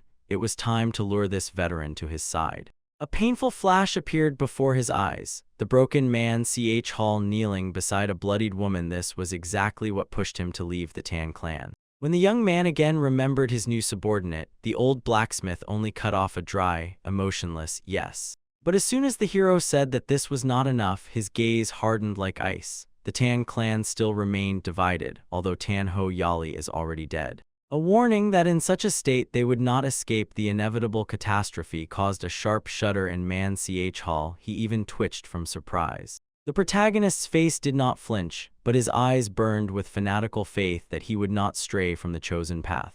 The old man forcefully opened his eyelids, barely overcoming blinking, and, feeling the full extent of the danger, ordered the young man to tell the truth without stopping to the very end. Hearing about the plan to unite the clan, the blacksmith frowned suspiciously and sharply asked if he was not aiming to seize the entire Sichuan province. The hero cut off the phrase before continuing. He turned away and said that was too petty. His plan was to build the greatest house under the heavens. He clenched his fist until it hurt and swallowed every word, declaring that only absolute power would allow them to protect all their people. To handle this task, the protagonist insisted. They would have to involve the former clan leader, and Man Ch Hall was already reaching out to object and stop this. But the young man hit exactly the most vulnerable spot. He recalled the terrible name of the Flame King Jin Mubek, and the fiery phantom, invisible, stood behind the old man. The pale blacksmith sharpened his movements and, swallowing words confusedly, whispered the name Saul. The hero mercilessly imprinted in memory. Saul is his granddaughter, and her gentle image still warms the wounded heart of the veteran. The young man stubbornly declared, the only reason the Flame King could side with him is to save the girl. Bowing his head crushed, Man Ch Hall admitted defeat, stunned that his most terrible secret was already revealed. The old man waved his hand at the giant blades on the wall and asked if the hero knew the bloody history behind his title. In response, the hero shook his head. Clenching his fists, the blacksmith admitted he had no hesitation in burning alive everyone who was somehow involved in his wife's death. He threw them all into hell, and with bitter fatigue, he stared at his calloused hands once they were bloodied up to the elbows, because he was consumed by the thirst for revenge. Bitterly laughing, the old man said, in the world of combat, debts and insults weigh unbearably, so he erased his own name and remained only a shadow.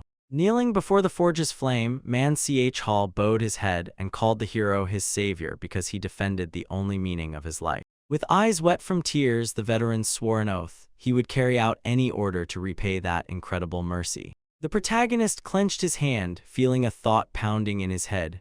A master of 100 battles in the role of a servant, that would be an unheard-of advantage. Yet his face softened. He did not intend to grab the first weapon at hand. He was looking for something much more valuable and significant. He warned the old man, very soon a terrible storm would break out and drag the entire world of martial arts into the abyss of bloody chaos. Frozen before the flame, the hero made a vow. He would give his own life to protect the Tang clan.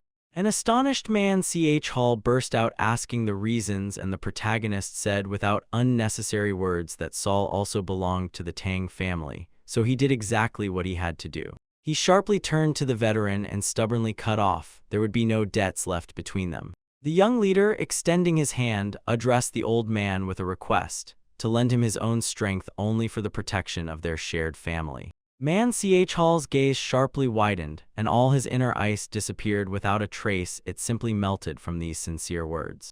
Unable to contain the wave of emotions, the mighty Flame King fell prostrate and pressed his head to the very ground, demonstrating complete devotion without any words. Words of the former head flashed in his mind. He stubbornly insisted that Man Ch Hall and Saul were an integral part of the clan. The warm, ghostly smile of the Poison Lord gave them confidence. They had all been one big family from the very beginning.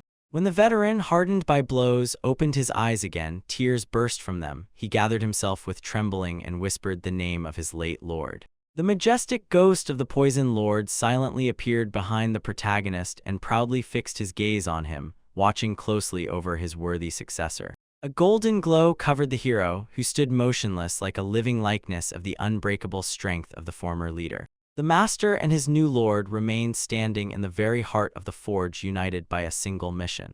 The protagonist sharply grabbed the blacksmith's tongs and clenched them as if ready to forge his future with his own hands. Pouring molten metal into the mold, he spoke in an even tone. Ahead of them lies a great deal of hard work. A fierce, confident smile flashed across the hero's face. His plan had worked flawlessly. Now, with a devoted scholar, a squad of fanatics, and the legendary Flame King gathered behind him, he finally found people to truly trust with his back. At last, the long-awaited day of the friendly tournament arrived. The morning sun flooded the huge arena with bright light. In the crowd, 2 spectators huddled in a tight whisper, gloatingly counting down and with icy certainty describing how the duel would end in mere moments. In the stands, people eagerly twitched their fingers, lively discussing how the first fighters appeared in the center of the square. From the spectator rows came frank doubts. The young clan leader's team was not trusted, as they were seen as a bunch of green novices. Although many in the crowd thought 10 days of preparation was insufficient, some stubbornly held on to faith in their leader.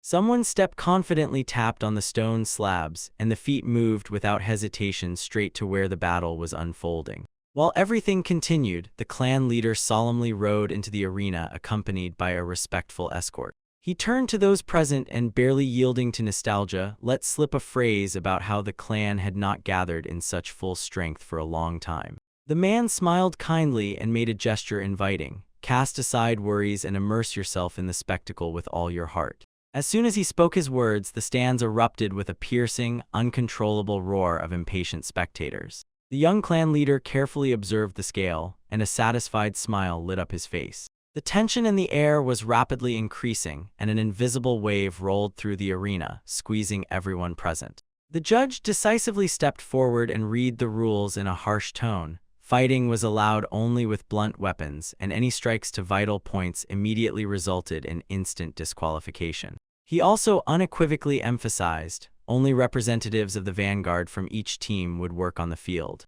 A deep surprise froze on the face of one of the enemy fighters due to the sudden changes that overwhelmed him. The red-haired warrior Da'un stubbornly held his position while the instructor stood nearby, and the crowd was increasingly confused. Instructor Yo Sun, wearing glasses, clenched his fists sharply and fervently convinced the young man victory was already inevitable. The young leader gave a brief order without unnecessary words to begin. An older man appeared nearby and immediately began speaking in a didactic tone. Supposedly, a deliberate defeat is the best tactic to calm down the agitated subordinates. The uncle, with a maximally confident face, continued to spread his philosophy that sometimes losing can equal winning. The boy asked again, pure surprise in his voice, and he clearly did not grasp the sick logic with which they were trying to convince him. For a moment, a drawn-out silence hung. It was broken only by the whistle of the wind. The tension in the arena heated to the limit right before the first clash. Bem Pion felt as if on stage. The opponent laughed loudly and disdainfully accepted all this preparation as a pathetic joke.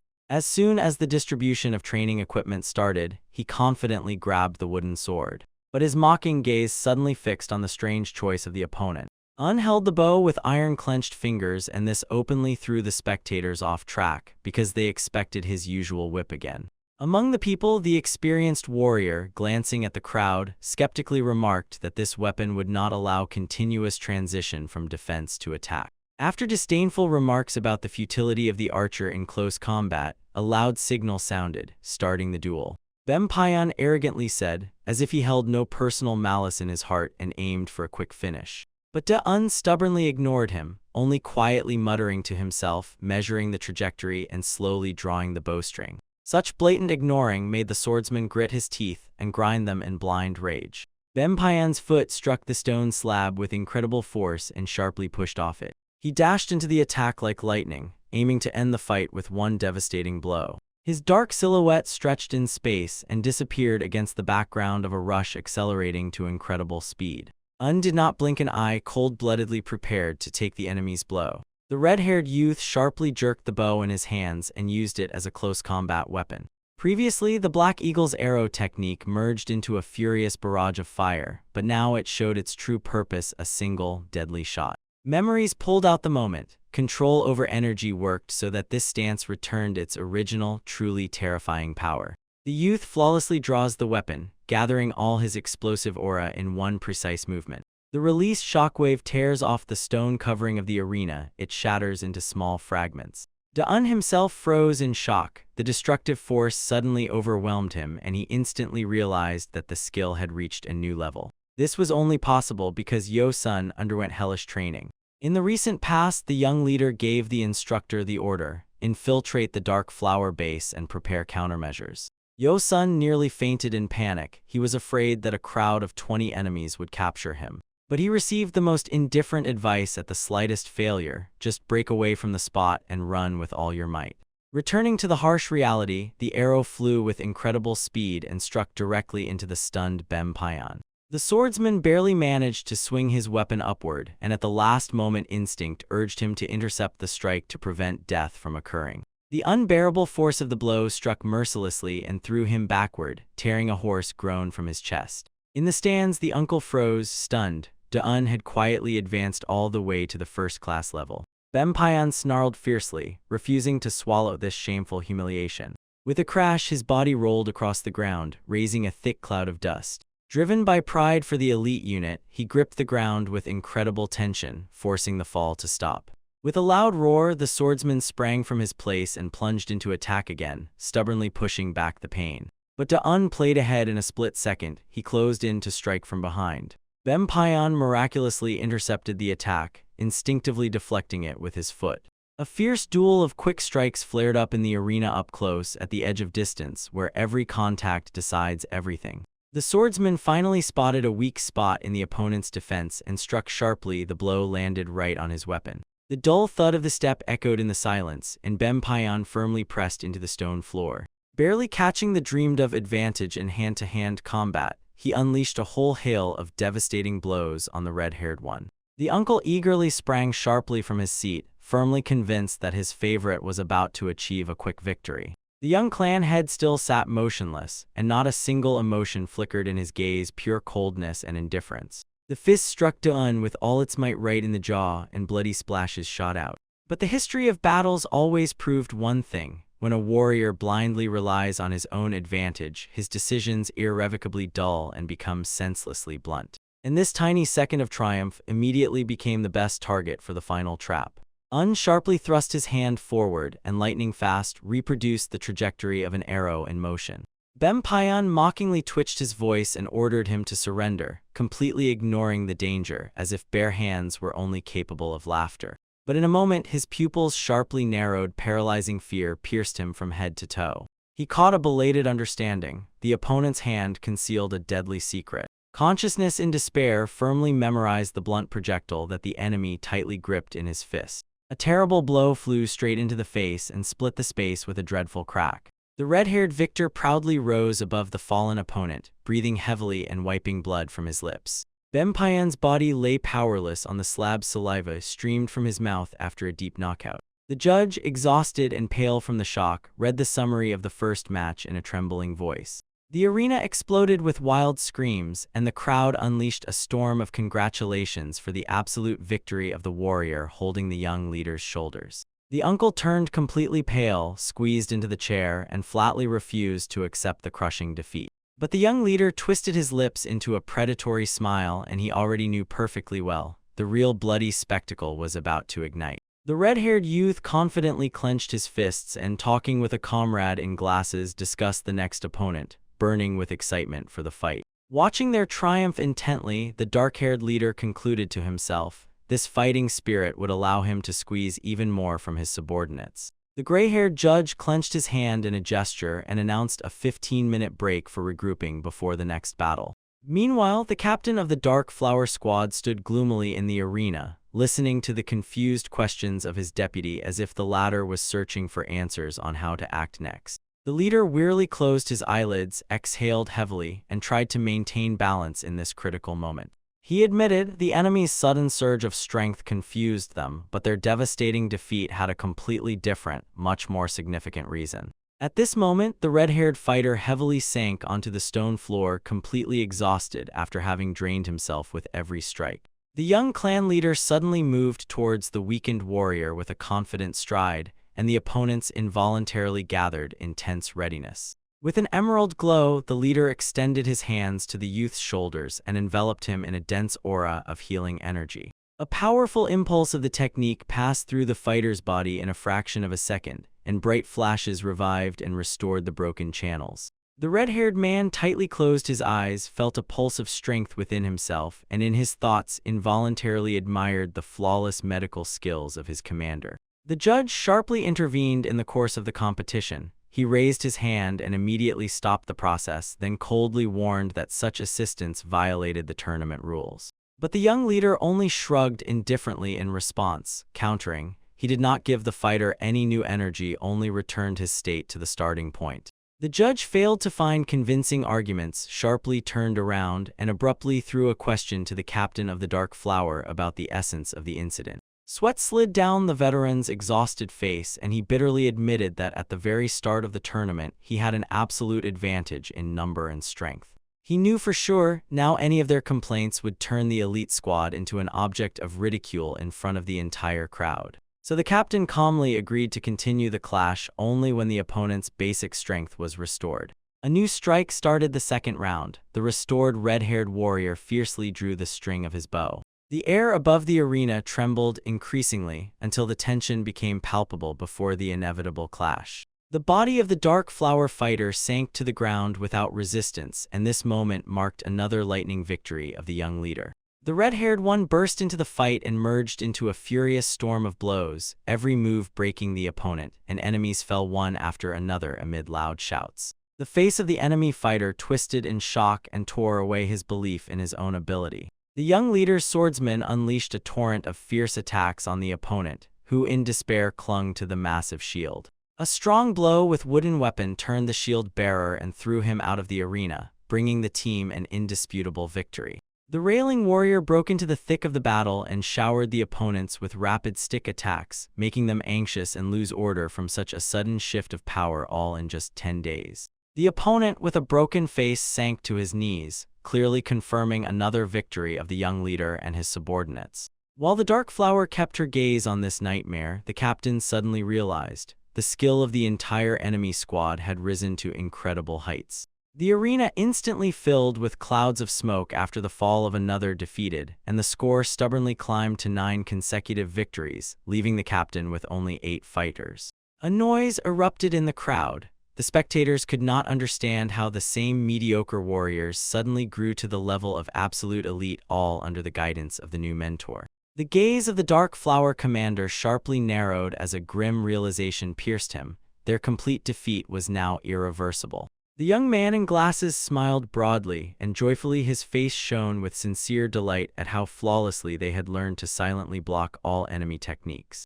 The captain again saw in his memory the pale face of the then young leader and suddenly realized his superiority over the sickly youth had become a fatal mistake. Clenching his hand on his belt, the squad leader bitterly admitted the only worthy way out was to retreat immediately. But at that very moment, the young leader stepped forward and sharply, at full voice, declared radical changes to the rules. With a predatory, confident grin, he stated that duels had become tiresome and demanded a mass clash of squads. The captain froze with a distorted face. He had just heard the audacious proposal to conduct a group fight.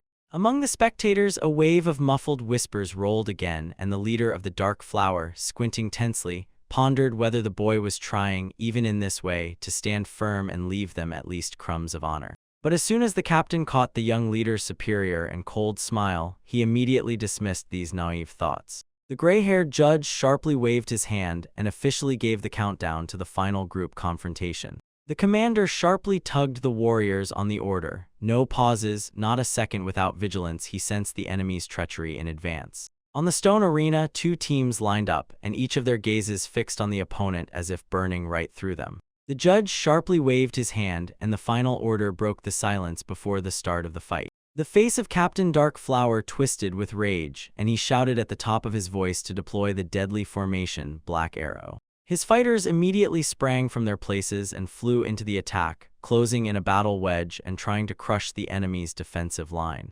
Their joint surge tore up thick dust from the ground, and a furious dynamic flared up on the battlefield. The enemy suddenly activated hidden weapons and unleashed them to the fullest, releasing a hail of blades at maximum speed. The red-haired fighter almost panicked, convulsively trying to slip out of the dense stream of shurikens. His comrade plunged into the fight like lightning, deflecting the deadly blades with his weapon and thereby saving his partner from inevitable death. A loud metallic clang sharply tore through the air, and when the blocked weapon exploded with sparks, they scattered across the entire arena. The warrior with the shield clenched his teeth tightly and, with incredible strength, withstood another wave of throwing knives. The enemy's strike was so devastating that the shield-bearer was sharply thrown back across the stone slabs. The fighters of Darkflower almost without pause tightened the ring around the young leader and his people, striking them from all sides with sharp blades. In the very whirl of chaos, the red-haired youth firmly grasped a steel spear with a red battle flag. Tension pushed to the limit distorted his face. He roared a signal for a counterattack and sharply jerked the banner. As soon as it happened, one of his fighters snarled fiercely and threw a whole handful of unknown spheres directly toward the enemies. The Darkflower warrior instinctively tensed, perceiving them as explosives, but in a moment realized it was his terrible mistake. The young leader smiled sinisterly, hiding in the shadows, and coldly concluded in his thoughts, there would be no rescue for them, it was too late. The Darkflower captain, choking with fear, shouted to his men to disperse as soon as the mysterious spheres cracked in the air. The young leader's superior gaze burned with triumph. He could not possibly rush into a mass fight without having the perfect means to destroy the enemy formation. When the Darkflower veteran recognized the legendary and deadly green snowflakes in the green smoke, his face turned so pale he was unrecognizable. The poisonous fog instantly covered the enemy fighters. They grabbed their throats and, choking in pain, weakly dropped to their knees. The dense green cloud spread so thickly that it covered almost the entire arena and concealed the defeated elite warriors inside. The captain sharply recoiled to the side until it finally dawned on him. The terrible poisonous techniques of the Tan clan had just been unleashed against them. His face froze in animal fear as the scene unfolded against the backdrop of the young leader's icy demonic snarl. He had just mercilessly broken and destroyed the pride of the entire squad. The young clan head respectfully approached the elder as soon as he sharply demanded explanations about what had happened in recent days. The old man fixed his gaze, and the youth felt as if he was being interrogated directly. Where did he get the legendary, immortal cripple? Suddenly, the crowd around burst into frightened murmurs. People realized that before them was the long-lost poison of the Poison Lord, which can tear apart and disperse energy. This toxin burned out the internal energy of martial arts masters, and for people without cultivation, it worked mercilessly, turning into an absolutely deadly sentence. At one time, the angry imperial court ordered this substance to be wiped off the face of the earth and to keep only the variant that was safe for ordinary people. The aura flared up with a sudden burst of light, and this ray revealed the terrifying power of the forbidden technique, before which all present froze in shock. The fighters froze as if in mute stupor, and watched in fear as the action of the dangerous substance mercilessly devoured everything around. The young man calmly stopped the healer's panic without unnecessary fuss. He explained calmly that he had changed the ingredients so the poisonous effect would soon fade away on its own. Barely bowing his head, he apologized for explaining so late and for the harsh steps he had to take only to calm the clan. His face immediately darkened as soon as he confidently, without a shadow of hesitation, confirmed the substance he used was indeed the immortal cripple. The elder turned pale, cold sweat appeared on his face, and his chest tightened with fear. He shouted in panic whether the poison demon had handed the forbidden formula to the young man. The young master maintained a perfect pause and kept complete composure while his interlocutor panicked. A predatory smile appeared on his lips as soon as he brazenly suggested shifting all the blame onto this poison demon. In the eyes of the elder who tried to grasp the scale and audacity of this plan, a shadow of deep doubt flickered for a moment. The young man again felt how the demon of poison writhed in agony. He madly cursed his grandfather while the destructive substance raged. The elderly man sharply spread his hands, emotionally emphasizing, from that unsuccessful mixture it would not have been possible to make a flawless poison. The young man calmly and patiently laid everything out point by point. The demon had wandered the whole world for a long time but never found a component that could change the nature of the mixture. Pulling out the dark crystal, he raised the black spent ore for display, and as soon as it touched, the demonic poison instantly transformed into perfection.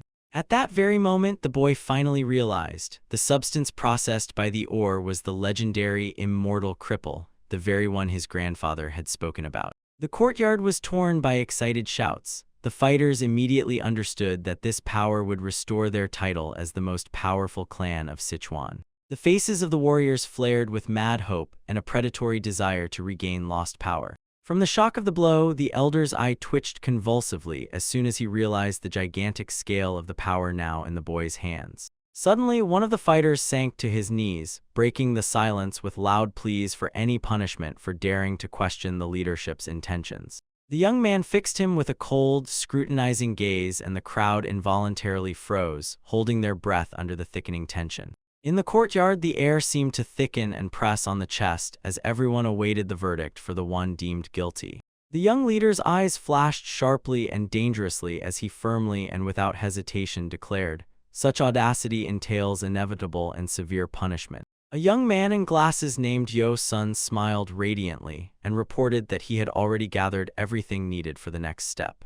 The elder, confused, sharply recoiled as soon as he saw the mighty master of the Iron Hall, who suddenly jumped forward. The giant solemnly bowed his head before the young man and swore he would carry out any order without hesitation and without any deviations. The clan stood in reverence, watching the unbreakable loyalty of the strongest blacksmith of their order. It became known the young leader himself was gathering new weapons without leaving the place near the anvil, and for 10 days straight. The elder gasped, exhaled in shock, and could not believe that the boy was capable of conquering, and even turning to his side, this stubborn master. Handing out shining blades to the fighters, the young man with one swift motion cut off, "These are not gifts." His blue eyes flared with a predatory fire as soon as he gave the order. These swords must become payment for their last journey. In the hands of the warriors, cold steel flickered with reflections, emphasizing their unbreakable readiness to face any, even the worst, turn of events. To the trembling, fear-filled people, he pointed to the massive doors and, without raising his voice, allowed them to disperse without any consequences. With a victorious smile, he clenched his fist and demanded from those destined to stay readiness to risk their own lives for true power. The fighters rushed forward as one, breaking into a single battle cry, and swore to engrave these words in memory forever and to push through to the very end. Under the blood-red flag, the leader addressed the crowd and promised, before the upcoming war with the bloody cult, he would unite them into an invincible force. His eyes thickened with cold firmness like steel, and he swore not a single person from his squad would die in this battle. That very night, the young man, wildly leaping over the bamboo forest, gave himself freedom. He decided to relax and drink without setting any limits. His foot pushed sharply off the bamboo trunk, and his body swiftly burst high into the night sky. Gracefully descending through the dense leaves, he smiled and thought to himself, "It's a pity he is missing the banquet he hadn't attended for so long." A beam of the full moon caught his slender silhouette, and he quietly and sharply glided through the dark thickets. Gently touching the ground, he raised his eyes to the moon and remembered that he hadn't stepped here since the bloody execution of Sun Wukong. He quietly remarked, "Few people hear about this place, but nowhere else can you find such a flawless landscape." Without turning his head, the young man calmly and unhurriedly suggested to the one hiding in the shadows to come out and simply breathe in the view without this game of hide and seek. The wind eerily rustled the bamboo, and this sound finally revealed an uninvited guest is hiding in the forest. A man emerged from the darkness. He tugged the back of his neck with his hand and nervously laughed, admitting he couldn't outsmart the young master's senses. The young man did not move and immediately said to himself on the cold breath, hiding breath and footsteps is just basic endurance in tracking. His gaze flicked sideways like lightning and pierced the killer with a sharp question: what was he really here for? The stranger froze in place, gripping his weapon even tighter and bracing for the inevitable bloody fight. The clan leader glanced at the opponent's short list and, surprised, sharply asked why he needed flying daggers if they were not part of his usual weapons. Moonlight caught on the spear blade. It flashed briefly, and in that gleam the killer revealed his readiness to strike. A sly smile touched the mercenary's lips, and he barely audibly asked how long his target had known about the tale. The young man laughed openly and admitted he had known about the surveillance from the very first second. After that, he coldly mocked the mercenary for 10 days of futile attempts. Suddenly, the killer launched a lightning-fast attack. A powerful blow flew straight at the boy's head. The young master playfully deflected the strike, then calmly and evenly promised to return the weapon to its owner. The deadly blow pushed the opponent back. He was thrown away, tearing the distance between them. The young man slowly drew his blade and, without raising his voice, warned. He did not make it in turn or carelessly. The blade was made specifically for the killer. The perfectly forged weapon radiated a deadly aura around it, as if waiting every moment to tear flesh mercilessly. The killer laughed horribly, loudly praising the young man for his cleverness, then suddenly grabbed his own face. With a disgusting crack, he tore the mask off himself, revealing a maniacal smile, and reproachfully told the boy that he does not see the value of this item. The leather mask was torn heavily from his hands and powerlessly fell to the ground, while the young man remained calm and pondered the chaos that had already engulfed the assassin sect. The boy, with cold contempt, fixed his gaze on the true face of the enemy and called pathetic what the mercenary must carry on himself such a cheap fate. The master flawlessly read the opponent's abilities. He saw that he had mastered the technique of instant killing and understood well all their inner kitchen. His eyes narrowed to thin slits, and his icy voice sharply demanded to name the real name of the attacker. A thick shadow fell on the assassin's face, enhancing his sinister appearance before he confessed. Emerging into the light, he pompously rushed into battle for acquaintance, introduced himself as the third of the Black Assassin's squad, and cut off, saying he came here only for the flying dagger. Memories were cut off and transplanted them directly into the forge. The mercenary aimed a question at the young man whether he has a weapon capable of piercing the neck of the bloody demon himself. Leaning on reality, the young man looked at the third predatorily and sharply, without ceremony, demanded his payment for this job. The mercenary sadistically twisted his lips and threw a choice. Either they get away to kill the target, or he himself will do the killing for the master. The young head sighed with pain and disappointment, then with disgust admitted the obvious. The assassin sect has sunk again lower than nowhere, taking on work without even figuring out who their clients are. The impenetrable darkness of the forest drew around them and turned the bamboo grove into a perfect arena for a deadly duel. The third, with eyes burning with demonic red light, lunged forward and struck the young man with a devastating vertical blow. The master intercepted the furious attack without unnecessary fuss and reliably blocked it, snatching a bundle of sparks in the night air. The maniac killer spread a predatory smile when it became clear the conversation was driven into a dead end and only violence remained. The young man threw the blade aside with incredible strength and cold-bloodedly promised they would continue the conversation only when he cut off the mercenary's hand. From beyond the shadows in the dense bamboo forest emerged a man in blue attire, and around him gathered a sinister dark aura like a wall.